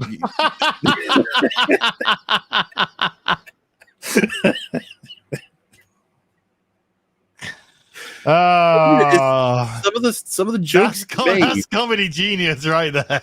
Some of the jokes he made you could miss. You could be like, what was the joke? And then you realize, you're like, oh my fucking god, that's amazing. Speaking of great comedy, let's just have a wee little look at this. This is will set you right in life.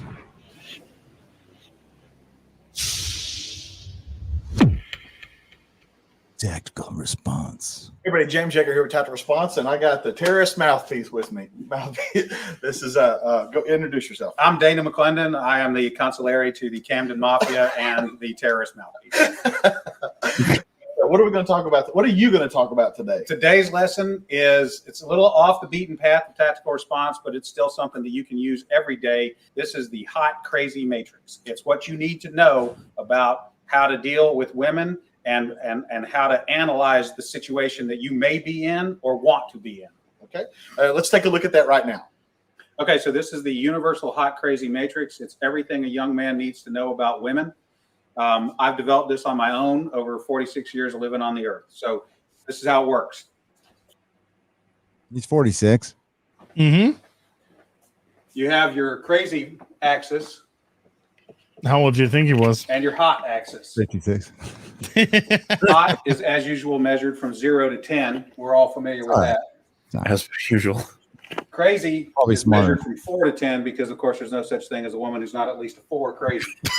So you got 4 to 10. This is your hot, crazy line right here. Very important that you keep in mind where the hot, crazy line is. As a rule, this is your no-go zone. We do not hang around and date and marry women who are not, at least in our mind, a 5. Okay, can you pause? This is your no-go zone. You don't go here. Yes. Do you ever wonder if this is one of these moments like Gina Carano's watching our live stream, or not that it matters? It's not going to change anything. Hey, Gina. Or my mom is watching the live stream, or maybe my little sister or my wife. And it doesn't stop us anyway. See, just wanted to point that out. Doesn't really matter. I hope they find it funny. Oh, I'm sure they find it true. At least, well, I know my wife. Well, I will just say a lady asked me to play this. There you go. There you go. There you go. Because it That's is just true. a question. It's not a judgment. It was an actual observation. That's all. Because you never know who's watching, when they're watching, and we can never have that in the back of our minds, or it would mess with things. Yeah. Well, no, I mean, you push forward. There is no such thing as a not crazy as less than a 4 crazy. Here. We I'm just not rule arguing this with that out. at all. Life is better this way.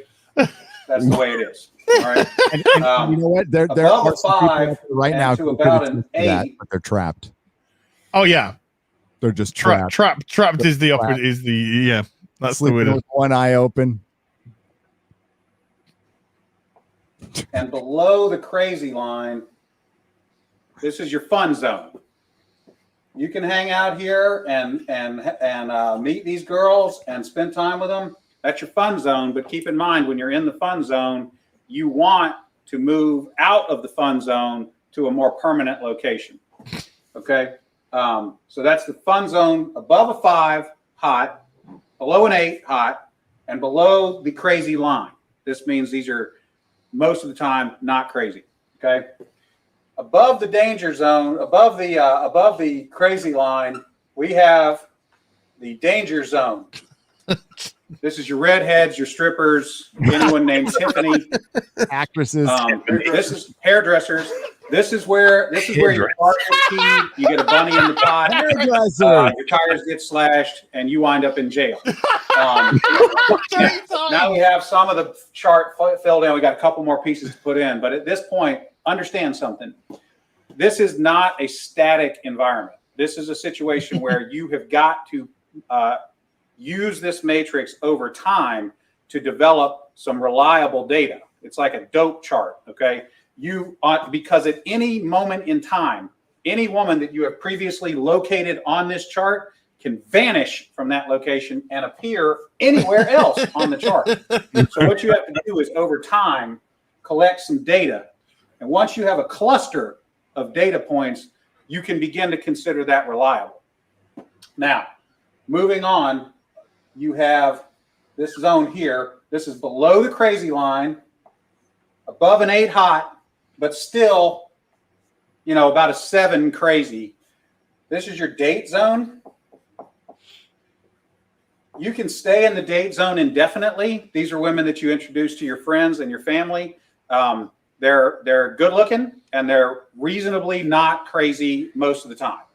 Okay, so this is, you can stay here indefinitely. Now,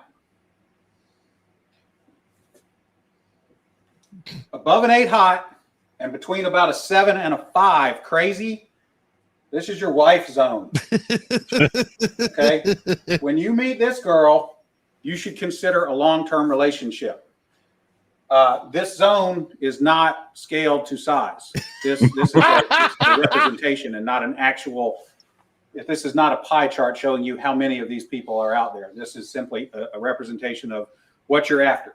You want to be 5 to 7 crazy, above an 8 hot. That's your wife zone. Okay. Now, below a 5 crazy and above an 8 hot, this is your unicorn zone. These things don't exist. If you find a unicorn, please capture it safely, keep it alive. We'd like to study it and maybe look at how to replicate that. Okay. So I was explaining this to a guy one time, and he said, "Wait a minute. I met this girl, and she's like smoking hot. She's like at least a 9, and she's chill. She's totally cool. She's like not even a 3 crazy." I said, "You're telling me you've met a girl, she's a 9 hot, and she's like a 2 or a 3 crazy?" He said, "Yeah, man, I like her a lot." I said, "You should be careful. That's a dude. You're talking to a tranny." So you got to be careful, because down here below a 4 crazy and above an 8 hot, you're probably talking to a dude. That is a universal hot crazy matrix. All right, Dana, that was pretty.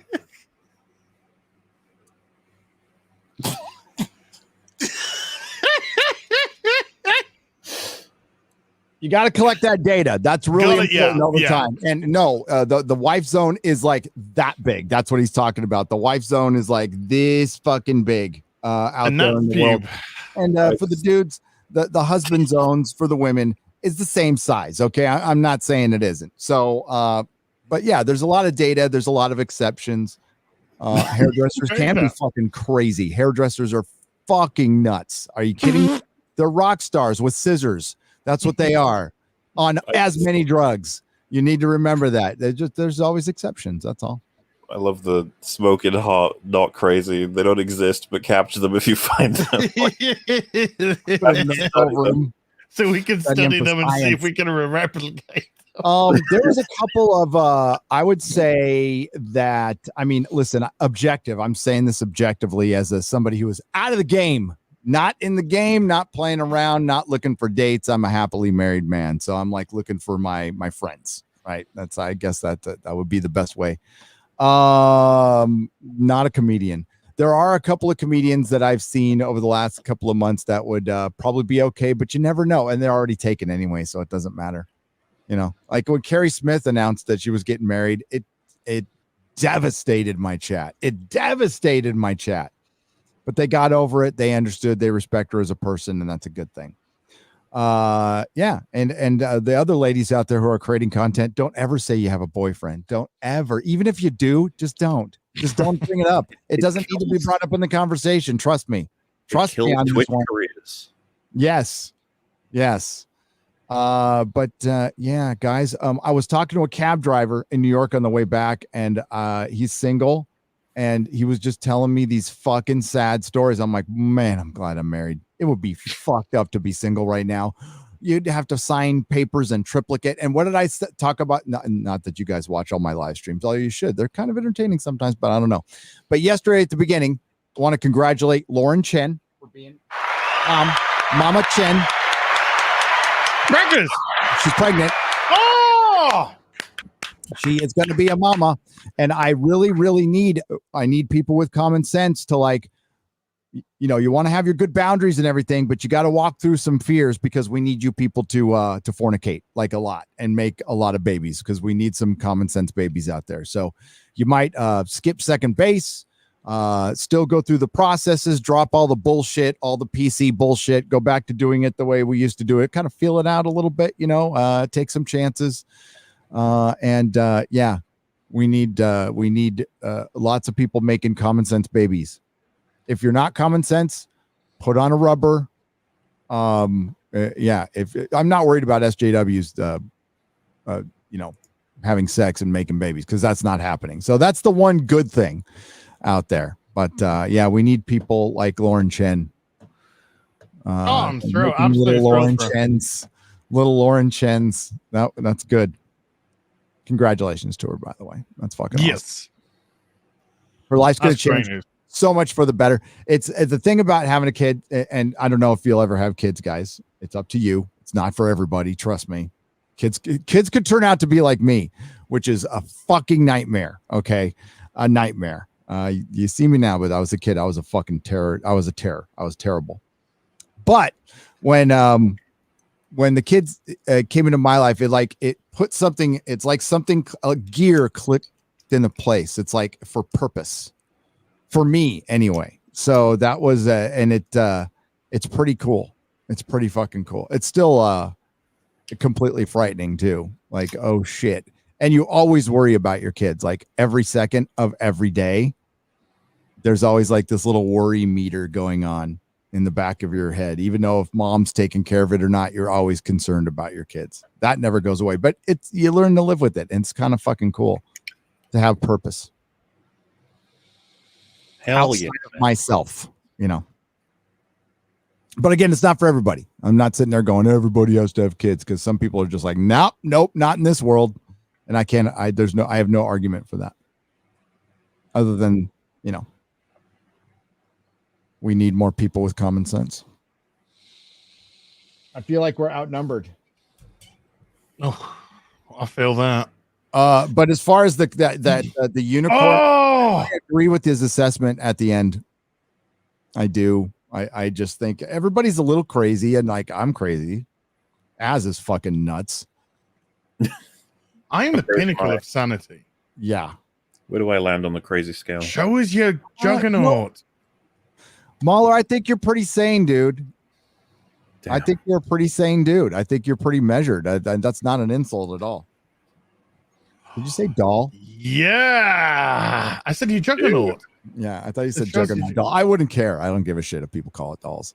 But yeah, this thing is it's really simple.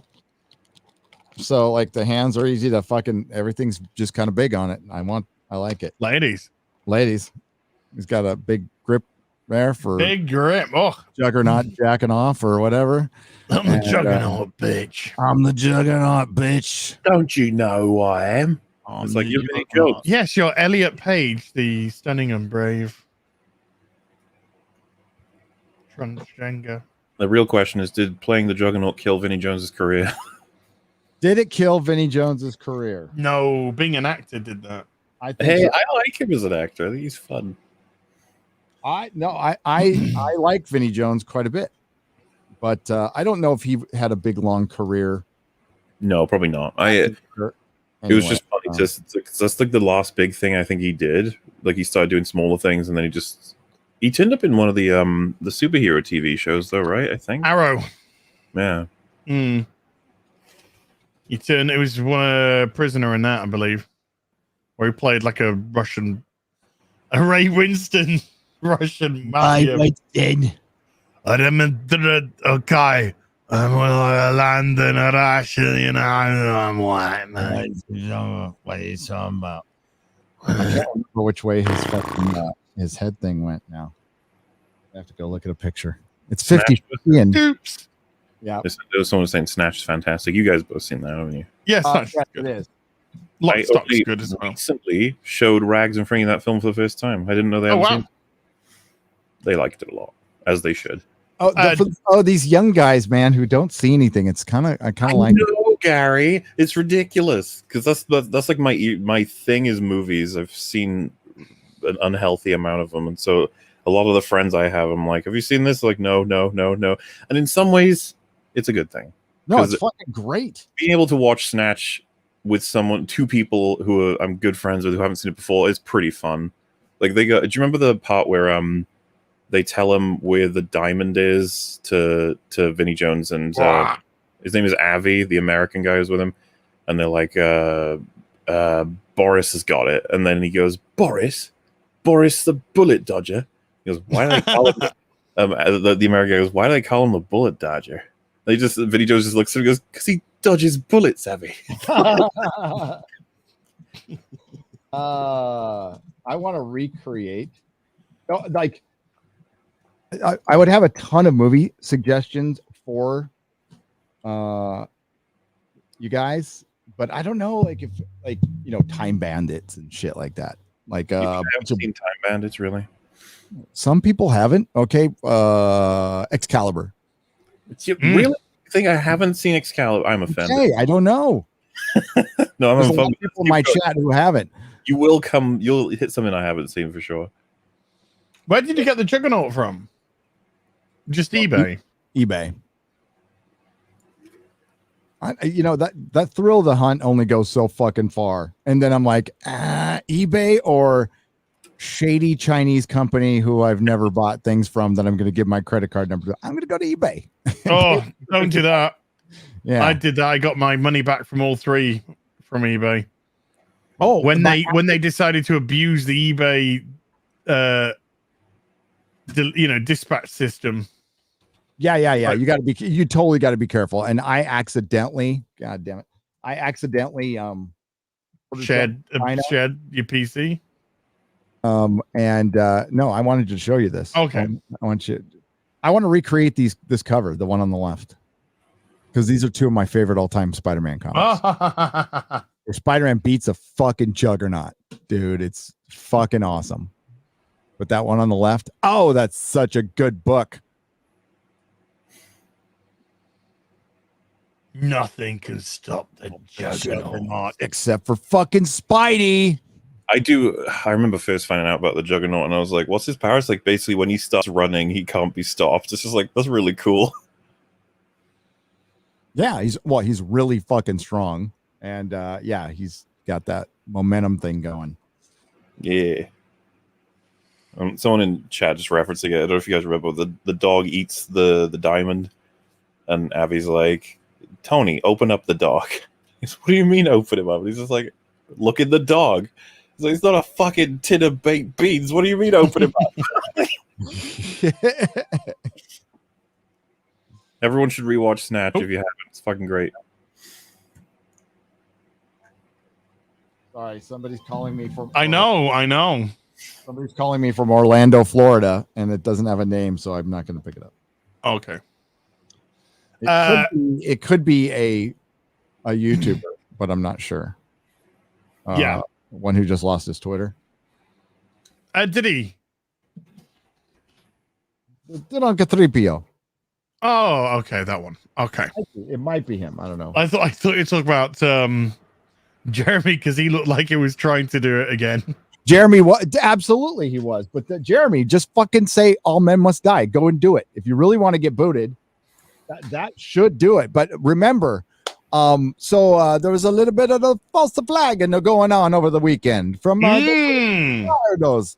I just want to say that the false flagging has been going on a little bit longer and prior to Alex Jones. We'll just say that. Again, I don't want to get in any stupid pitching matches because I didn't get the false flag, but we did possibly when we posted the All Men Must Die. You and I did that. That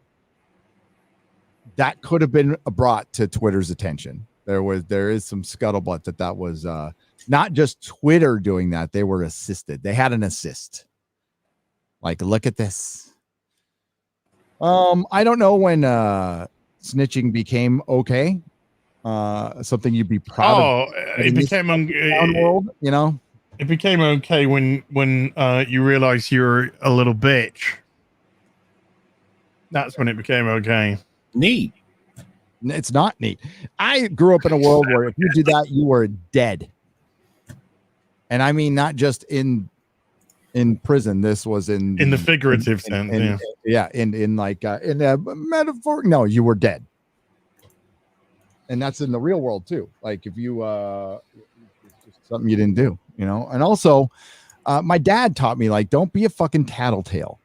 You know, you got you deal with it, mano y mano. You don't go to you don't rat people out to the teachers and stuff. You don't be a tattletale.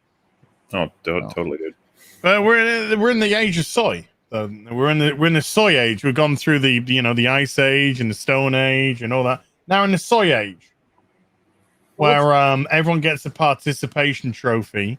Yep. Everyone gets mollycoddled, and you've grown up to be soft, weak, and a bunch of bitches. What's mollycoddled? Mollycoddled. Yeah. What is it? Like, what's it? It's when you're like, ooh, you're wrapped up in cotton wool. You know. Okay. You're mollycoddled. Bubble wrap to the world. They look after you. You're fucking.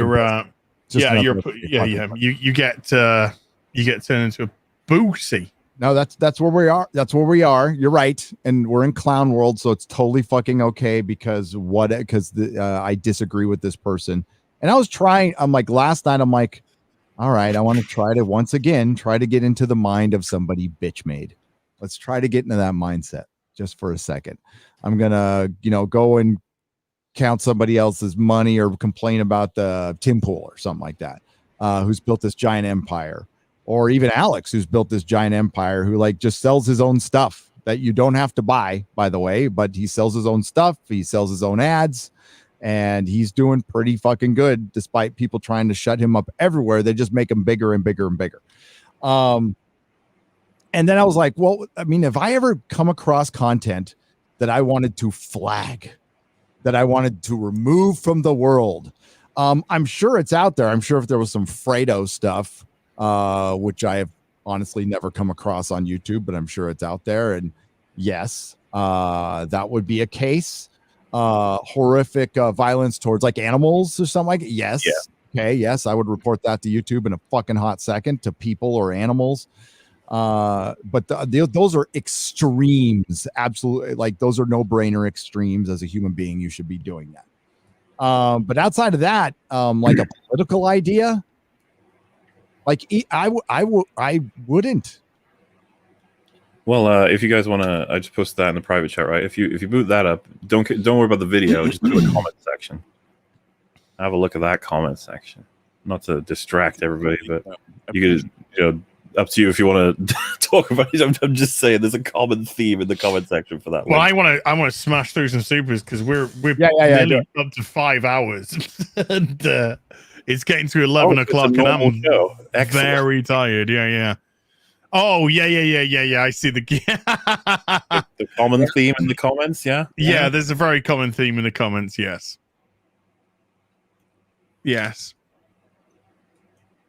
Somebody done fucked up. Snitches get stitches. Yeah. I mean, I thought we were about free expression. That's what I thought we were about. Right? It is, as they call it, bitch made to fucking do that shit. Absolutely. Yep. And but when you're dealing with bitches, you get bitch made. I've actually, we've said since the inception of EFAP, people have asked us like, would you want Movie Bob and etc. that's removed from the platform? Like, as long as he's not encouraging the deaths of like the people he disagrees with, no, keep going, keep pumping out content. Hopefully you get better. I don't want you fucking erased. That's stupid. Like, it's just completely antithetical to learning. Like, you just cancel the entire process. Exactly. I think exchanges of ideas are great. And I think people who are discouraging people from questioning the government and authoritative sources, I'd be wary of those. That's just my opinion. I'd be wary of those people. Now, I've always been pretty counterculture on the outside looking in. That's been my life. Pretty happy there. That's that's I guess the sphere we're in. I heard Jeremy from the Quartering use that term, and I'm like, I have not heard that term in a long time. But that's where I've always been, is counter culture. We're counter the culture right now. We are offering the opposing view. And that opposing view, there's lots of nuance to that. There's tons of it. And I'm not super informative on my channel. It's just like doing my thing, trying to be funny once in a while, but just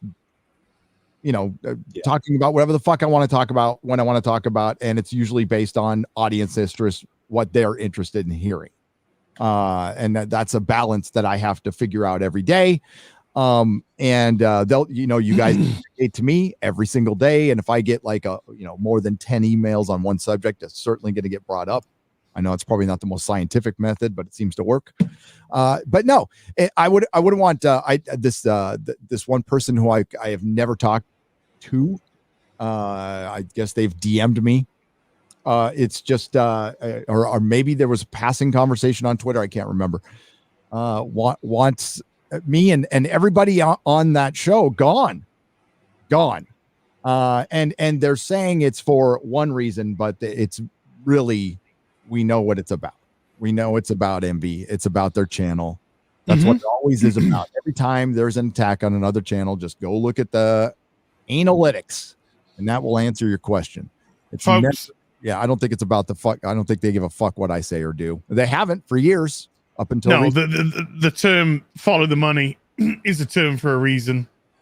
It's like I say, it's jealousy, it's envy. They see people who have an opinion when they don't necessarily. Fence sitter, want to play the ankle biter game, or they want to respond based off somebody else's opinion, therefore not actually having one of their own. And they get annoyed when people come and watch. They get annoyed when people go watch. We've seen so many. We saw with the Screen Junkies boys this week. What did it boil down to? Through all their whinging and moaning, they out themselves. It was just like, look at the views they get.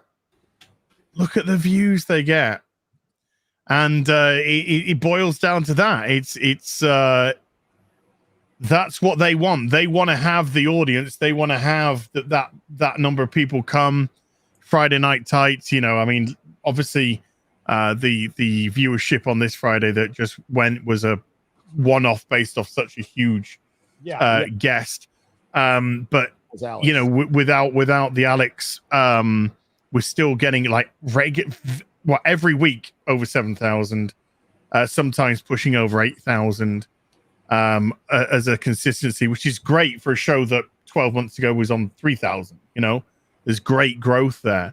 The real BBC, when we started doing this on my channel, we were getting like low 3,000s, and then we're now doing over 4,000. We had like 4.2K today at peak. Last week with Gary, we had like 5.8 or something. So you guys are coming and you're supporting hard. You really are supporting hard. Even when I'm doing Witcher streams, just on a personal level, I'm getting it could fluctuate between 400 to 800 people coming in and watching, and that's just on a video game stream, which is quite difficult to do on YouTube unless you're somebody absolutely massive. Mauler with EFAP, 3, 4, 5,000 that come in and watch those. And it's just pure envy. They're just like, why aren't I getting that? And slipped. Well, yeah, they let it slip. They let it slip. And particularly with the Screen Junkie boys, they're people who are supporting Access Media and been part of Access Media. You see, and when you're part of Access Media, you get very selfish and entitled because you're used to getting freebies, you're used to getting invites and getting interviews and all this kind of stuff. But if your audience don't give a shit about that, if your audience just feels that that you're not going to give an impartial opinion or you're not going to give the truth based off that, then They're going to go to people. They're going to go to people. Not just saying us. There are plenty of others out there. They're going to go to other people who they believe are going to give them an honest opinion about it. And that's why this media is so important. And this is why a lot of them want us gone, because they want to return. And the irony is the people who are being bitch made, even if we're gone, they wouldn't get this audience. They wouldn't get this audience at all. This audience would move to someone else. It'd move to Young Ripper. It'd move to Critical Drinker. It'd move to some other place. That would become their new home. It certainly wouldn't go to Access Media, and it certainly wouldn't go to bitch-made people that don't have an opinion. And when we see these, when we see these attacks or we see these attempts at trying to rope us into drama, behind the scenes, we're going, great. We're doing something right. Let's keep it going. And instead of giving them oxygen and giving them time, we go, right, we're doing something right. Let's focus. What should we do? What should we do next? What we're looking at? How can we do better? How can we do, get someone else? Do we have any contact with this area, that area? And we're reaching out to all kinds of different people to come onto the show. All kinds of different people to come onto the show. And some we're still in communication with. Some haven't returned any communication, but we're out there trying, and we're out there trying to get people who we think are going to entertain you and going to be interesting to you. And it just goes back to, for us, it goes back to how it should be, and that is entertaining our audience. So let them waste their time. Let them report. The more that they scream and shout about us, the more our name gets out there, and the more people who maybe are getting sick and tired of them say, hey, do you know what? I might give these guys a little look at to see what they're like. Oh, actually, quite enjoying this. So that's all we can do. That's been the vast majority of it. And I know one of the biggest criticisms is whatever decisions I'll speak it, leave it to me. Whatever I talk about or bring into my channel, it's bad for fandom. Okay. For one, I'm not the arbiter of fandom. I'm not the gatekeeper of fandom. I'm just a guy. I'm just a guy running a fucking channel, and we all kind of do our own different thing. But there is no arbiter of fandom. I would argue that it's been bad for fandom to keep pushing disingenuous arguments, divisive politics, identity politics, CRT, which is essentially segregation, bringing this stuff into what was a pretty fun space. And then, like, I've heard every excuse in the book. Well, Star Wars was always political, and Star Trek, yeah, there was little politics here and there, but that wasn't the majority of the conversation. It was just, we were talking about the characters. Now our characters have been ruined, and they have been ruined by piss poor plots that have been chosen over better stories for politics, for identity politics, for an agenda. And it doesn't even matter anymore. And it's going to get, like I said, it's going to get worse before it gets better. And they have assassinated. How many characters do they need to assassinate? And I know more and more people are waking up to this, but I would argue that if we're making things worse for fandom by making people aware of this stuff, they already know it sucks. I had nothing to do with that, and neither did Az or Mauler. I mean, that's Marvel. Marvel has been writing shit. It's not our fault. We didn't put it in there. We're just discussing what we are seeing right now. And this Hawkeye trailer, it's a fucking, there's about 5 different stories that I'm sure all of you in the chat could think of right now that would be better Hawkeye stories than what we're going to get on this fucking D+ show. I'm not going to get a story. If we get a story at all. And this is just another example, and it's happening over and over again. Everything isn't fine. Everything isn't fucking fine. I'm sorry. Some people just want to consume. And I'm not stopping you from doing that either. And neither is Az, or neither is Mauler, and neither is anybody. You want to consume.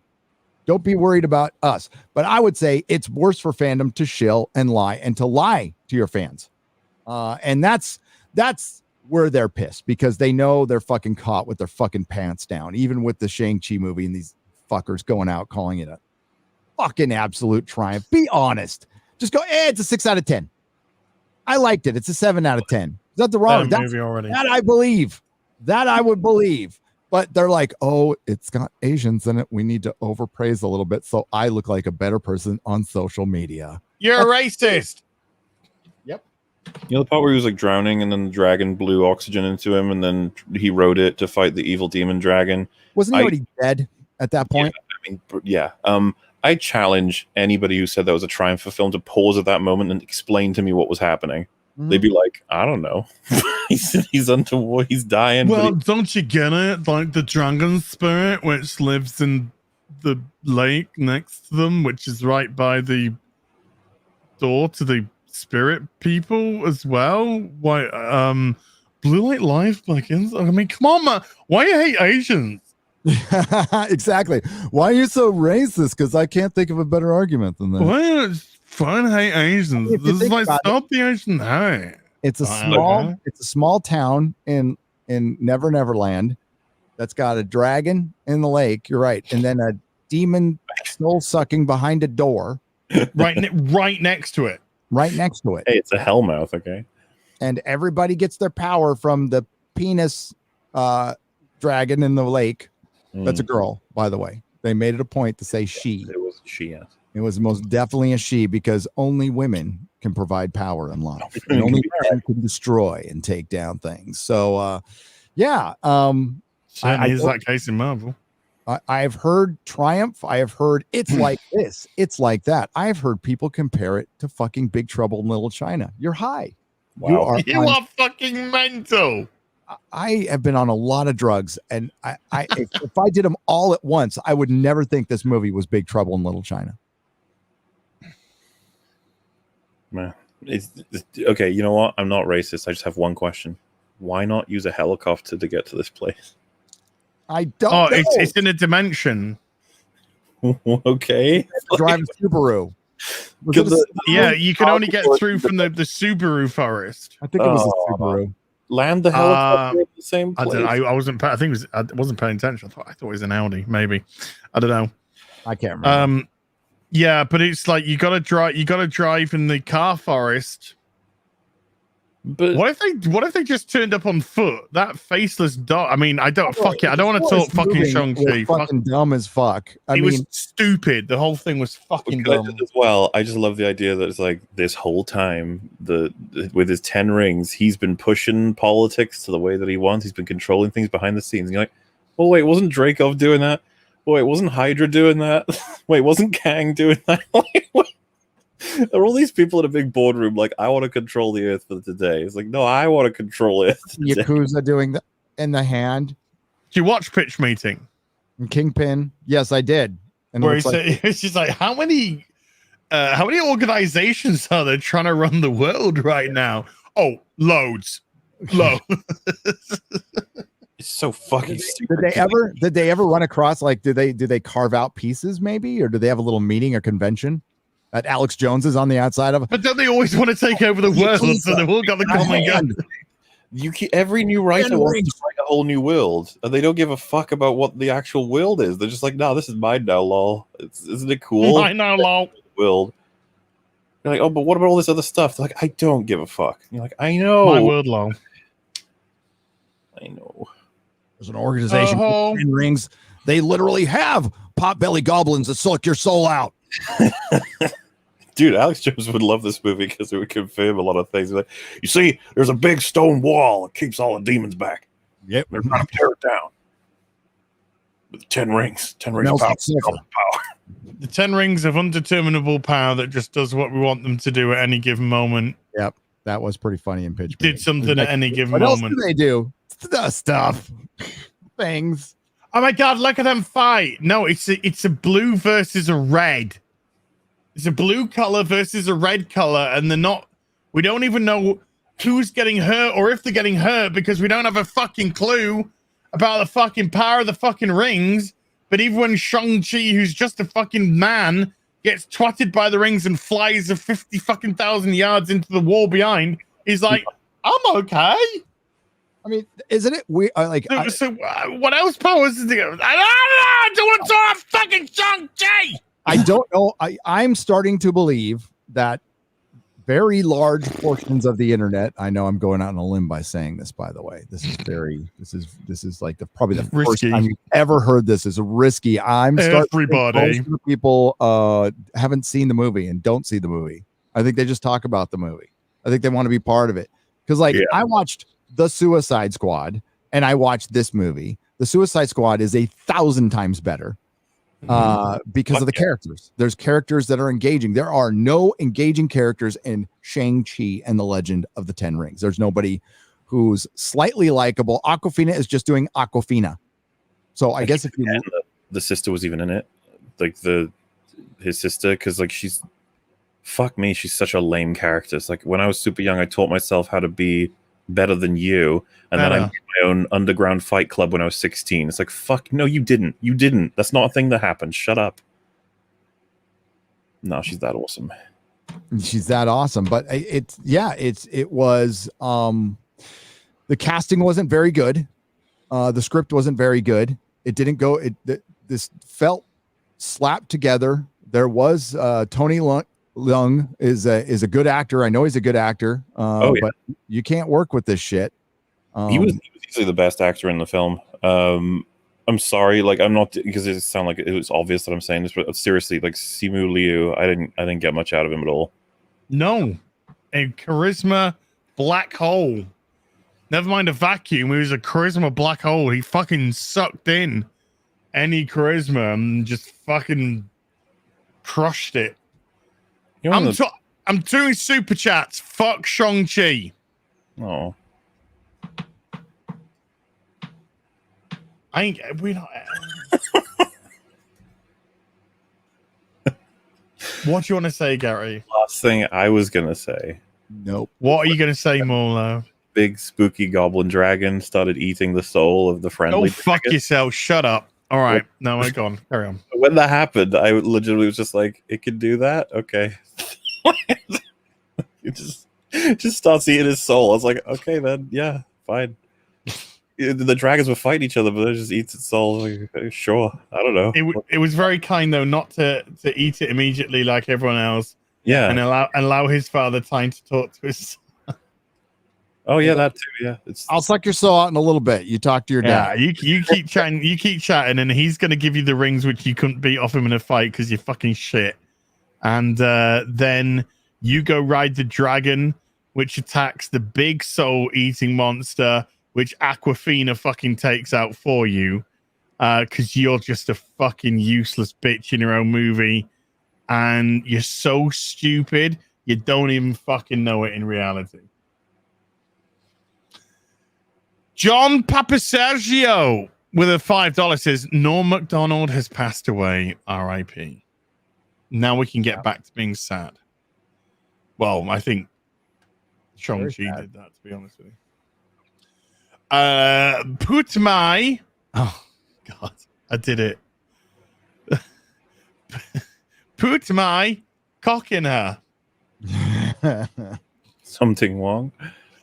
With a $5 is chisel. Yum yum meat with a $5 says Perfect Blue was made by Satoshi Kon. Check out his other work. Yet another talented man we lost too soon to the big C. Bummer.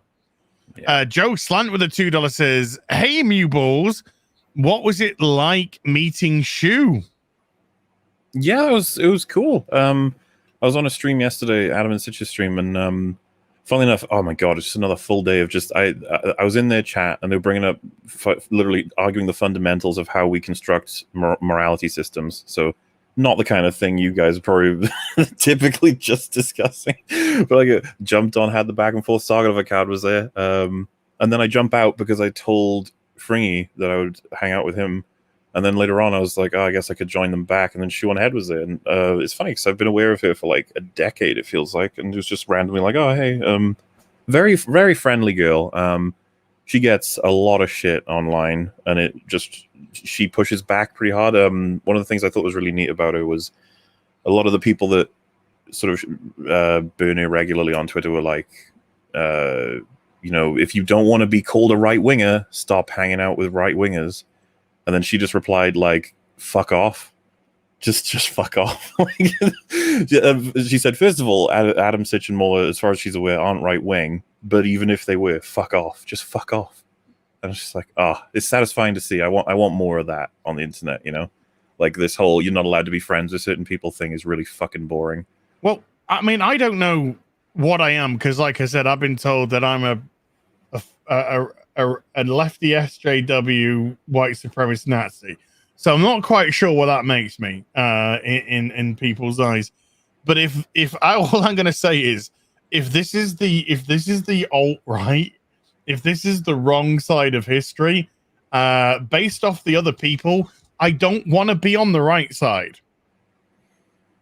I don't, because they are fucking scum. I got called right wing ever since I said Black Panther was badly written. I was done. It is badly written. It's a really badly written movie. I think so too. But yeah, you know, that's just the way it goes. So I just try not to care about it anymore. Whatever. Label whatever you want. You're just looking for an excuse to not associate with me. And if you want to do that, just do that. You don't have to fucking label me. Well, yeah.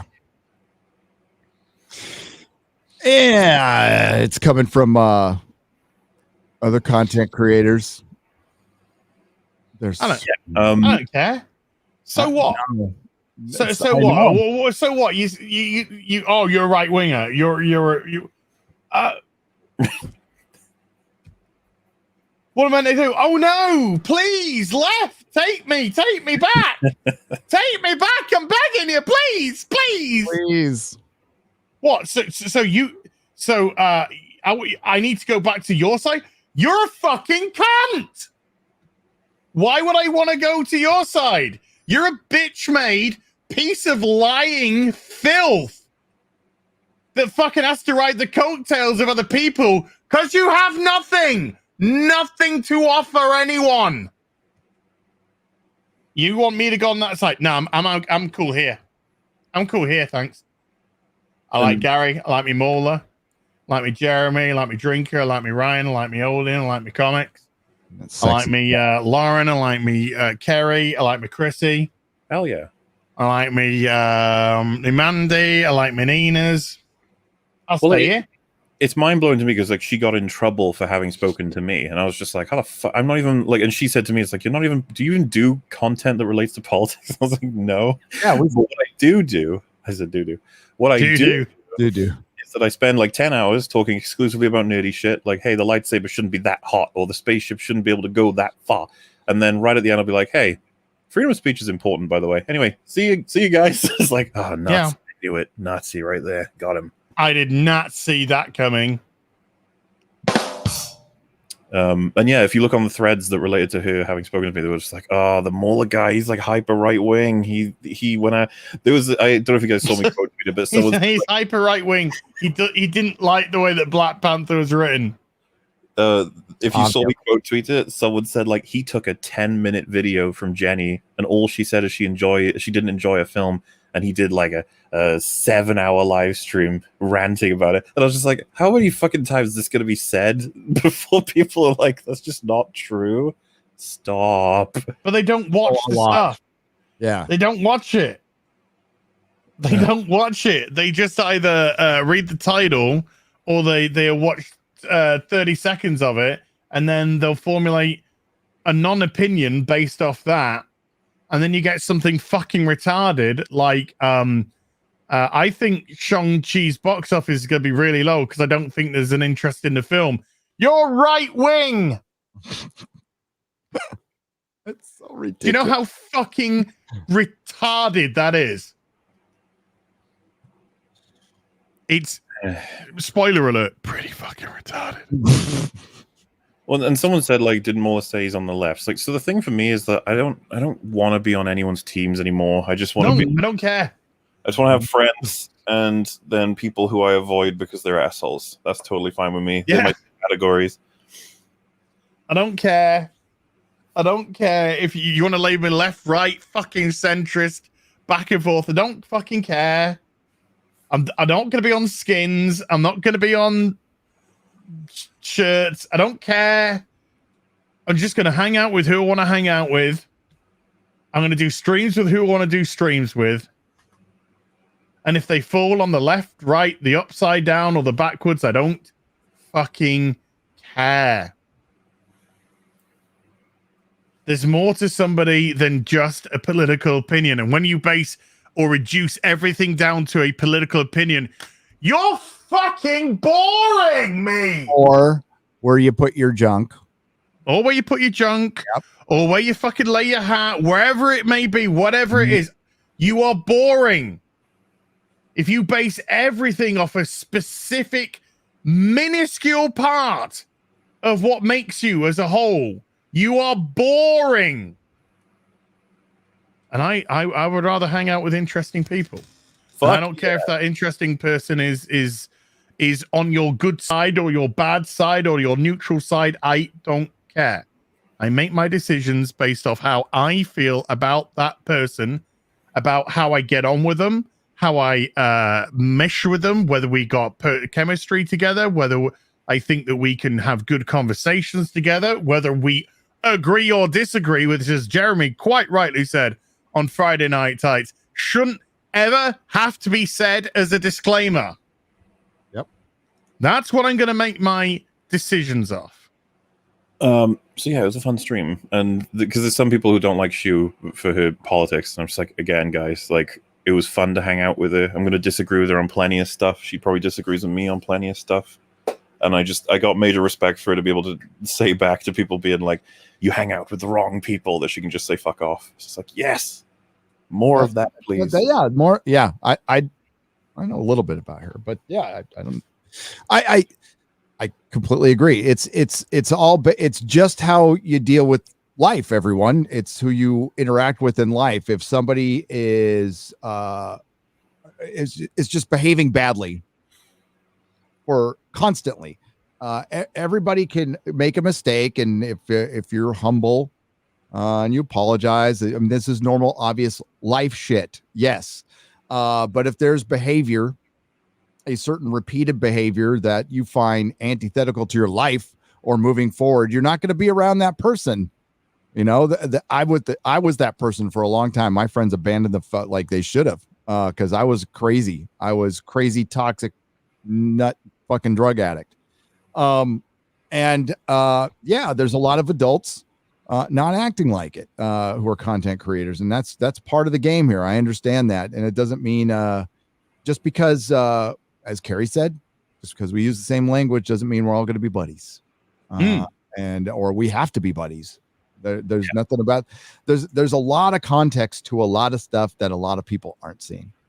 And it's just like you said, it's just not worth fucking having this just constant fucking argument for go on and on. It's boring as fuck. And yeah, it just gets in the way. It gets in the way of having fun, because for the most part, I have a lot of fun on these live streams. That's why I do them. If I would not sit here for 5 fucking hours if I wasn't having fun. I love hanging out with my mates. I'll use their language. And that's why I'm doing this. And I hope you guys enjoy it too. I love reading the chat and watching you guys. And you're the best part about this, you sexy motherfuckers out there. So, yeah, I mean, there's people out there who are, I mean, there's nothing I can do or say that the universe or hasn't done to them already, or what they haven't done to themselves already, as far as any kind of punishment or just consequence. DSP has a lot of fun streaming. Does he? No, they're being ironic. No. He hates it. He absolutely detests it with a passion. He just wants money. He works so hard. I mean, if he worked a regular job, he would make probably more money. No, he says no. He says, I make a lot of money doing what I do, but you got to give me more. He makes playing games look horrible, like this horrible chore. He could play The Witcher 3 and put me off The Witcher 3. Yeah. Dude, he's just pissed off fan bases for every IP because of the way he plays the games. But what would the platform be without him? I mean, like, away. I mean, well, no profit from a bad example. So I think it's good to have examples of all kinds of things within reason. Well, he's a living cautionary tale. So there you go. There's a couple of them out there. Joachim Stark with a 50 Swedish says, marry Lady Death, have Vampirella and Witchblade fight to the death in my wife's honor. Then the wife and me take the winner to bed. Ah, okay. That's a bit of kink. Striker A with a $5 says, aim for the top. Gunbuster and its sequel, aim for the top 2. Die Buster are both fantastic. Very well done and worth watching. Scott Rainford with a £2 says, a guy killed his wife with a Dutch oven. Look it up. What the fuck? It's probably not the Dutch oven we're thinking of. Jab Slant with a $5. Hey, the Ecom crowd seem to be very anti-fandom menace. What are your thoughts? Also, stay cool, Paninis. Well, for one, being anti a hashtag doesn't really concern any of us. I don't think. I'm not even fucking fandom. Look, folks. I mean, I'll just say the way I think it is. Okay, just so there's no, doubt or whatever you want to call it. Is there a fundamentist? Is there really fundamentalists? I don't think there even is. It's not a hashtag which has been used. Yeah, people have used it as a way to kind of like connect. And I get that, and I fully understand that. We're just, we're people that talk about entertainment. So they want to use the fandom menace in the same way that they use Comicsgate. They want it all to be a negativity thing, and it's not. It's just us lot coming together, just discussing our various fandoms which we like, dislike, pissed off with, happy with, etc. So let them fucking just waste their time. Who are they? I'm sorry. Who were they talking about? They Ecom. Who's that? I think that's Mauler would know. Well, no, I'm not 100% familiar. I think they're like a fan of. They're like a community that is. I don't know if they're fans of EFAP anymore or currently because I don't watch their stuff. But I'm assuming Ecom is referencing EFAP. Because there's a few. There was the PAIF ones before, which is EFAP backwards, obviously. And then there's other ones. So sorry. What did the super chat say that they?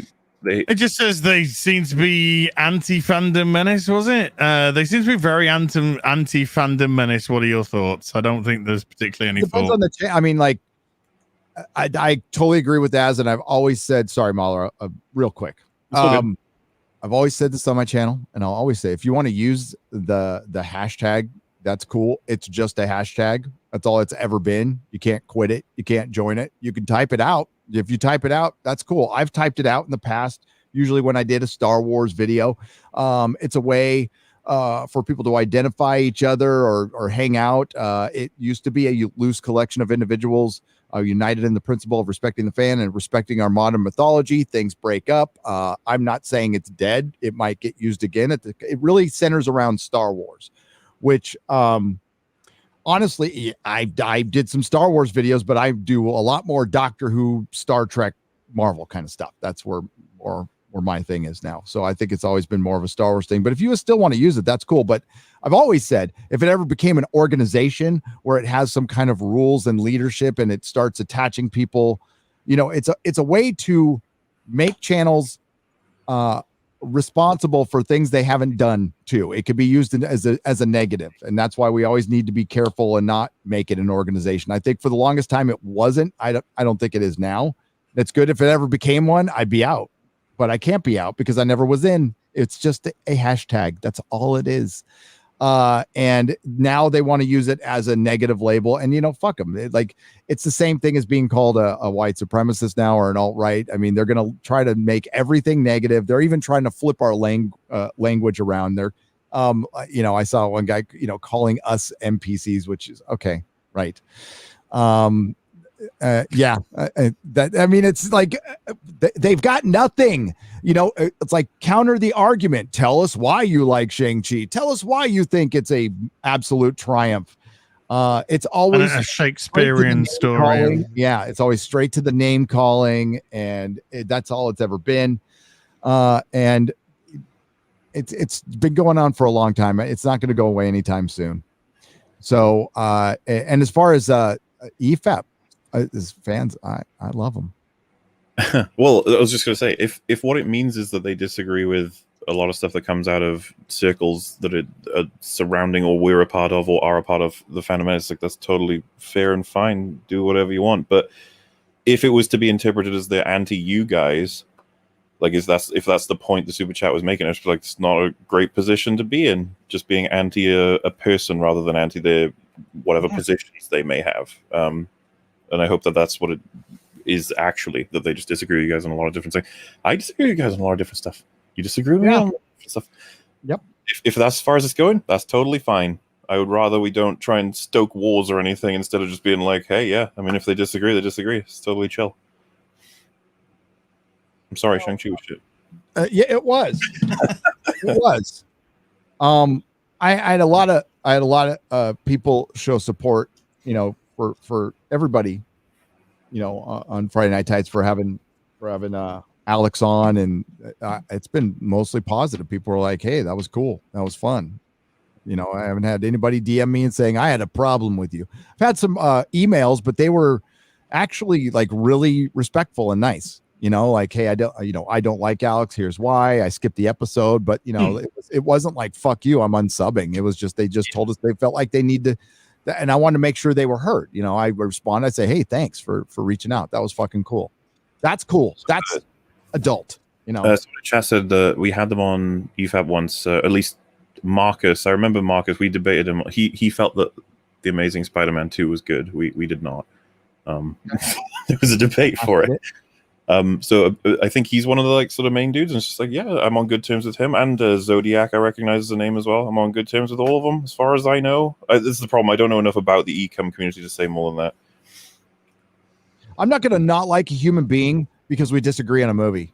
That's just that I no fucking way. It will be based on behavior or something else. We can vehemently disagree on. Like I can't fucking stand Homecoming and Far From Home. I can't. But I mean, I love Mauler unconditionally. Oh my god. The action figure looks like she did in the fucking show, dude. They just took it. It's a man. That's a male body. That is a man's body. That is a man's body for the toy as well. That is a man's body with the source as much as they can, right? That's what you'd be after. Is that which means they had to go with a male body to match the source material. And what's her name is so hot. She's so hot that this doesn't look anything like her. Well, what you'd want to do, somebody said, but I mean, we discussed this before, is take the head off and put Henry Cavill's head on. Then you got Captain Britain. Yeah. I know some people try to use Gina analogy. It's like, go look at Gina's body again. Gina's got curves, dude. She's got curves. Yeah.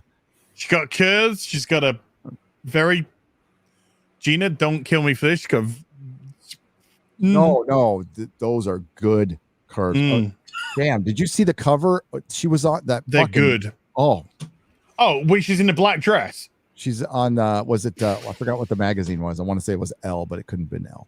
Or maybe it was approved simping in this community for Gina. That's dude, the only thing. I was for my wife, and then I do it for. I've been simping for Gina since she was an MMA fighter. So I'm just like, fuck all these little fuck. Drunk 3PO and his fucking Star Wars bollocks, Oh, here you go. Should have been here for the proper ride, mate. There we go. Okay. Yeah, I mean, come on. Hello. Awesome mane of hair, by the way. Beautiful hair. It's just a good head. She got the curves in every places. You're gonna in every places. Activate chat. They're gonna get all flustered. We gotta the chat are always horn. They're always fucking horn. The chat. They can't focus. I love that. I love that model look. She's like, oh my god, there's something wrong with my shoe. Oh no. Oh no. Oh my god, is that a camera? Oh my god. Oh my god, is that a camera? Oh my god, my thigh's showing. Oh my god. Sorry. Oh, it's fine. It's fine. I can forgive you. Cool. Do you want to sit down and we can discuss forgiveness? I think I need to stand up. No. That is a beautiful one. That is a beautiful, curvaceous woman. Yep. Yum. Yum, all the fucking yums in the world. Bionic Belly Button with a $10 says, I once saw a tangerine the size of a tangerine. Thank you, Bionic Belly Button. So say we all. Battlestar Galactica for a $5 says, if you're looking for anime in a film noir style, check out Ergo Proxy. Ooh, thank you. Paul Turner with a $5 says, all these plebs and their mainstream anime as check out the works of Ken Ishikawa. Amazing art, great mind-bending stories. Getter Robo is fantastic. Still getting harassed, man. Joachim Stark again with 20 Swedish says the music in Dot Hack and Noir is great. Andre Medelsky with 50 checks says, hello, Netflix made me watch 1998 Cowboy Bebop, which I now watch for the first time. Thanks, I guess. Sorry, live adaptation. Nah, I'm good. Grim Reaper with a $5 says, if you like that Ishike game anime genre, then check out Log Horizon. Log Horizon. I'm going to have to check out this. I think somebody actually said, as I've sent you some, I'm going to send you some Log Horizon stuff. Striker A with a $10 says, if you need a primer to learn about awesome anime, check out Super Robot Wars. It's an SRPG crossover game with different shows. First Western release is October for SRW 30. There you go. Mr. Reborn with a 20 Danish says, new Babylon 5 on the horizon, rumor has it. Yeah. Oh, no. Yeah, and I wouldn't, even if Straczynski's involved. Yeah. Okay.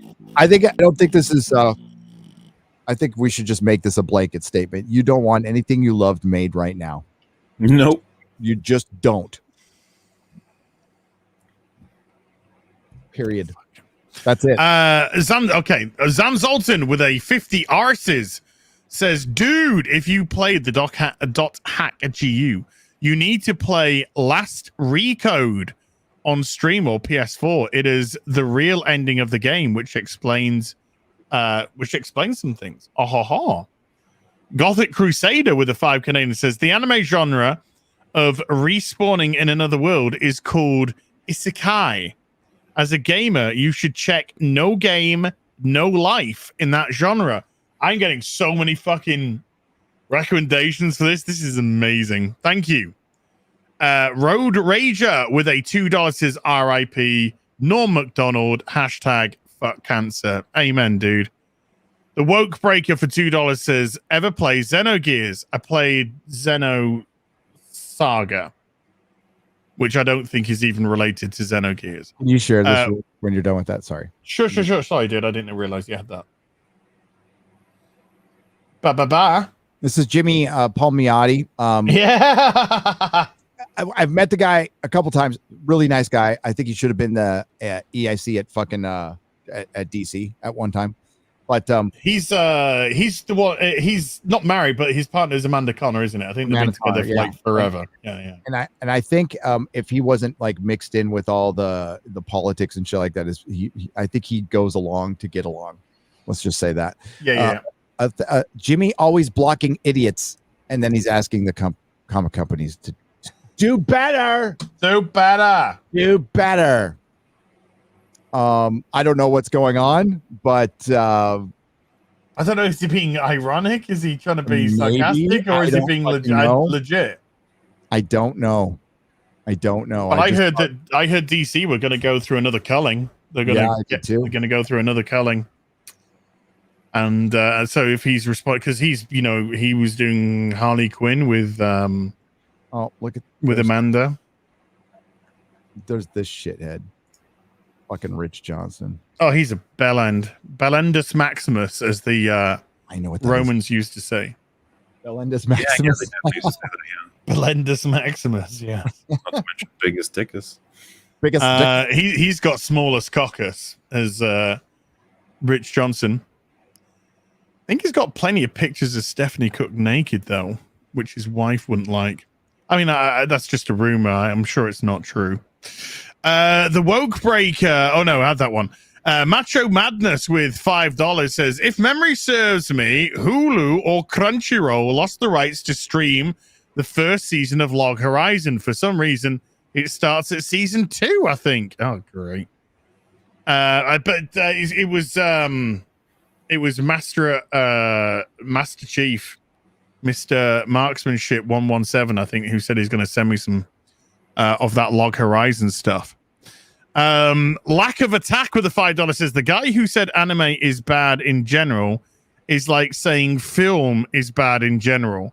The generalization is stupid. There are anime genres for everyone. Yeah, generalizations on film is bad in general. genre is like, yeah, they can. Listen, okay, they're right. It's a medium. It's filled with greats and shittiness. Of course. Yeah.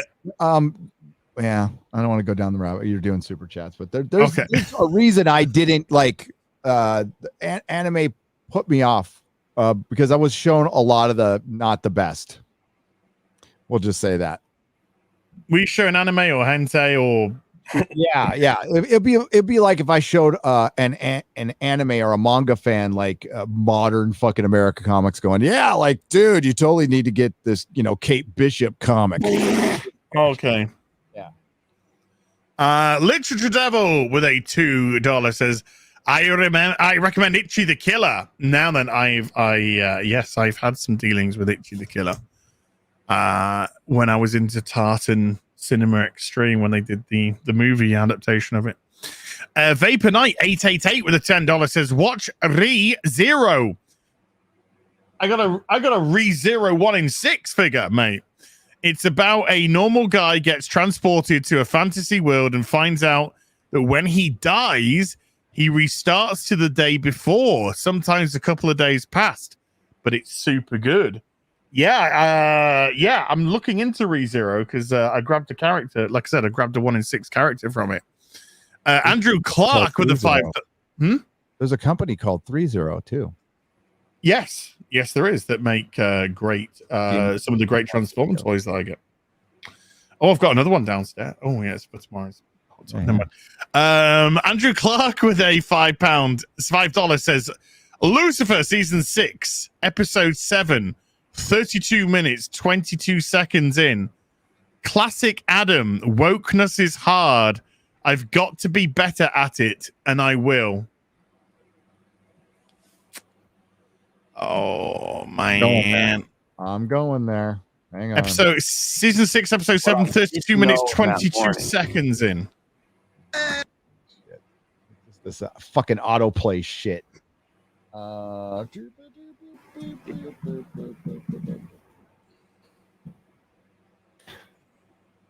I don't have my VPN. I can't think of anything new. I've just come to check in. Oh shit. We don't want long Netflix stuff going on because that would be bad. Yes. You would get hit. There we go. Season 6. It's the first episode? Episode 7. Episode 7. Yeah. Because I'm dumb. You said that already. Okay. I forget very easily as well. Who are you again? 30 minutes? 32, 22. 32. So we'll go 15 or something, Yeah, let's go 16. Here we go. Why? Okay, we'll just listen to it, okay? Yeah. Is that good? Make me realize I've not been going about this in the most ideal way. Classic Adam. Yeah, wokeness is hard. I gotta be better. Ugh.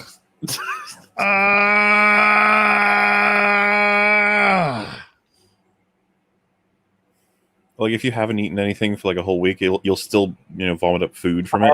Just bile coming out. Just bile coming out from your stomach. I haven't had a single thing to eat today. You know how fucking hungry I am. kind of shit, man. When you see it in the wild, it's like, oh, what the fuck? I've had haichu today, which it doesn't even count as food. Not even. But Marcus Clement with €100 super chat as well. Marcus, I'll get round to it momentarily, but I just want to recognize that I see that and thank you so much. And I will get to it when I get to it. Thank you so much. What a fuck little. Whoa. Hitchhiker 42 with a £5 says, "Are you getting Batman 89, Superman 78, or Evil Dead comic Evil Dead 79 comics? It's like the publishers have gone to popular older films to make money.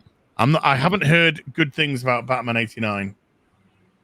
I wanted to pick it up because I was interested, and I've watched some reviews and they've all been pretty negative. What have they said? What's been like the Cliff Notes version?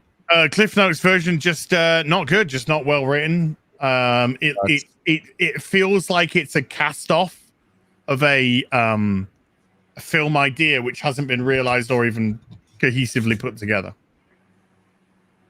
That sucks. They could have just adapted the book, which fills in some stuff. The novelization. I wish they would do comics of like unfinished scripts. That would be fun. Remember the Nicolas Cage Superman? Well, these people have got to be good enough to do it, though. They've got to be good enough to fill that. And what are they getting? They're getting $60, well, 50 to 70. But if you're new, 50. You're getting $50 a fucking page. There's James Cameron's Spider-Man script. Tom Mankiewicz Batman script. There's The Star Wars by George Lucas. Drew, I don't know, you guys remember a website called Drew's Scriptorama? You ever heard of that? It's an old school website. Well, I don't think it's around anymore.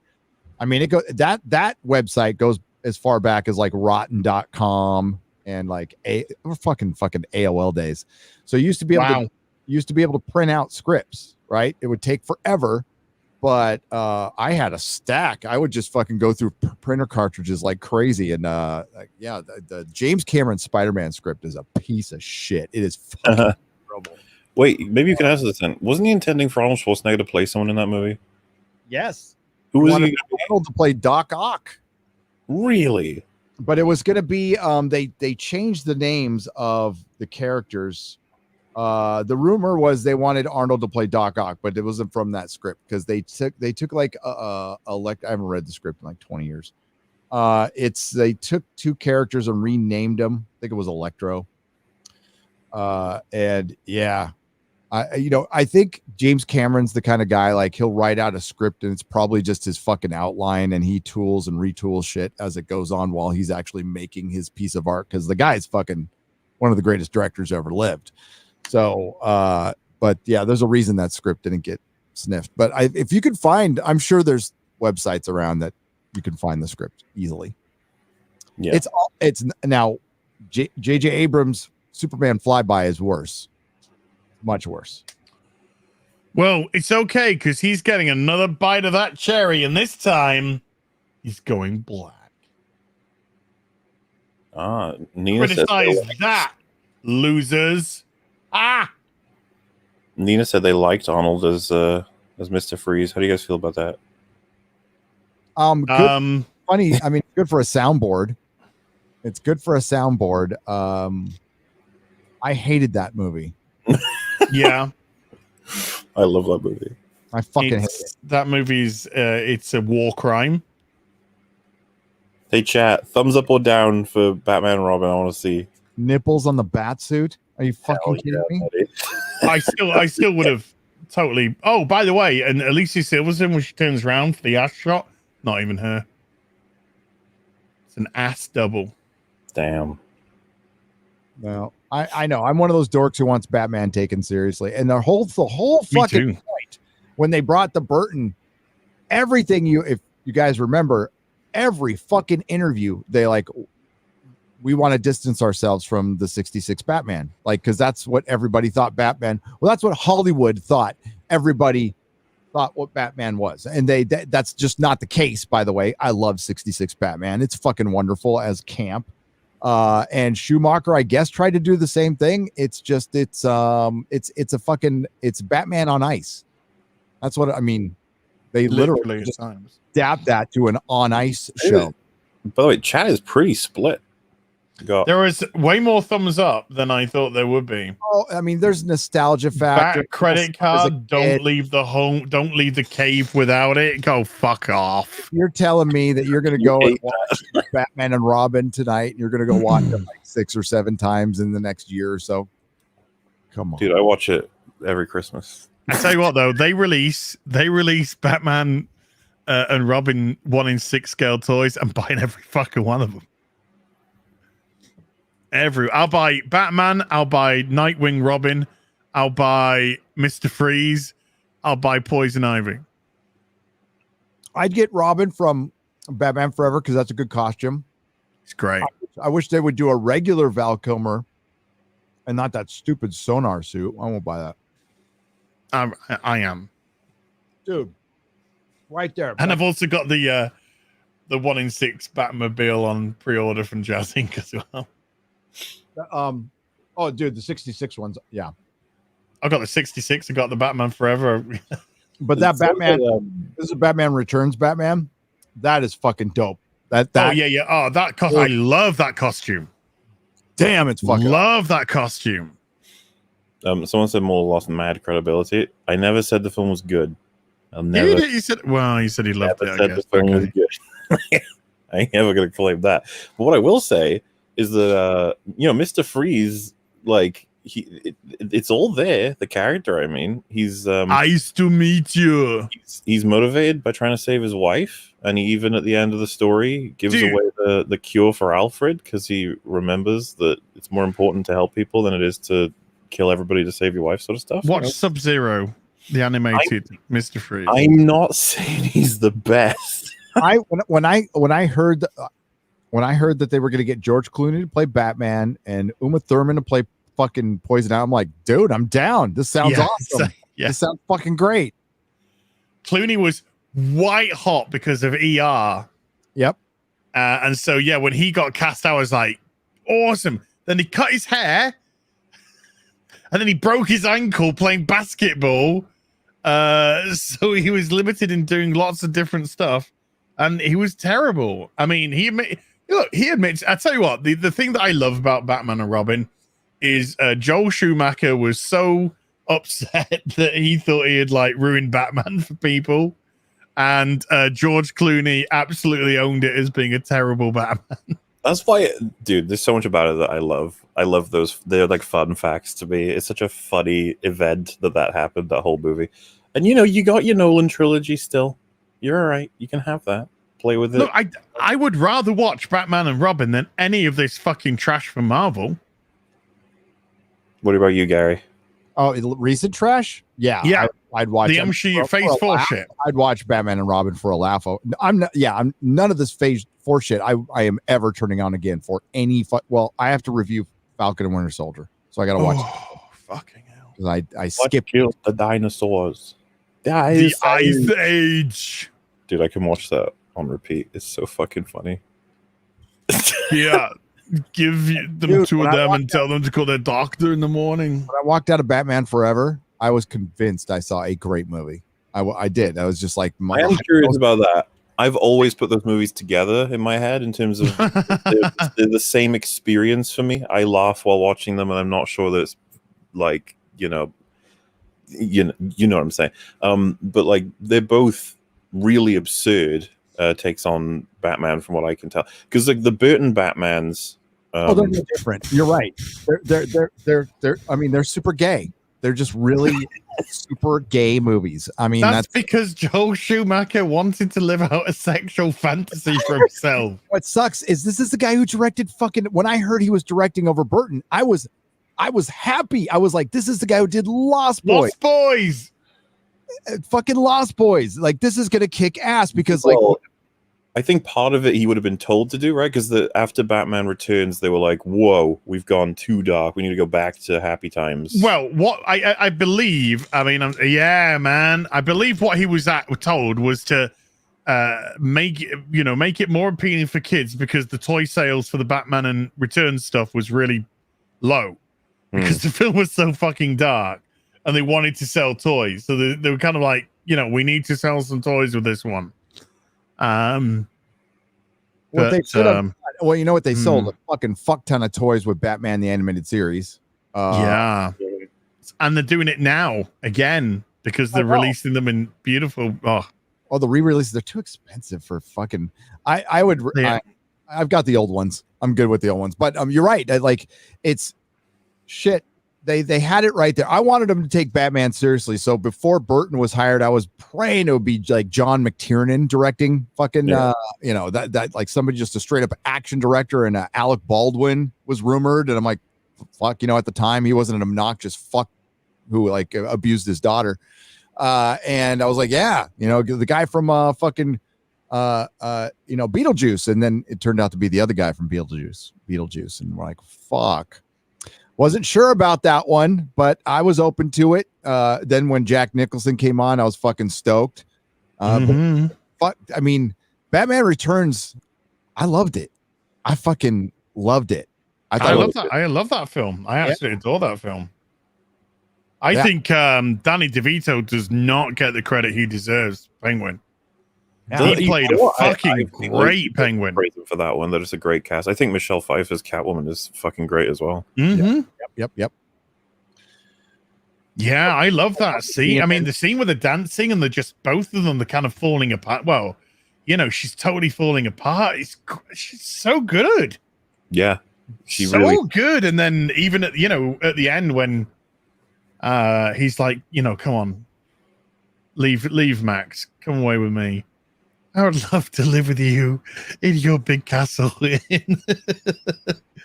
I just couldn't live with myself. It's just like, hey, yeah, there's loads of good shit in that film. It's honestly, it would have been cool to see Burton's set of 4 films potentially. I mean, I can picture a Burton's Mr. Freeze would have been way fucking darker. Yeah. Okay. Quick fantasy casting. Batman film coming out. Mr. Freeze is the main villain today. Who'd you cast as Mr. Freeze? So, judging from what I've seen of him in the animated series, if he were younger, or maybe we can get away with it, but I feel like Charles Dance might be able to do it. I was going to say Charles Dance. Whoa. Charles Dance. Boom. Wow. Absolutely. Okay. Because he would anyway, so he could be ageless. I mean, Charles Dance is a little old, but you could de-age him 10 years through the makeup and everything. And abso-fucking-lutely. Yes. I would I'd go with Mark Strong. Yeah, he could do it. That's good too. Who's Batman? Who is Batman? That's a good question, Gary. Who is Batman in that film? I'm trying to find somebody who hasn't been in a fucking Marvel movie. Which is quite hard nowadays. It is what's okay, we won't play that game. Oh, I'll show you who Batman is. I'll show you. Ben Affleck. Affleck Batman's Carl Urban. Carl Urban might be able to do it. Carl Urban would be a great. Ooh, that's a cheeky one. Somebody said Bryan Cranston for Mr. Freeze. That'd be good. Yeah, he could do it. I would say this is Batman. More like Butterfly Man. Yep, that's Batman. He's like, my mouth is Gotham City, and your mouth is I'm Batman, and you're Mr. Freeze, and we need to come together. And I'm wearing a map of the world, and I got fuck knows what's on my arms and shit. And it's kind of like a polo shirt, and then I got. Who is that? I thought it was that singer. That is Eugene. It's not Eugene. It's Eugene Levy's kid. Son. Yeah. I thought it was the other. People are going to know what band I'm thinking of. That's Maroon 5 or whatever the fuck they are. It could be. This could be Kill 'Em Off. Kill 'Em Off's daughter. Yep. This could be Killer Moth's gay son. Can't even imagine why that would be the storyline, but fuck it, let's do it. I'm robbing stores for equality. I steal from the straight and I give to the gay. I steal for the straight, give to the gay. Equity, bitches. I'm a guy that's not homophobic. Why? Because made a joke that involved a gay person. That's not homophobia, dickhead. Sorry, just getting ahead. Just getting ahead of the outrage mob. Oh wait, that guy stopped super chatting. Hey, he did it for like 3 months or 2 months. Where the guy calling you a homophobe? He's all as a homophobe. Oh yeah. From Uruguay or something like that. He would do it like he'd do it on my Zoom. It's like I asked him why, and he just never. I said, "Come on, then, why?" And he couldn't. Just never answer me. And then he just goes, "Yeah, I'm a thumb. Why? Tell me why. Give me a specific example why. Don't have to super chat. Just type it. Nothing. Then he just stopped. Damn, he was a good super chatter. I need to be homophobic. Get him back. A little bit of homophobia here, a little bit of homophobia there. Get him back in the game, you know. Dirt is King with a $5 says, watch Interspecies Reviewers. It is funny. It is not quite it's Ekai, whatever, like the others, but it's very funny and it has very likable main characters. Caligula with a 10 Canadian says, I used to argue that we'd get Winds of Winter, but not Dream of Spring. I hate to admit it, but I was dead wrong. Dawn and Marine, Marinie's not, are too much to unravel for George, I think. Sad. Oh, you know, it's funny. I'll make this super quick. Preston Jacobs is a Game of Thrones theorist, so he makes theory videos, and for the most part, they're very entertaining. I'm not going to say they're right because I think half of them are crap, but like as far as his theories, but I think it's entertaining. But you could tell he's getting angry because in the last one he did it on Brain's storyline, and fucking his theory was that her storyline is the most important in the books because it leads to Lady Gravemaster, but it's basically Lady Gravemaster. Her storyline, I'm gonna paraphrase what he said. Her storyline is feminism basically raping chivalry. Oh, I'm like, wow, you got that out of that? I just thought it was just a meandering fucking storyline that finally got her to Lady Stoneheart, and it showed her. Yeah, it was fucking crazy. I was like, wow. So even the theory, I can't even say the word, aren't they're starting to lose it. I mean, there's so many times you can go over the same book for a decade and theorize. I got a theory for you. I don't think it's gonna finish. I've got a fucking theory for you, mate. Fucking theory. Somebody put Henry Cavill's head on top, and that's a man. That's a man, baby. That is definitely a man. Man. That is a man. Is that Austin Powers 2 or 3? I can't remember. 2. Is it 2 where he says it's a man? Well, they go. It's a man, baby. And then there's 2. This is a man, and this is a man, baby. Mom, right? He punches Basil's mom. Yeah. Yes. Yeah. Position. Tries to rip her hair off. Yeah, that's the first one, isn't it? Is it the first? I thought it was the first one. I think that's the first one because I remember Elizabeth Hurley. Oh no, yeah, Elizabeth Hurley's in that scene, so that's the second one. Oh my god, Elizabeth first. So hot, dude. She was. Have you seen her recently? She's been posting some pictures recently. She's like, "Come look at my surgically made perfect titty bags on Instagram." Yeah. Did you guys ever see Bedazzled? I think I did. Well, if that's a euphemism for a vagina, yes, I have seen one. It was her and Brendan Fraser. Oh yes, that film. Yes, yes, I have seen it. Which is a remake of an older film. She could cause an awakening in that film. Let's say that. Uh-huh. Oh, that in the theaters on date night. Yes. Where do we get to? Taker 610 with a $2 says Mauler. Yeah. Thoughts on KOTOR remake? Was that your bag?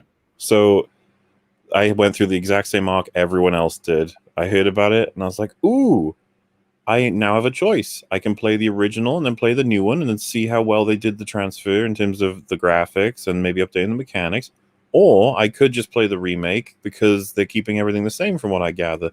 And then I think Fringy sent me another article and another thing, and he was like, it's being rewritten by somebody who hates it. I was like, what the fuck? Yeah. Why? Why? What a shame. That's where we are now, dude. Bomb Tom Badillo with a 50 euros says he peered down and down into the depths. He profoundly saw a living spot no bigger than a weasel with wonderful celerity. Sorry, fuck, my brain is dying on me. With wonderful celerity uprising and magnifying as it rose till it turned, and then there was plainly revealed a round form the size of a tangerine. Oh my god.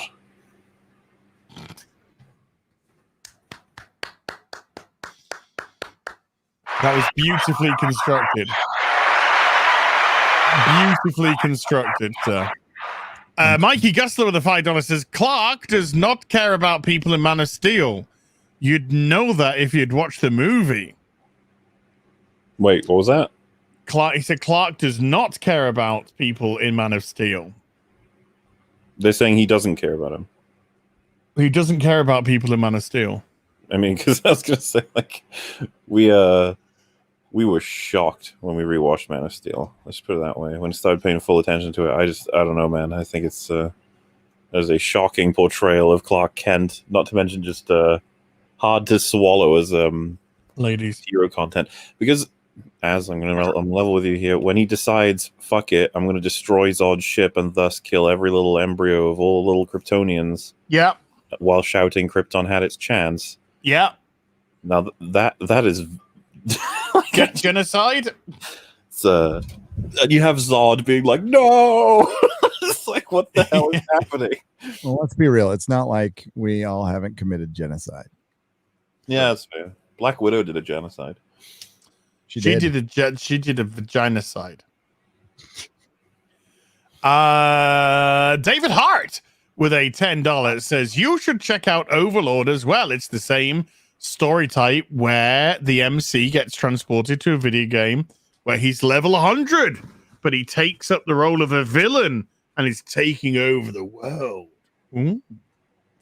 Marksman of 117B with a $5 says, as I am sending you Log Horizon, enjoy it, you lovable sons of a bitch. Thank you. 427 Arbok with a $10 says, controversial opinion, but I think Sword Art Online was better than Log Horizon. And I didn't like Sword Art Online. Oh my god. Regardless, try Overlord, and Konosuba 1 is deep and gritty. The other is hilarious as all hell. Mikey Gustler with another $5 says, as I agree with the Doomsday stuff, but keep everything else in Batman v Superman Ultimate Edition. I would make a new. To me, it wouldn't be Batman v Superman anyway. It would be World's Finest. You do World's Finest before you fight each other, but well, whatever. Geeton J with a 10 Canadian says, all hail. Sorry, all hail. The 3. Thanks for your entertainment. Oh, get away. I mean, that was meant to, get away, not see Kyle. Penultima knocked. Oh my god, they did it on stream. They did it in front of everyone. They're rubbing it in their faces. Penultima with a 20 Norwegian says, shame that Morpheus gonna run around in a DLC skin. Oh my god. For the Matrix 4. Well, that's what happened to Dr. Manhattan in The Watchmen too. Oh god, yeah. Graknock with a $5 says, breaking news. Norm Macdonald lost his long and private battle with cancers. R.I.P. Yaphet, we will miss you. Aw. Ian Soforth with a £5 says, Indiana Jones is a trilogy. End of. Amen. Caligula with a $5 says, all the remakes and remasters in movies and games are holding those industries back from moving forward. I'm tired of remade this or remastered that. Fucking man. So that one. Penultimate again with a 50 Norwegian says, Matrix Online happened. Morpheus canonically got killed in it. Oh. Yeah, that's true. Ranji with a $5 says, way to throw the Animatrix under the bus, Gary. P.S. Since plenty of people suggested Log Horizon, one simpler to Cowboy Bebop, Black Lagoon is good. I've watched some Black Lagoon. I watched the first Black Lagoon.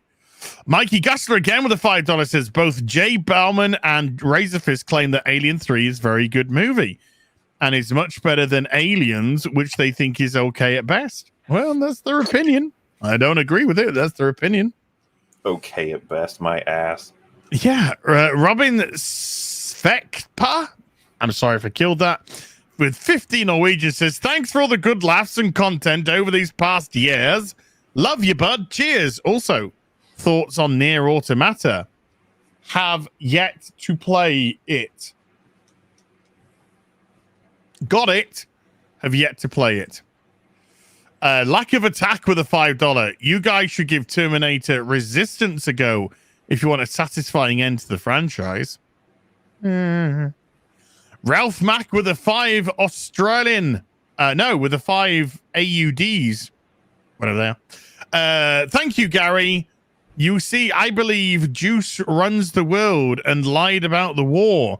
Mustache Man may actually be framed because our media is owned by them. Anyway, thank you guys. Blackest Night with a $5 says, I would remake John Carpenter's They Live, but hire John Carpenter as director. Change nothing other than giving him a sacrilegiously large budget. I don't know if it is sacrilegious, but it's huge. Now then, I'm going to be able to get an idea of how far behind I am now.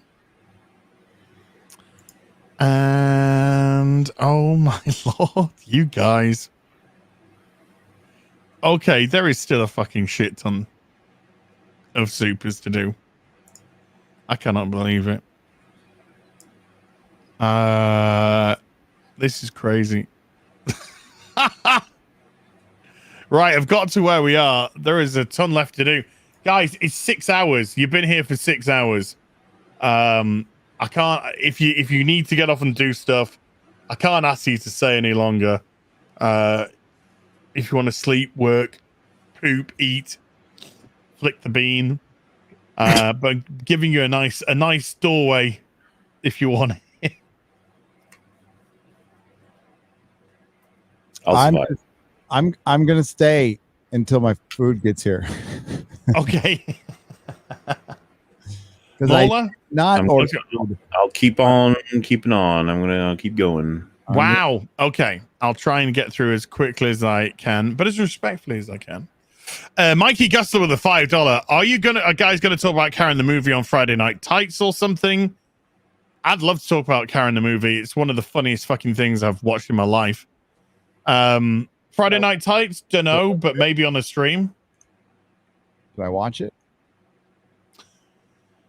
Or I bet you can. Do you think I can get through all of it? Oh, dude, the first 50 minutes is actually hilarious. It's like legit hilarious. It's so bad, it's funny, and that's exactly what you need. Like this black family moved to this white neighborhood, nice house, big house. After telling each other that they're black for 10 minutes, they put two swords up on the wall to show that they're got some African heritage, and then the rest of the house looks like it's actually owned by the 80-year-old grandma of the director that owns the house, probably.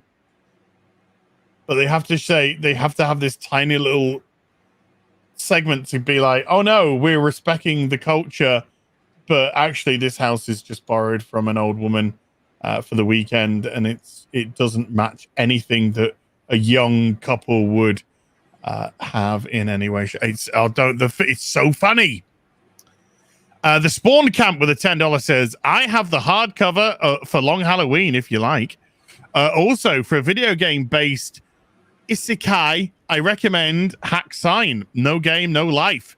And do you love your mom and her 2-hit multi-target attacks?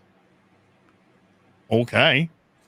The John Beck with a $5. Alien 3, book by Pat Cadigan, based on the first draft of the screenplay by William Gibson, who did the screenplay for Aliens, released August 31st. Mikey Guster with a $5. Gary, did you make any progress on that email I sent you about potential guests for Friday Night Tights? I have looked into it, Mikey. And I got to keep this answer short. When it comes to guests for Friday Night Tights, and what I mentioned in the email is I need to, because I don't want to out the guest right now, because they seem like they're fine. They're good YouTubers. They're doing good on their channel. I just don't know how they would hold up with the nerd talk, because that's what we talk about on Friday Night Tights.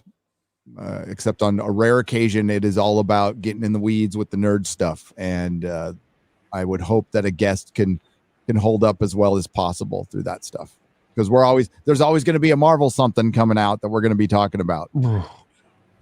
I know, or a DC something. For our fucking sins. But DC's like in the middle of revamping what they're doing again. So who fucking knows, mate? Who fucking knows with that stuff? I think the Batman is probably going to be the best thing that's coming out from them for a very long time, and I'm really not sure about that movie. But because I just been reading bits and bobs about and we were talking about Gary's mentioning earlier that Norm would have lost a lot of career opportunities for the choices he made, and one of the big ones was that he wouldn't cut O.J. Simpson any slack in SNL, and that's what got him booed from it, because he refused to let it be sort of run over, like astroturfed over that event. And there's a quote here from him where he said on one of the shows, after grisly photos of the murder of Nicole Brown Simpson were shown in court, OJ turned his head away and wept. It was at that moment that he realized he would never be able to kill her again. Oh.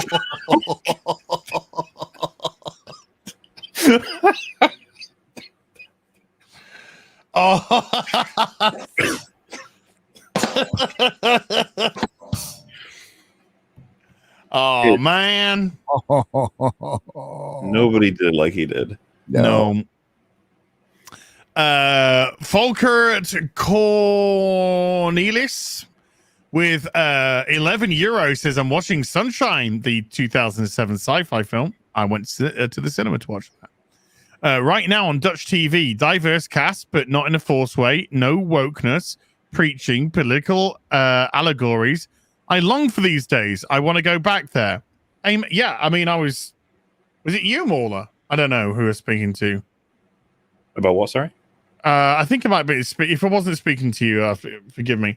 I was just talking about how, back in the 80s, films were just crammed full of, various people from various places. Oh, whenever we even thought about it or questioned it, because it was just normal. Yep. Now, of course, we got to be told, oh my God, Lasagna Lynch is gonna be a black woman in the Bond film. This is like revolutionary. Dude, when I was like 10, 3 of my biggest heroes were Ellen Ripley, Sarah Connor, and Buffy. And it's like, man, thank goodness we now have female heroes. It's like, what the fuck's happening? Oh God, it's so fucking. This is why I said I'm sick and tired of this gaslighting. This gaslighting nonsense. Yeah, it feels like they're rewriting history. They're certainly trying to, for sure. Gogman with a 20 US says RIP Norm Mcdonald. Fork cancer. The world's going to be less funny now. Amen. Yep. Legit the Devil with a $2 says the passion of the Hawkeye. Brown Gage, she will be Jesus by the end. Brown Gajan with a $2 says, and we couldn't have Hawkeye with his family. Why? Because fuck you. That's why. That's Marvel. Because it's not about Hawkeye. It's about our Hawkeye. Dude, the storytelling potential there, that because the loss of his family became that vigilante, and being that vigilante then costs his family their safety when they come back. Easy. The story's right there. Just take it. No. Excuse me, Mauler. Like, where does Kate Bishop come into that? Oh, we'll bring her in season 2. Just let me have one season. Just one. That's like patriarchal. Okay. A misogynist. And very misogynistic. Yeah, you're trying to turn down our beautiful Kate. Look, you're going to love her. Kate's like the best archer in the world ever. That's all we got. That's what we got. Though. And you have to listen to believe all women. Oh my God, that's so beautiful. Oh my God, fucking Rockets. What did he do? Dropped a $50 saying, goddamn 6 hours. I know. Mauler's just getting warmed up. Yeah, I was going to say, we're done with the intro, right? Yeah, we've just introduced ourselves. Welcome to the show, everyone. Yes. HeelvsBabyface. Today we're gonna be discussing the Hawkeye trailer, the GALA, Shang fucking Chi for the 58th week in a row. Fallout from the very controversial Friday Night Tights episode. Very controversial. Very controversial. And the very controversial. These Nazis. Yeah. And we will each be showing everyone our SS badges that we picked up. Yeah, I'm alt-right again. Again. Oh man. I fell down that hole again. Man. Jeez. Somebody like didn't even put in my opinion before they said I'm just straight up a proven racist. You're okay. Can't wait to careful with that. You gotta be careful with that. You gotta be careful. Yeah, you gotta qualify things within my opinion. All right. You get a lot of trouble. Like, in my opinion, anyone who likes cuties is a fucking closet pedo.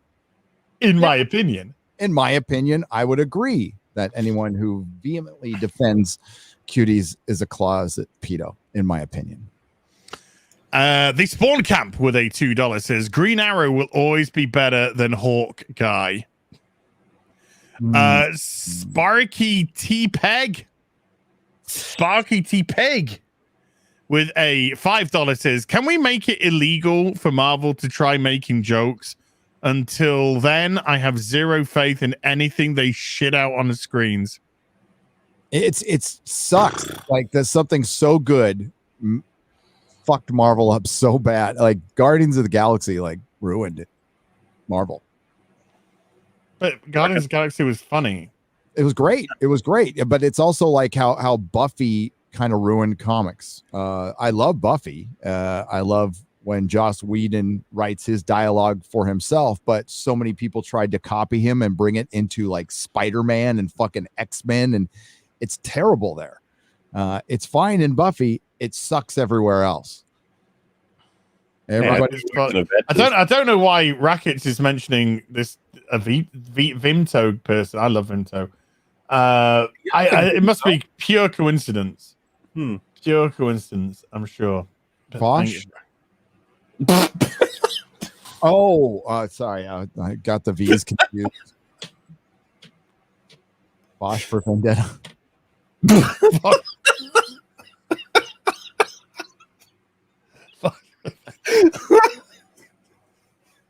Veto for Vendetta. I can picture Vosh with a cape running around Britain. Kinda. Heavy Fuel with a $10 says, I have Shang-Chi levels of interest in this Hawkeye movie. Oh no. That was good. James Howard with a $5 says, I'm on Shad's team. Tiny women don't make convincing archers. They don't. And he'll know. Shad'll know. Dude, Shad said something that I'm going to adopt forever, which was, if Katie had enough training to be as good as she was, her arms were not going to work the following day. They would have been dead. Yeah. She does like she walks like an old woman. Yeah. She talks like an old woman. Yeah. She talks like a black old woman. Like she's got cigarettes in her throat. Like it's yes. Dude, I feel bad saying this, right? Because it's probably her actual voice. But you know when she's on the little pole and it's falling and she goes, I was like, oh my god, that scream! Like, dude.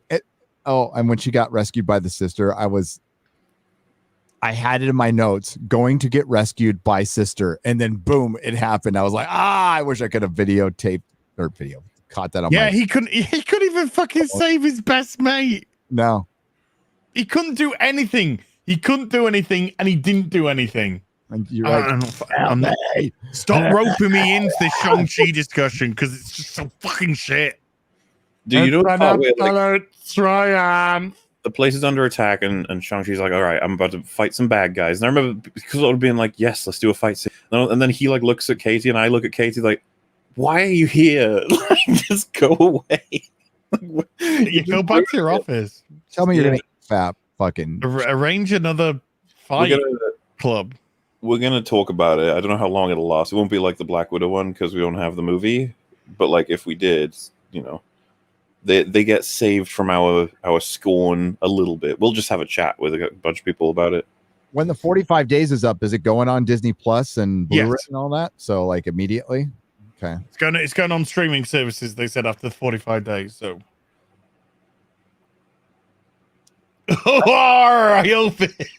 That is the plan, by the way. Saturday we're gonna have Shad. He's gonna help us destroy Shang-Chi as well as possibly Black Widow. We're gonna have a chat about Phase 4 because it's going great, by the way. Phase 4. It's going, it's a triumph. It's the best thing they've ever done. It's the most Marvel we've ever gotten. They have provided a lot of content for us to consume. I wish they provided some fucking entertainment. Connor Hopper with a $10 says, can we see a story about someone who appeared with a body part in a wall and they get a group of people together who had similar things happen to them because of the Avengers and how they either cope or fight? Hell yeah. A bunch of people who come back in worse positions than they left and thus they fucking hate the Avengers. And I love the way they just haven't ever addressed it. Nope, because that's too complicated. Dude, remember the WandaVision episode? I think it was episode 4. It opens up with people screaming and running around and this panic and chaos. And I remember watching the episode being like, finally, we're doing it. And then that was it. It like ended there and we never saw anything else. It was like, you came this close to greatness. Boo. Mikey Gustler with the $2 says, Norm Mcdonald just passed away. Aye, sadly. Yeah. Quantum Ranger Power with a $5 says, the terrorized criminal underworld quote is a reference to when Hawkeye wore the suit. It's not saying Kate is currently terrorizing the underworld. Yeah, no. Well, we don't. Well, I mean, yeah, we know that he did that, but we don't know what Kate's doing with the suit. But she was being chased by people. Well, there's a lot of problems with this. I don't know why she would take up that mantle, right? If all you know about it is this vigilante that terrorizes the underworld. like, I guess the angle's going to be that she got in way over her head. Is that it? Is that what we're doing? I don't care. You do. You love it. I understand there's people out there who want to give it a chance, and I'm not going to judge you for it. But I mean, like, really, does Disney Marvel deserve the benefit of the doubt at this point about anything? No. They need to prove me wrong. That's fine. I will freely admit it. If this is, if they write her like they did Ratcatcher in Suicide Squad, that would be good, because that was a well-written, well-portrayed character. That could have absolutely buried that movie, and it ended up making the movie. So it is possible. Dude, it is so lame that the Suicide Squad will make less money than probably like everything in Phase 4. Yep. G-Man with a $5 says, if they're being realistic, all the characters in the Avengers would be played by black actors. He's just saying. Gogman with a $10 says, Hawkeye held her close to his manly firmness. He whispered gently into her ear, you have no idea the potency of my arrow. Yes, she whispered back. She dropped her bow and went to make him a sandwich. Oh my God. I was expecting a tangerine ending, but I got a sandwich instead. Make me a sandwich, bitch. So was it I hated Ratcatcher. What was her power? It's like she controlled rats. She controlled rats. That was her thing. She had the technology her dad built. She was a good character. The actress was great. My favorite was Bloodsport. I want more Bloodsport. Give me more Bloodsport. My favorite character was Polka Dot Man. Dude, one of the most relatable parts in the whole movie is when Bloodsport's grappling hook starts to unchip from the wall and just goes, oh, fuck off. Yeah. I mean, Bloodsport was Deadshot, and they were going to give him the same fucking plot, except that he starts screaming at his daughter, and he's like, fuck you. That worked for me. I was like, okay, yeah, man. It's one of those things where James Gunn is like, I'm going to experiment the fuck out of this. It's like, yeah, I'm going to make him shout at his teenage daughter, telling her to fuck off. It's like, I wonder if I can win audiences back over to him after this. I mean, you can tell James Gunn, like, it looked like they didn't give him as big a budget as they gave Air. And he's still, now I could be wrong on that one. It just felt like it was a little bit of a smaller movie, which it needed to be. And it just focused on the characters, and that's why it fucking worked. And I still want to see the Air cut out there. I'd love to see the Air cut. Do you sure? Have you seen the whole like Deadshot and Harley kiss? Yeah, I'm okay with it. Oh, the anime. Are you talking about the anime? No, the Air cut. There's an Air cut that I don't know if that's in it or not, but I know that it exists. Screenshot of it. Apparently that wasn't it, Worse, Gary. What if it turned out worse? It could. I still want to see it. Yeah, I think that's fair. At that point, I just want to see everybody's cuts, to be honest with you. I beg your pardon. I don't mean it that way. What if they're uncut, Mauler? Once in a while, we get a Donner cut, right? Which is vastly, or a Snyder cut, or a Lucas cut of Rise of Skywalker. That could happen. So, yeah, I'm on board with that. Moving swiftly on. Well, yeah. I was just gonna I just don't know how does Lucas edit the movie, or does he just give him? Well, he's apparently doing the next trilogy while he's on set with Gina Carano, who's been seen on set as Cara Dune, who's been talking to Kathleen Kennedy, who is fired but not there, but putting the fear of God into the Disney execs while being put in a place. But she was fired, but she's not having a contract renewed. But they did hire somebody who hates KOTOR to rewrite KOTOR.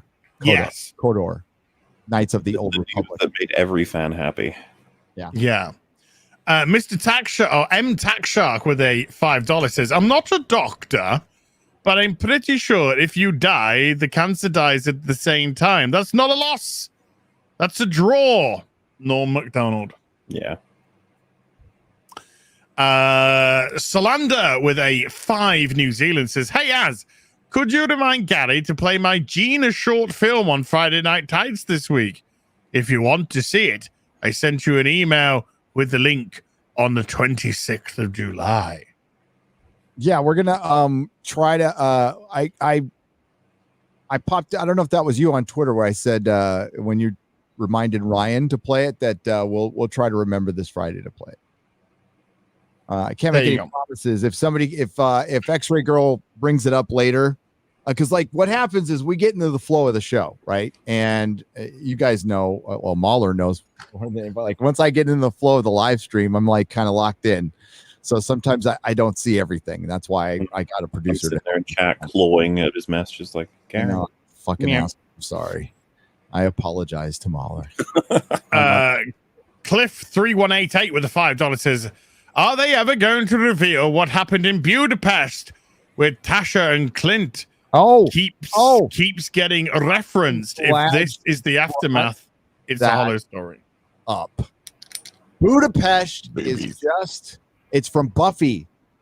It's a line from Buffy because I just watched it in season 1 and it was, I believe, Giles talking about Budapest. It was just a throwaway line. That does, remember what happened in Budapest, or it was Angel. I can't remember which one it was, but it's from fucking Buffy. So they threw the Budapest, oh man, is this bad as Budapest? That was a Buffy reference in the Avengers that they're now running with. And it's interesting to see. I mean, in fairness, I was on, they can flesh that out to whatever the hell they wanted to, right? And if that gives them an excuse to make the Black Widow Hawkeye movie, they should have fucking done it. But they didn't. They should have, it should have been. But they didn't. Hawkeye, go ahead and give her fucking top billing. Who cares? That would have been a badass movie. It could have been. Yeah, dude, R-rated would have been so fucking cool. Make it hyper sexy and hyper violent. I gotta smash through these. I am actually falling asleep. I'm so fucking tired. Okay. No, it's not on you guys. I am just absolutely fucked. My eyes are dry, tired. Fucked. Andre Medelsky with the 50 checks says, hello, I'm an alien who hacked into this human's account to observe the humanities entertainment. What the fuck are you reading here, people? I think you answered that already. Athenan with $100 super chat. Athenan, thank you so much indeed, dude. With the MCU, I have gone through the 5 stages of grief: denial, anger, bargaining, depression, and acceptance, which now makes me apathetic to anything that comes out of here forward. I have loved Marvel and DC for over 40 years, and I'm done. Hell, guys. I can totally fucking relate, dude. I just totally fucking relate. It's just, I think I've been through the same process. I'm just done. I'm just so apathetic. I just don't give a fuck. The Hawkeye thing comes out, I'm looking at it, and I'm just dead because it just looks shite.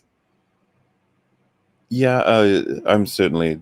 You can tell from the way that we all react to just the idea of new stuff coming out. Instead of being excited and filled with like potential, it's more just, oh no, what are they doing now? Oh no. Like, it's not a good position to be in, obviously. And again, Athena, thank you so much for a huge super, dude. Hans Niemand with a $5. All Disney had to do is stay out of the way and let the MCU creatives do their job, then collect all that lovely money. And they couldn't do that. Because it's all part of the plan. It was so simple. Yeah, but unfortunately that didn't inject their identity. Oh, fuck, I just say that. Apollo 536 with a $1 fiddy phallic. What? Swag. Curtis Thompson with a $10 says Doctor Strange and Spider-Man are my biggest fears as well. Be afraid, be very afraid. It's them and the Guardians. That's kind of who I care about, who's left. Yep. Thor is 50-50, like, because I just don't know what the fuck they're doing with him. The Spawn Camp with a $5 says, remember in Iron Man 1, Obadiah Stane stole Tony's heart in a non-gay way. In a non-gay way? I mean, it's pretty gay. Can you do that? Yeah, I can say. I mean, when he was leaning in, I thought they're going to smooch. Give a little kiss. Yeah. Alex K with a 20 Swedish says, the older I get, the more I feel like Al Bundy. Amen. Michael King with a $5 says, Norm Macdonald passed away today. 9-year fight with cancer. Yeah, R.I.P. Norm. Your future ex with a $10 says, can we talk about Kate Bishop's hair being caught in her quiver as seen in the ice rink part of the trailer? Ha! Caught in her quiver. By the way, probably a stunt person anyway. So Norm's he's got loads of quotes about death, and another one is death is a funny thing. Not funny haha like a Woody Allen movie, but funny strange like a Woody Allen marriage. Oi!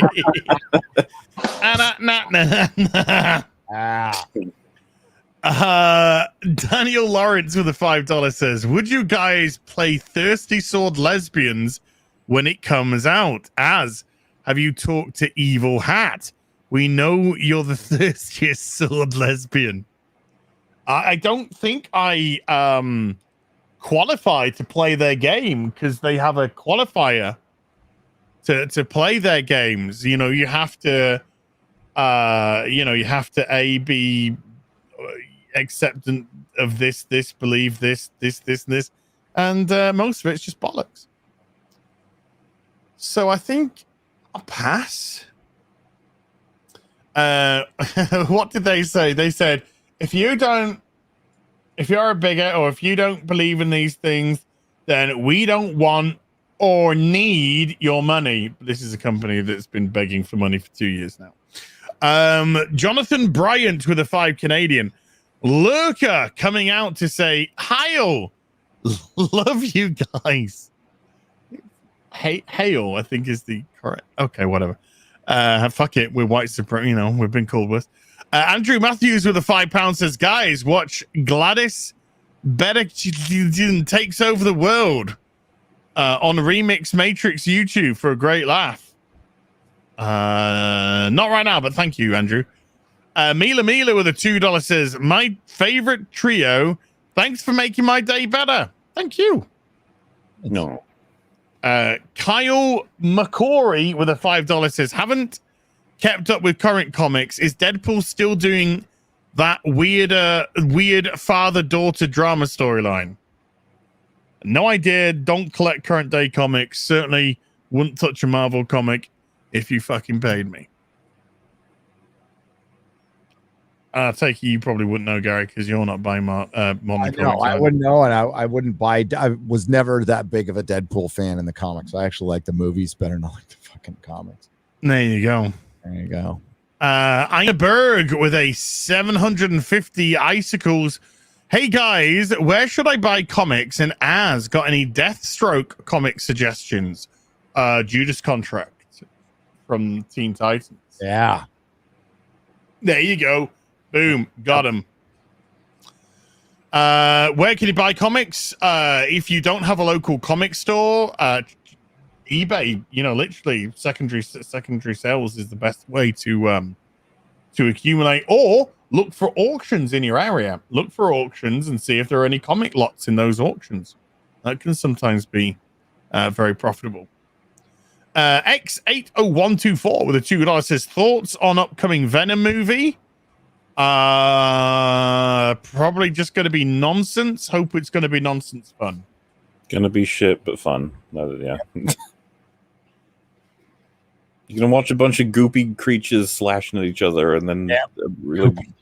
You have to realize it's going to be so CGI, that film. Do you guys remember when female Venom ate somebody or something. Do you remember that in the first one? That was a weird thing that happened. Sexy Venom. Do you remember that? Sexy Venom she turned up to free him. That was weird that was in that. But you know. It was a lot of people loved it, you know. It was a difficult fap, but I managed. Yeah. Stig with a 50 Norwegian says the numbers have Monday's number for the Shang-Chi movie. It'll put a smile on your face, even better when comparing it to Black Widow's second Monday. A very quick look. Oh, the Monday to Monday must be terrible because of the holiday. Oh, because it was a Labor Day before. So this Monday is 2.4 million. So that's its lowest day so far. And that's day what? Day 11. Yeah, so it's chugging away. Remember, what we didn't realize is that the worldwide gets updated once a week. So yes, it didn't look like it was moving at all because it wasn't.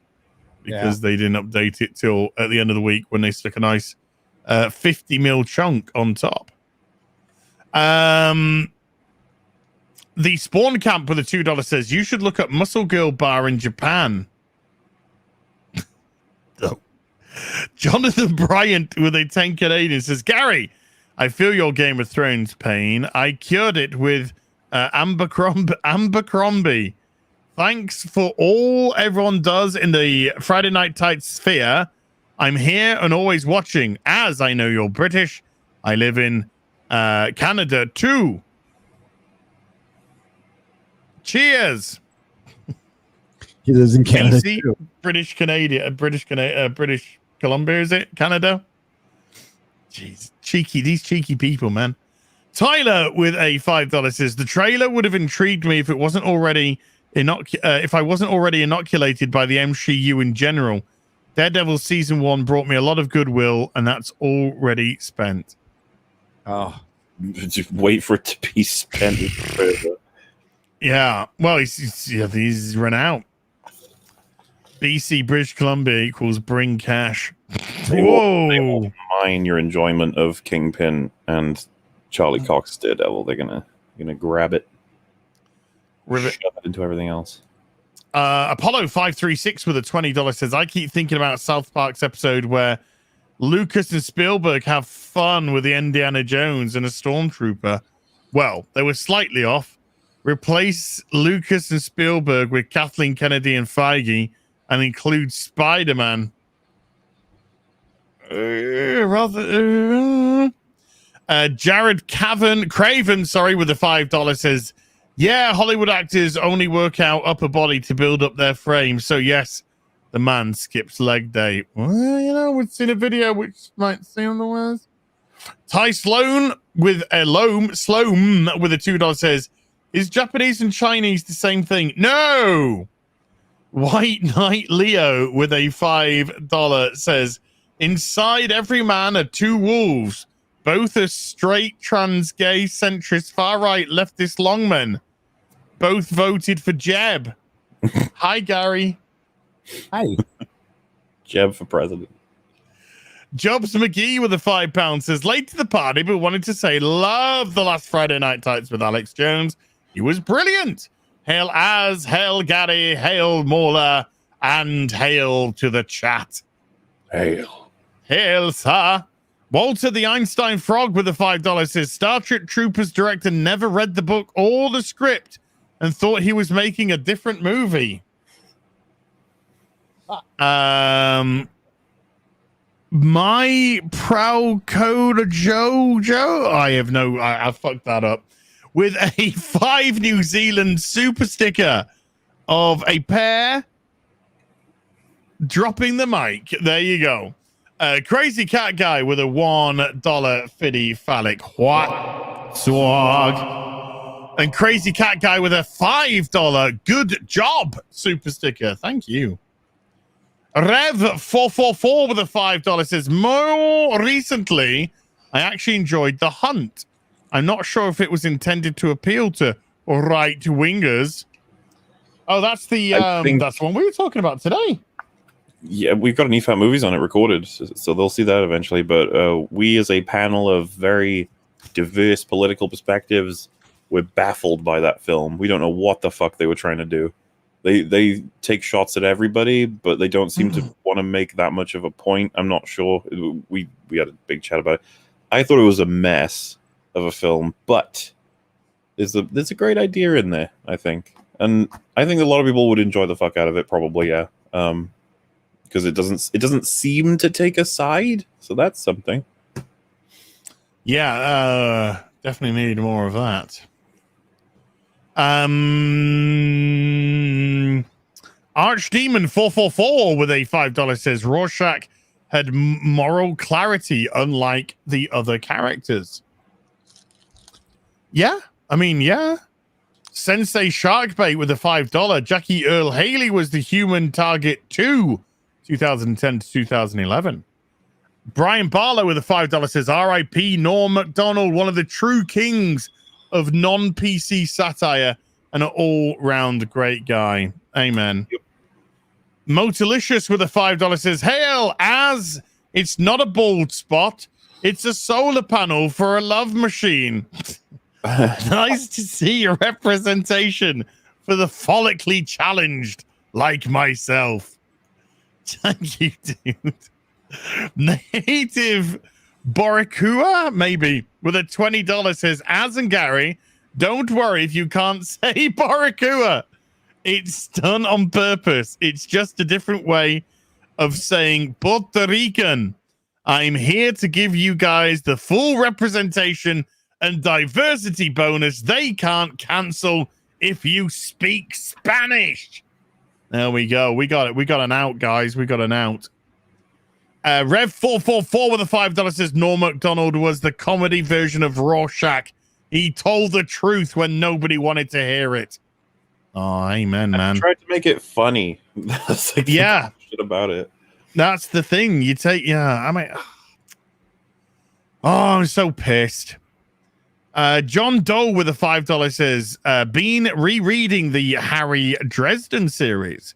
Man, I'm glad I have physical media in this 1984 world. Careful, dude. They'll go burn your books. Jishkwalbach with a $25 says, I mean, I'm so sorry. I mean, I can't read that name, but thank you so much. Got a recommendation from Amazon Prime for a movie, Cannibal Women in the Avocado Jungle of Death. Bill Mayer when he was funny. And a lot of real Playboy models. It's a must-watch. Please check it out. Hail Friday Night Tights. Okay, I can do that. Resef 0486 with a $5 says Mauler. Yes. Cordy was my favorite character, and the way they destroyed her in season 4 turned me off to the rest of the show. You're saying I should watch it? Oh, yeah. I understand completely. Okay. Cordelia goes from being like annoying and thin to like really well developed to the point where she's the heart of Angel as a show. And then they annihilate her in season 4. And then she gets a goodbye in season 5 that I happen to love. Like, I'll debate anybody to the fucking death that You're Welcome is a fantastic fucking episode. So, but the thing is, I don't know how else, like, so if you stopped at Angel season 4 and you didn't watch Angel season 5, if you've seen Buffy, dude, Spike is in it. just go fucking watch that season. It's the best season of Buffy and Angel as far as I'm concerned. Ted Hammond with a $2 says, your thoughts on the rest of Superman and Lois? Haven't finished watching it yet. Loved what I've watched so far. I'm gonna take. I need to take like 2 weeks off fucking YouTube completely. I just need to go fucking not do anything for 2 weeks, man. And just fucking chill, relax, do stuff, touch grass, touch something else. And yeah, watch a lot of stuff that I'm so far behind on, man. Bon Necron 444 with a $5 says, degenerates can only be relied upon to create degeneracy. Once in a while, they deliver truth. Case in point, the Ninth Gate. Taker 610 with a $2. Frogman speaking frog. Longman speaking long. Oh, yes. Not applicable with a $2. Every female in that movie was fugly too. Just saying. Which movie? I think he was talking about Shang-Chi.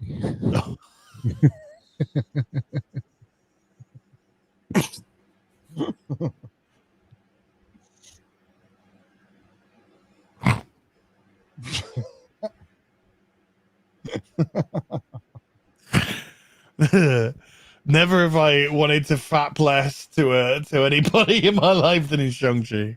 It saved lives. It saved semen. The Dukes Abide with a 5 Canadian says, on the topic of stupid deaths, Dubus Goobus's video, The Ultimate Character Arc, is a hilarious parody. Kyle McCrory with a $2 says, as MMO were brought up, is WoW dead yet? I watched a video recently from Bellular, and they were working out the subscription numbers of World of Warcraft. And I think they said, I don't want to fuck this up, but I think they said WoW probably has about 1.2 million subscribers. And that's being generous, I think. So I think it's around 1.2 mil. But they're paying, dude. They are paying Blizzard. Not just sub money, but they're paying a lot for all of the, the other services. It's a joke. Everything with Blizzard now, it's just pay. Wolf Vermilion with a £5 says, God, I see stream, but was torn between this and the Chelsea game. Finished it, get showered, and you're still going. Lots of love to Gary as a long man. Much love. Mega reacts with the $5. RIP Norm. Now on to the shameless plug. Check out Mega Reacts on YouTube. 20% female audience. And no Shang-Chi. Wow. There you go. Mega Reacts on YouTube. Their audience is 27% of the women. Whoa. And they don't talk about Shang-Chi. This is a channel I must check out. Wolf a Million again with a £2 says, I forgot, by the way, Ellie is gay. Oh, fuck. Really? Wow, man. I never would have got that. Motalicious with a $2. Shang-Chi and the Disney imposed radical stereotypes. Antoine Dennison with a $2. Any strong feelings about your likeness in a comic? Not really. No, as long as there's nothing libelous attached to it, it's fine. Or illegal. As long as there's nothing illegal or libelous. If it's just for a regular thing, no real issue. Litigious. Yeah. As long as it's nothing that's going to get you sued, you're okay. Night James 2 for a $5 says, catching up with the stream. Did anyone suggest the question for Alex Jones's hero? Always love these kinds of questions. Hail BBC and Friday Night Tights. We did mention some. Lucy with a $5 says, first super chat for the real BBC. Whee! I just watched Great Pumpkin Charlie Brown since Halloween is coming. That did more for me than anything coming out today. I hear you. I've just been going back to older stuff, and it's so much better. The Twinkie Kid for $20 says, brought this up with Nina Infinity and the gals last night, but Haley Stansfield's Uncle Jake would make Hawkeye funnier if he did this bit from Coming to America. Also, what's your take on Contest of Champions from the 80s? Oh, love it. It is in my rack. Ladies. I'd like to be in a lot of my favorite. That don't work. You are in my rack. That don't work. Right that there. don't work. You're in my rack. I am actually. Yeah, I am in your rack. There I am. Yeah. But it has a lot of my favorite stories, and Contest of Champions is one of them. Ooh. It's pretty cool. Rev444 with a $5 says, I read the first 2 Witcher books. I loved them. Unfortunately, heard season 2 on Netflix is woke as fuck. Well, season 1 was woke as fuck. Well, it was intersectional as fuck.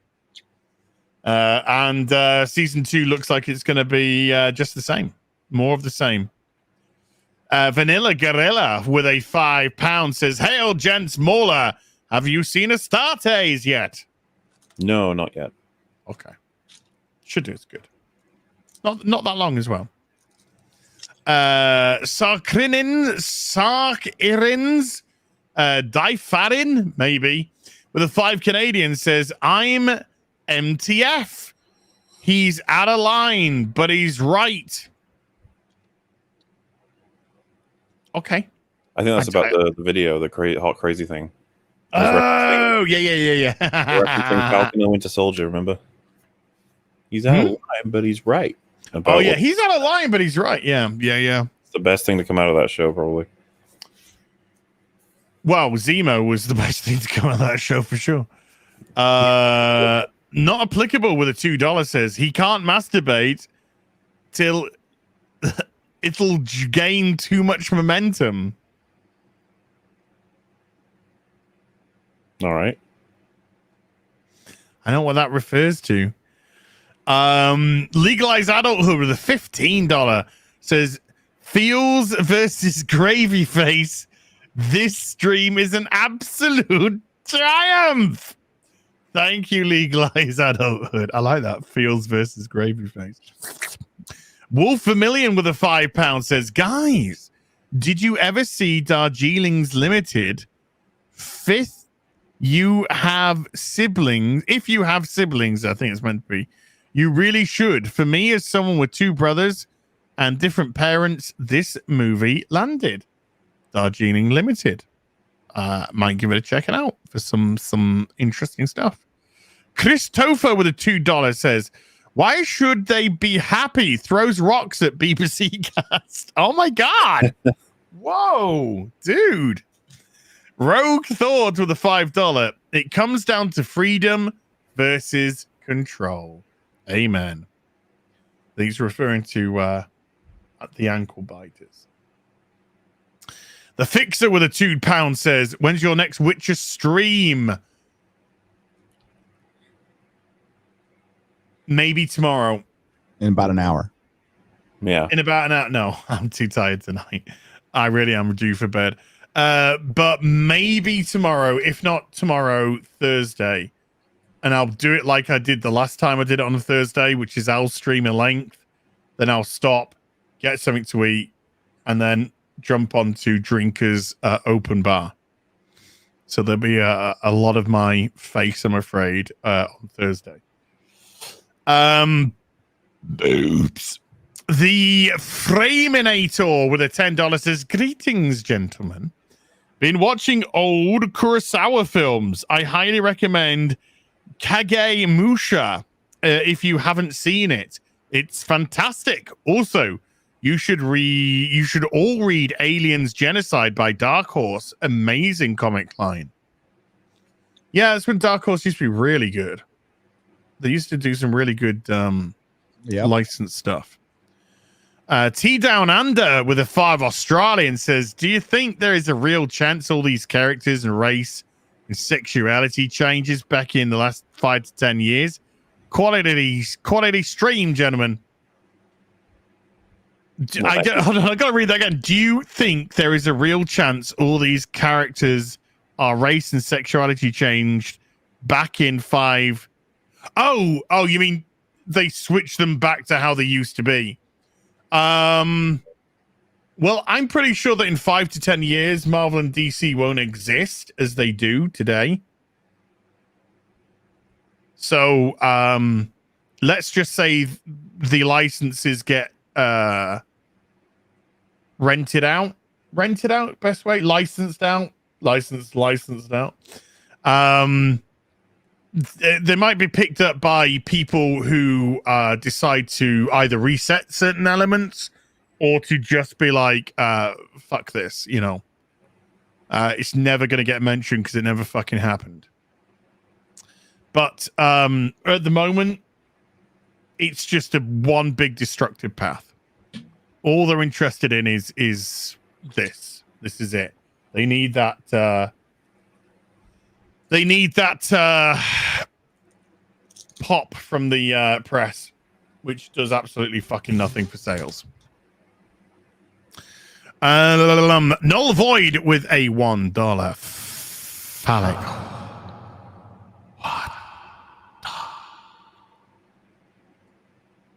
What dog? Just in case you prefer the OG. Robert with a €5 says, please pass on to Nerdrotics. I made a mistake in my Friday Night Tights comment, but in the end, I learned something. Gratefully, still felt like apologizing. So I don't know if Robrecht Lennartz Gary said something that he's now apologizing for. Okay. I appreciate that, but I mean, you guys can speak your piece. Okay, you don't have to apologize for that. Black, it's cool. I mean, it's cool though. Yeah, but thank you. It's cool, dude. It shows you're a cool dude. Black Tiger 001 with a 2 Canadian. Mauler is wrong. Gina has me quite focused. Okay. Strikers 24 with a $5 says, as I had to take 6 breaks watching an episode of the finale season of Lucifer. Why is everything woke? Why does Hollywood think this is good writing? I don't even think they think it's good writing. I don't even know anymore. They don't. It's just words on a paper that people can repeat. They follow it. Yeah. You know what the fuck's happening anymore. Yeah. They don't even know what the shows are about. Remember, the director for Black Widow couldn't answer questions about her own fucking movie. She was like, I don't know, stuff happened. Shut up. I didn't direct that part. And then on what was the oh yeah, in the What If, the person when they got criticism for why is T'Challa being called Star-Lord, and she was like, well, we thought it's like, what do you mean you thought? You're the person fucking writing the fucking show. You can't think that the characters would act such a way. You write the characters to act such a way. Jesus Christ. Johnny Hollywood with a 5 Canadian says, if you want to feel good about Star Wars again, watch Darth Maul Apprentice from T7 Productions, and it's on YouTube. Anthony MR with a $10 says, J. Michael Straczynski is an amazing writer, and we will always be thankful for Babylon 5. But if he were to remake that today, trust and believe it would be vastly different and not be well balanced politically. I agree. And that's one of the beauties of Babylon 5 is the politics is, you know. Babylon 5 is really fucking good. No doubt. Okay. J. Michael Straczynski wrote One More Day and Sins Past. Now they undid Sins Past, just so you know. Like One More Day was erasing Peter Parker and Mary Jane's marriage, and Sins Past was Norman Osborn had a secret affair with Gwen Stacy, which is just an abomination. Yes, these are ideas that he came up with. So I'm not sure. I also watched Sense8 on Netflix, and I got to see a Doctor Who companion and do something I never thought I'd see a Doctor Who companion do. I know what you're talking about. What was that? Martha Jones. Yeah, she gets up some stuff. Sorry? She pegs a trans person. Yeah. Did you? How much of that did you manage to get through? How much did I get through? Like 2.5 episodes. I was like, I tried to watch it with Smiler and we couldn't make it past. I think 3. We tried 3 and then we died. We couldn't do it anymore. So why did you jump out of it? Aside, it was preachy as all fuck, and like the dialogue was hideous, and we couldn't handle it anymore. I didn't even care what the fuck the story was going to be about. I just couldn't handle it. The characters, it was all horrible. Yeah, when I'm 2.5 episodes into an 8-episode series and I am kind of rooting for all the characters to die, I'm like, I'm not really into this. I don't care about any of these people, and it was fucking preachy. And that was the Wachowskis and Straczynski.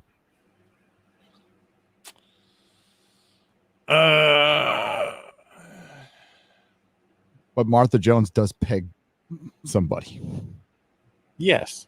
Wasn't the patriarchy. Wasn't the Wait. You go, Martha. You shows them what it's like to stick a... She's still one of my favorite companions. Love her. Dick in a man. Cred Socks with a $1 phallic. What? Swag. Neil Horn with a $20 says, "Hail, real BBC, Az and Gary.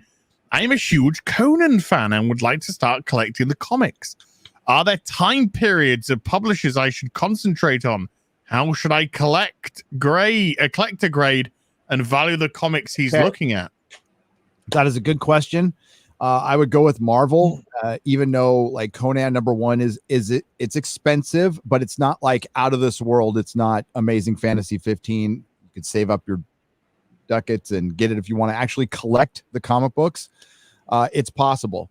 You can get a full run of Marvel comics. I think the total value of it, realistic value that you could actually get, not guide value, is like $1,200, not counting #1.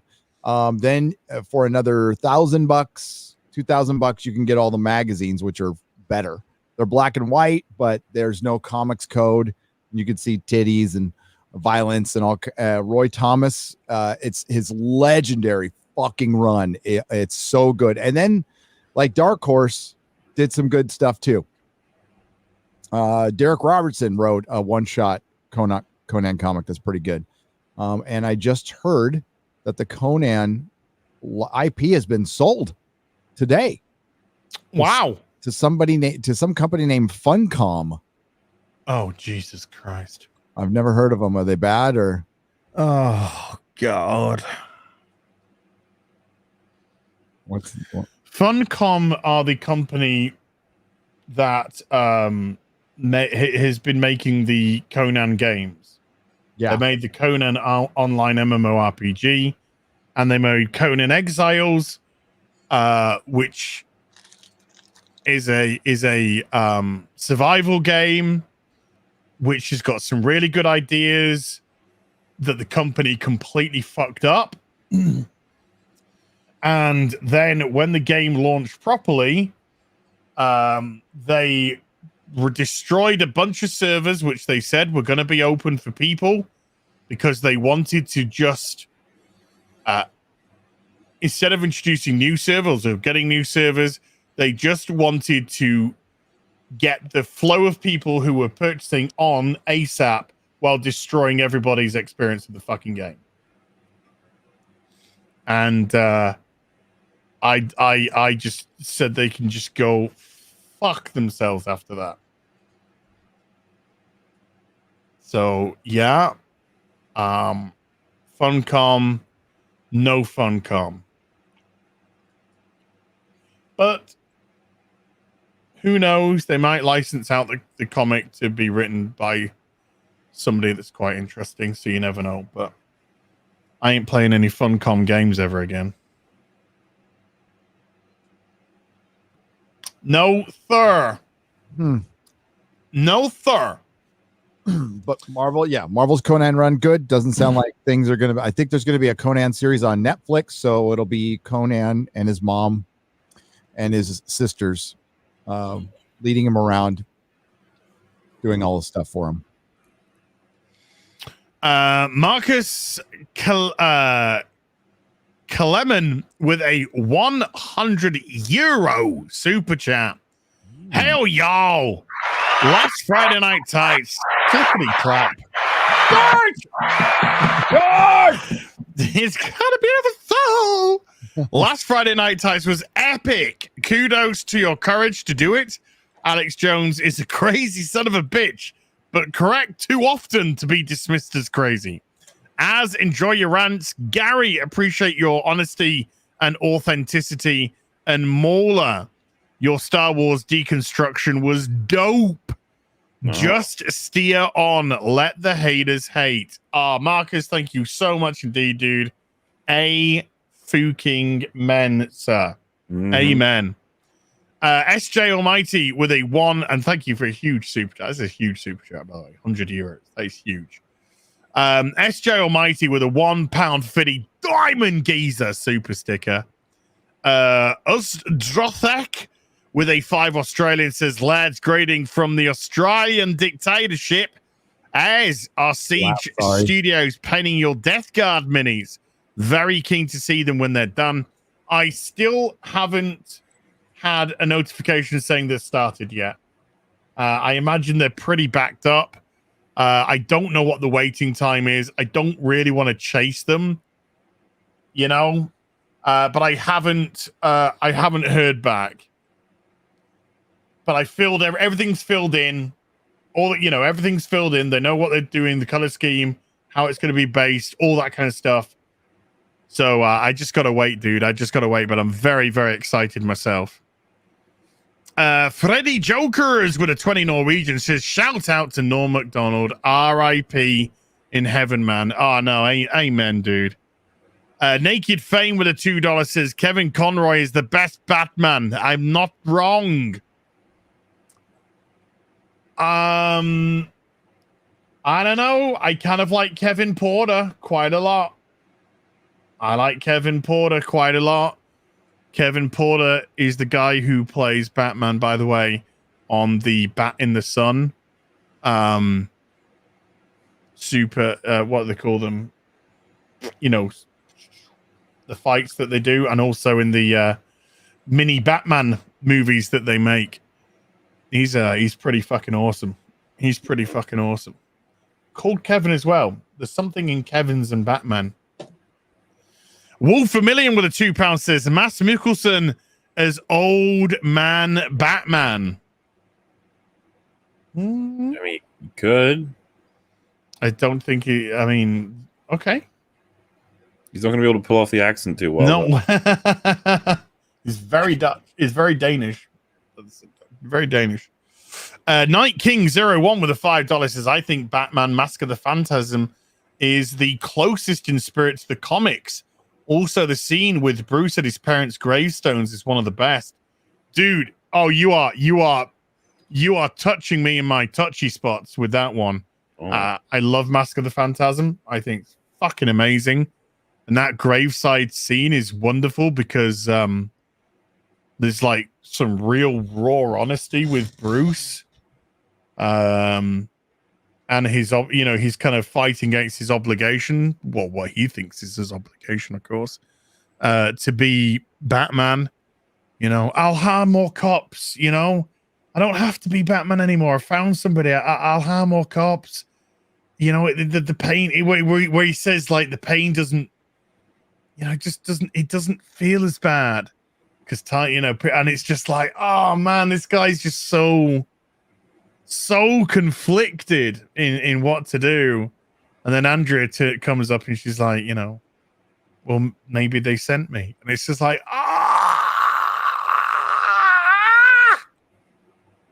so good.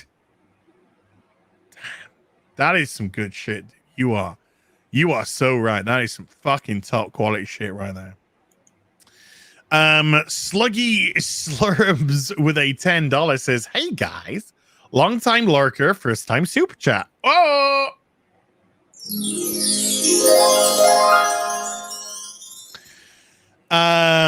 you ever play or hear of the tabletop game Hero Clicks? Marvel plus DC plus Lord of the Rings plus WWE plus others. It's pretty fun. Hail Nerdrotic, and hail the Mauler. Hail. No, I'm gonna have a quick little let's have a little look. See if Google is my friend. Google is your friend. DC Comics Hero Clicks. Hero Clicks. Man, I haven't heard that in a long time. Okay, so let's have a look.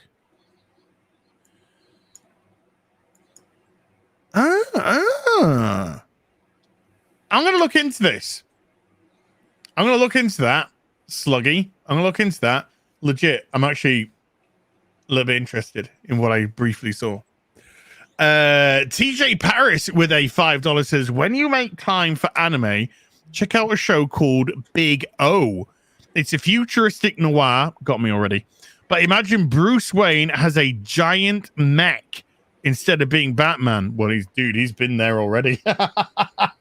He's been doing that in recent years. Court of Owls. Then he had the fucking ultimate Batman suit, you know. Yeah. Second. Huh? Could you share that just for a second? Could I share what? The thing I Oh, just. fucking! I'm blind. Sorry, I'm fucking blind, mate. It's just a headline. We're gonna just look at the headline and. Okay. Leslie Grace Hopes playing Batgirl validates the dreams of other people who look like me. Fuck off. Fucking hell, we're circling right around. She practically just said the people who don't look like her will never feel validated by seeing someone play the You're doing it all wrong. We had this down in the 90s, for fuck's sake. Black now too. You're fucking it all up.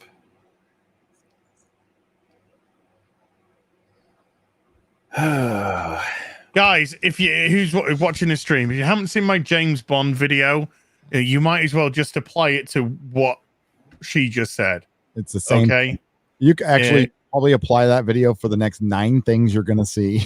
Yeah, because I just went off on Lashana Lynch playing fucking the race card and just absolutely shooting herself in the foot in doing so. As I'm gonna, I need to dip. Sure. Yeah, I probably should just dip. Yeah. Something. Thank you, dude. Something with the house. So yeah, my wife was good. It could be. Okay. Okay. Yeah. All fingers across, mate. All fingers across. Chat's right down there for me. You're so hot. You're so hot. I just want to say that. Chat. I know. I think you're hotter. You're hot. You're wonderful, and we love you.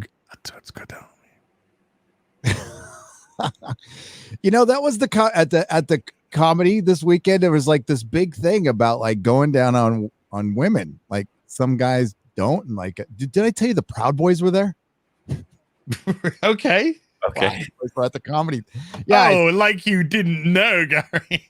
Why? It was total coincidence. No, it's just there was a Proud Boy convention or something. I don't know, but yeah, I'll next time we talk on Friday Night Tights, I'll go into the whole going down a woman thing. It was pretty funny. Mauler, love you, man. Always a pleasure, Gary. Buffy soon. If I'm watching it, I'm just gonna have to finish the whole thing, and we're gonna have to then talk about it. If you do that, we'll have to do a stream anyway, and then we'll just do another one when everyone else watches it. You guys are great. The chat is greater. Your mods are fucking fantastic. And, thanks. We'll see you next week. Sorry, I got to run off. I would have stayed the whole damn time, but no, we are close as well. So you did very well, mate. All right. Thanks, guys. Close to coming. Catch you around, Gary. Bye. Bye. I'll see you Friday if I don't speak to you beforehand, which I probably will do. About an hour. Yeah. Oh boy. Bye. We are very close to being done. Thank you. It's that caramel in your ears again. You wouldn't want caramel in your ears. You'd be like, "Mm." Well, not in my ears, but you know, caramel. certain places. Oh yeah. Toffee yogurt was always a bit of a favorite when I was younger. Oh, like Mauler yogurts or different ones. No, just like the regular carton of like toffee yogurt, but you could, you know, that was fun to be had. Yes, lots of fun. Lots of fun to be had. TJ Paris and the ice cubes, always with the ice cubes. TJ Paris with a $5 says, when you make time for anime. Oh yeah. Thank you, TJ Paris. Naked Fame with a $5 says, I have sprayed more seed than what? Monsanto looking at Liz Hurley. Hubba. That's fair. That's fair. That's fair. It's fair. That's fair. Yeah, it's fair. Mikey Gusser with a $5 says, no, I meant to say Clark does care about people. Well, okay. It would be hyperbolic to say he doesn't care about anyone. I agree. But man, his apathy in that fucking movie drills. I could not let my dad die. I wish the Clark couldn't. I wish the Clark kid. Dude, you know when Clark like is all crying and sad when Zod's dead because he had to kill him and stuff? Yeah. I was like, oh, wouldn't it have been great if he was sad because of all of the collateral damage of driving Zod through all the fucking city? And he's like, oh my god, like the amount of people I've killed, you know, manslaughter wise because of my failure to control Zod. And it's just like, ugh.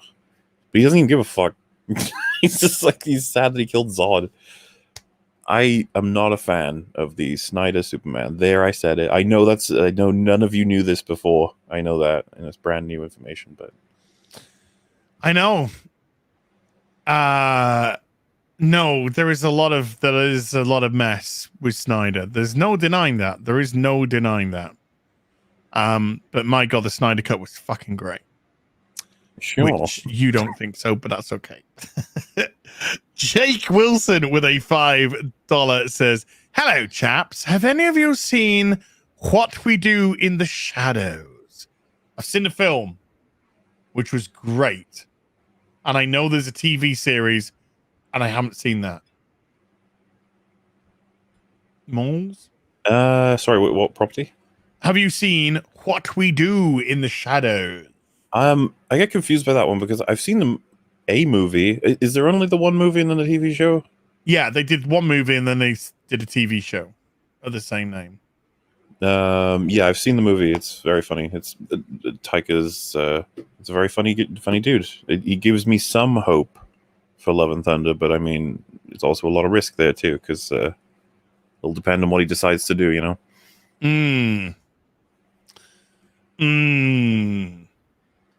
Okay. Max15 with a £10 super sticker of the super pair. Well, mine is super pair right now. You know what I'm saying? High five. Okay, let's move on. Forkert Cornelius with a 11 euros, I should say. I'm watching Sunshine. Oh, they're repeating this one. I did read this earlier, I promise. But we'll go again. I'm watching Sunshine, the 2007 sci-fi film, right now on Dutch TV.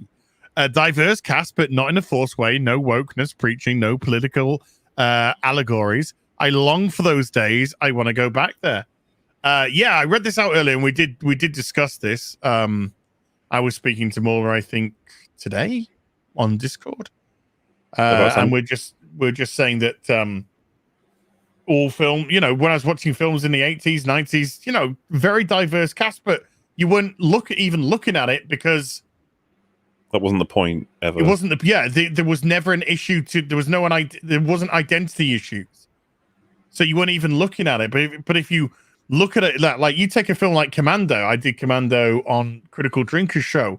It's got women, it's got a you know, a good female lead for to go with Commando. It's got men of all different fucking ethnicities. They're all fucking massive, apart from Sully, who's tiny, poor little Sully. And it's just like that's just how films were. But now they just virtue signal like a badge of honor. And as I said, I'm just sick and tired of this gaslighting fucking bullshit. Gaslighting fucking bullshit. So again, if you haven't seen my video that I put out today before the stream, after the stream, go check it out. It's a fucking 15-minute rant of me telling Lasagna Lynch to fucking do one with a fucking identity, fucking politics, and I'm a fucking when I got the role, I felt as if the world was back to its segregation. I felt as if there wasn't a place for me here. We blacks had to go elsewhere. Oh, shut the fuck up, bitch. Shut your fucking cow mouth. Hasn't been like that for fucking 50 years and stop fucking pretending. Jesus Christ. I get so sick of these adult pretender cunts. Sorry. That article just did me in, Mauler. Mm-hmm. There we go. Rackets. Ricada Law with a $50 super chat says 6 goddamn hours. Bitch. 7 hours 20. Yep. And then Marksman of 117B with a $2 says, Mauler, you see the Mad God trailer. Mad God? Mm. Are we talking game, TV show, movie? I don't know. Mad God? No, I'm unaware of this one. Phil Tippett's Mad God? Oh, yes, I have seen this trailer, actually. It looks fucking nuts. Oh, I know the one you're talking about. Hold on, let me just Google, but I think I know what you're talking about. Yes. Yeah, it looks interesting. Yes.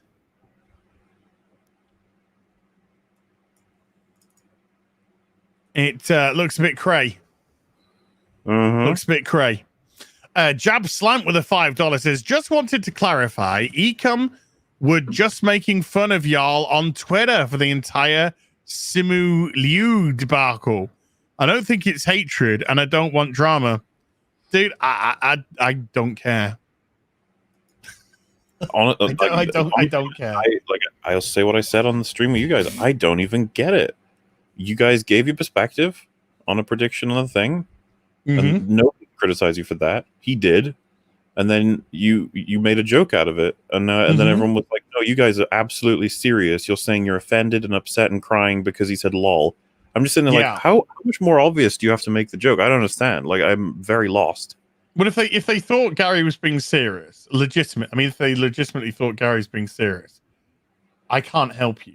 Yeah, there's nothing else to really say. I can't help you. Okay. Gary was definitely joking. And if you wanted to pull the card of like, so he's pretending to be an idiot, I should be like, yeah, we all do that. Yeah. All the time. Yeah, we do that quite a bit. It's called not taking yourself too seriously. It's having a bit of fun. I didn't understand how you could possibly get any backlash for anything that you fucking guys did. It was so simple and mundane, and yet that's kind of what's so funny about it. It got so much attention when all you were like, you just said like this could be the first flop. The whole internet's like, like you can't be. It's like, whoa, calm down. You can't be serious. This has got Asians in it. And see, okay, I win either way. One way I get to laugh at Shang-Chi. You just think it's going to be a flop because you're a racist, because you don't like the Asians. Yeah, that's where you fucking lose me as well. Like, if anyone says that shit, man. Well, that's where we are in today. So it's okay, Jab. I don't care. We got shouted out by the lead of a Marvel movie. Yeah, it didn't do us any harm at all. Trust me. Far from it. Far from it. So I don't know what there's. If I'm meant to be mad, I'm not. You do you, guys. I hope you come on more, E. Sweet. Yeah. Rackets again. Ricada Law again with a $20 says, Rolf, you think Vito can fit his fat ass in a closet? Yeah, if it's got cuties written on it. Ayo! Midwest Rail Fan with a $20 says, who let the nose in here at Ricada Law? Oh my God. Muggsykins with a 5 Canadian. It was a slow week, so Blizzard has done it again. Just when you think they can't sink any lower, check out the latest bad thing they got caught doing. What? Hold on.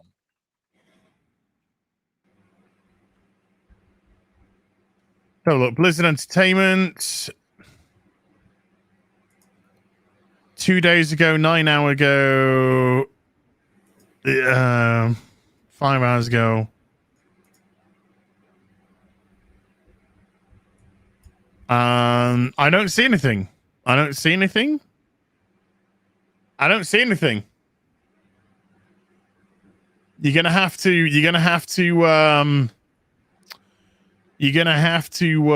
enlighten me. I don't see anything at all. Sorry. Muggsykins, if you could just put in chat, what you're going on about. I don't see anything. Nothing's springing up there.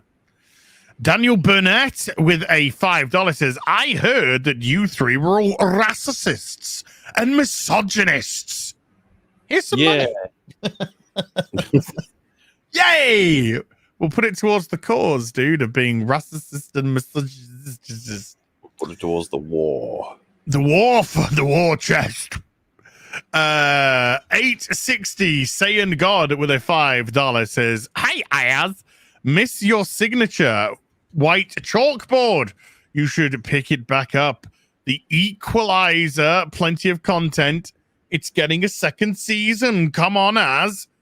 There's a ton of stuff coming out. I don't have time to do the Equalizer, I'm afraid. I'm sure it'll do great. I'm sure it'll go great.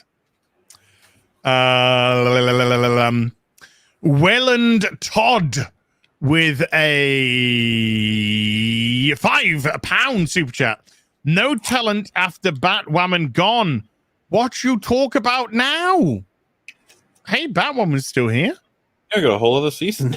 We got a whole new season coming October with Poison Ivy and Mr. Freeze. It's gonna be great. Did I miss the potential ladies? Apparently Young Year's talking about. Okay, let's have a look. Hold on. Let me have a look. Now have a look, guys. Nothing's popping up as regards to like the news. So let me jump into the YouTube. I ain't subscribed to Young Year for ages, to be honest. Activision Blizzard accused of illegally coercing, surveilling, and intimidating protesting employees. I'm not even surprised. I shall have a look into it tomorrow. But I just not surprised by Blizz anymore, to be honest with you, mate. I want to do the Batwoman round table, but Longman still haven't fucking finished the series. My bad. I will get on that. I swear to God. Swear to me. That worked. That wasn't even set up. That just worked. Naked Fame with a $2 says, "Oh look, Gary is here. Someone tell him." He's gone. Andrew Matthews with a £5 says, Gladys Berejiklian. Oh my God. Gladys Berejiklian is the Aussie health twat. The edit is so funny. Gladys. Oh. Hold on. I don't even know what we're looking at. I don't even know what we're supposed to be looking at. By the way, final results on Hawkeye, 65% don't care, 29% meh, 5% are yeah. Let's I don't even know what I'm meant to be looking at. That's 5. I can't. I don't even know what I'm looking at. There's tons of stuff from us, so I don't even know what I'm meant to be looking at, dude. And the shortest video was like 5.5 minutes. I can't play that. Gonk with a 2 New Zealand says, as Biden equals carrot, still no difference. Correct. Quantum Boomer with a $5. All hail, here's a $5 to buy yourself something sexy. Oh my god. Wolf Vermilion with a £5 says, did you see Witcher Ronin Kickstarter campaign got funded in an hour? Oh yeah, first day backers also get figure, can buy separate, snatch one for myself. Witcher Ronin Kickstarter. Hold on. Oh shit. Holy shit, it's already made £430,000 with 12 days to go. Holy crap. I'm gonna be supporting this. And I want that figure. And I want that. Okay. You get the drift. Oh, I'm definitely gonna be supporting this. I'll drop it in the chat. I'll drop the link for it in the chat. If you're interested, The Witcher Ronin, boosh. There you go. Damn. Damn. Right. So let's bookmark. Huh?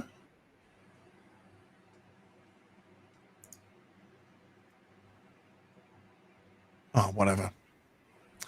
Right. The Bad News Karens with a $10 says, I just read Judge Dredd. Where do I want to read Judge Dredd. Where do I start? What do I type into eBay's search bar? 2000 AD. That's what you do. You put 2000 AD into the search, and that will bring up your Judge Dredds for you, because that's what the comic's actually called. Andrew Clark with a $2 says, Google image search Big O, great show. Chris Lotito with a $2 says, opening needs naked ass holding Mauler plushie. Wow. The world does not need that, believe me. Mikey Gosler with a $5 says, this holiday season, could you lads please do a discussion on Harry Potter 1 and Lord of the Rings 1 to celebrate their 20th anniversaries?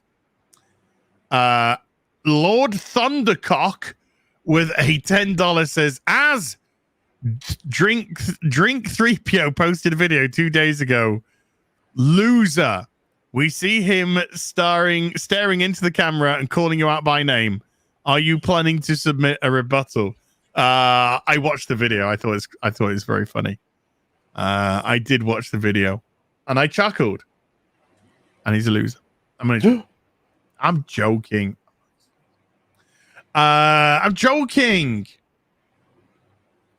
I was the nice one. Hey, it wasn't me that called him a loser. It was Jeremy. I was the nice one that said, hey, look, Drunk 3PO's in the chat.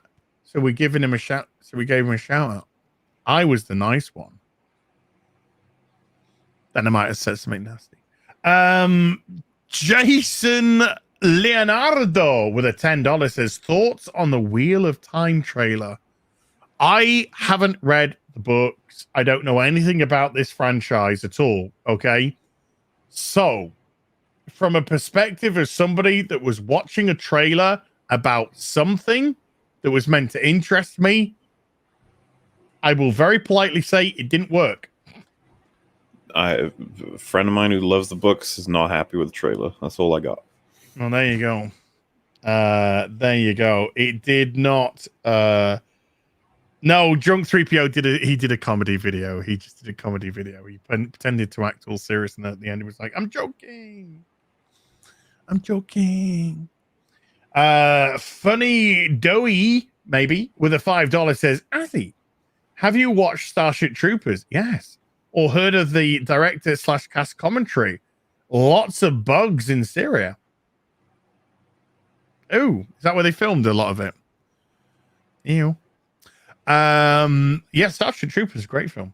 Fuck off Google with a $5 says, dudes, my mum woke up from her coma while you were streaming. What? You dudes are good luck or something. Much love from Ohio. Not out of the woods, but wow. Well, of course. That's pretty fucking crazy. Hope everything works out. Best of luck, dude. Oliver Klossoff with a $5. Don't think I don't know what you're doing, chat. Have to work soon, midnight to 8 a.m. Being a vampire sucks. They want to suck your dick. Being vampire. What? It's fun. I like being vampire. I don't know. I don't want to be a vampire, you know? I wouldn't mind having like a sexy thrall. Yeah. You know? Yeah. I'll be okay with that. But being a vampire, no, I want to get, go out and get a little bit of sunshine. No one vampire. Little vampire. Marksman of 117B with a $5 says, I'm going to buy the new Lego Mario 64 N64 Cube. 170 going to be well spent on October the 1st. It looks amazing. Give it a look. You might like it. I do. I like it. I like the SNES Lego as well. I'm really tempted with a couple of those, but it's all about room right now, considering I got a lot of Lego stuff to build. And the first thing that's going to get built is going to be the Daily Bugle. Yeah, you better believe it. I want a Lego as. Just buy Baby Yoda. That's pretty much it. Night King 01 with a $5 says, I wonder if Mauler has seen Mask of the Phantasm. Also, another plus, Batman does actual detective work in this film. Yes, it's a great film. Have you seen Mask of the Phantasm? Almost certain I would have seen it when I was a young man. Almost certain. 93, yeah, it came out when I was born, so I probably saw it at some point, yeah. But that sounds like something I should rewatch, because it gets praised a lot. Tis Trez good. And they gave it an average review when it came out. Weirdos. Ian Soforth with a £10 says, just to keep you up. Well, Ian, we did it. We did it. You are the final super chat, sir. So thank you so much indeed. Ladies and gentlemen, 7.5 hours. Yay. It's time at the bar now. Ladies and gentlemen, time at the bar, please. Bar has now closed. Huge thanks to everyone who came and watched today. Really appreciate it. I think we hit around 4.2k at concurrent peak, which is fucking magnificent. Mega thank you to my mods, you girls, but guys, as I use it in a non gendered, fuck it. You beautiful ladies are beautiful ladies, and everyone who hit the join button and became a member. Let's have a look, actually. Let's have a look. That's something we can quickly do. Voltaire's Puppet became a member at the Stormtrooper level.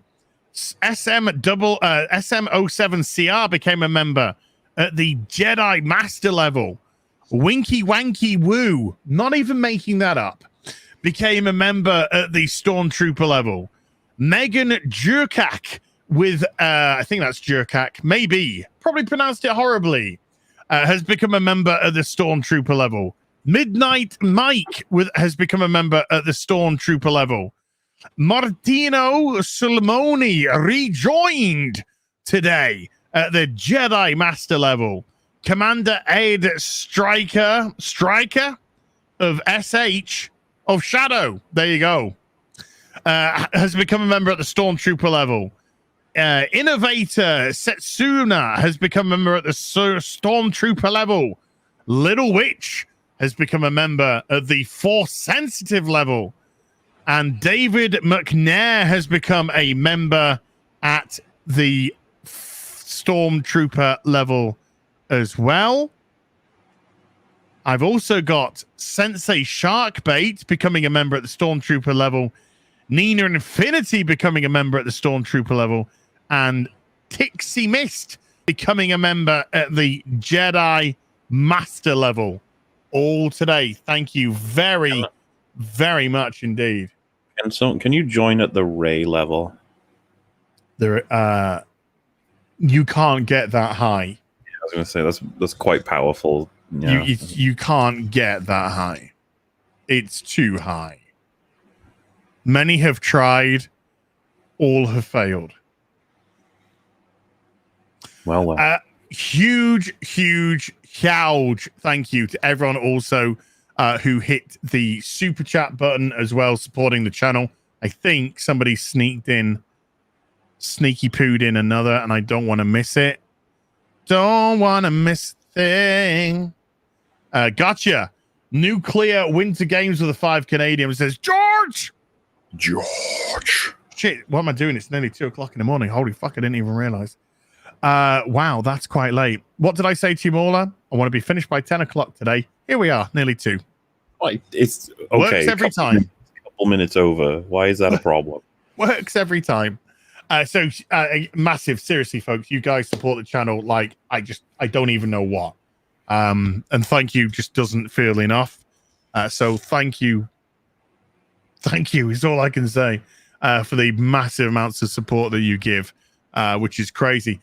Mauler. Anything you want to plug, dude, before we go? No, sir. Well, I'm going to be doing this again tomorrow for EFAP, basically. Like, we're doing every Wednesday is going to be a super chat catch-up stream until we catch up. So expect another 8 hours, and then the day after that, or is it the day after that, is the open bar, which will be another Thursday. Thursday's the open bar. 5-hour stream, and then Saturday will be EFAP's another 10-hour stream. Lots of streaming. There is. Yeah. And yeah, just to echo what I said, generous folks in chat, thank you so much. And this is not a nightmare for us. We just want to make sure we get all them chats, even if it gets to the point where we get tired, and that's all right. Oh, trust me, tired, don't mind. Mm-hmm. Do not mind at all, folks. Want to make sure that you give people the respect that they give to you. So, yeah. So I even though when I say I smashed through, as you notice, we still stop plenty for plenty of chats. That's why it takes us 4 hours to do that. Tomorrow, 8 p.m. UK time, right here, we're going to be doing What Toys with Robert Meyer Burnett. I've got things to show, and we've got things to discuss. So there's going to be plenty there. If I'm up at a decent time tomorrow, and I don't see anything that's massively newsworthy, or I crack out a video in the morning, I may stream Witcher 3 in the afternoon. If not, Thursday, I'm going to put in a good Witcher 3 stream for you, and then do Drinkers Open Bar. Friday Night Tights. Lots and lots of stuff going on. So until then, you take care and bye for now. Bye.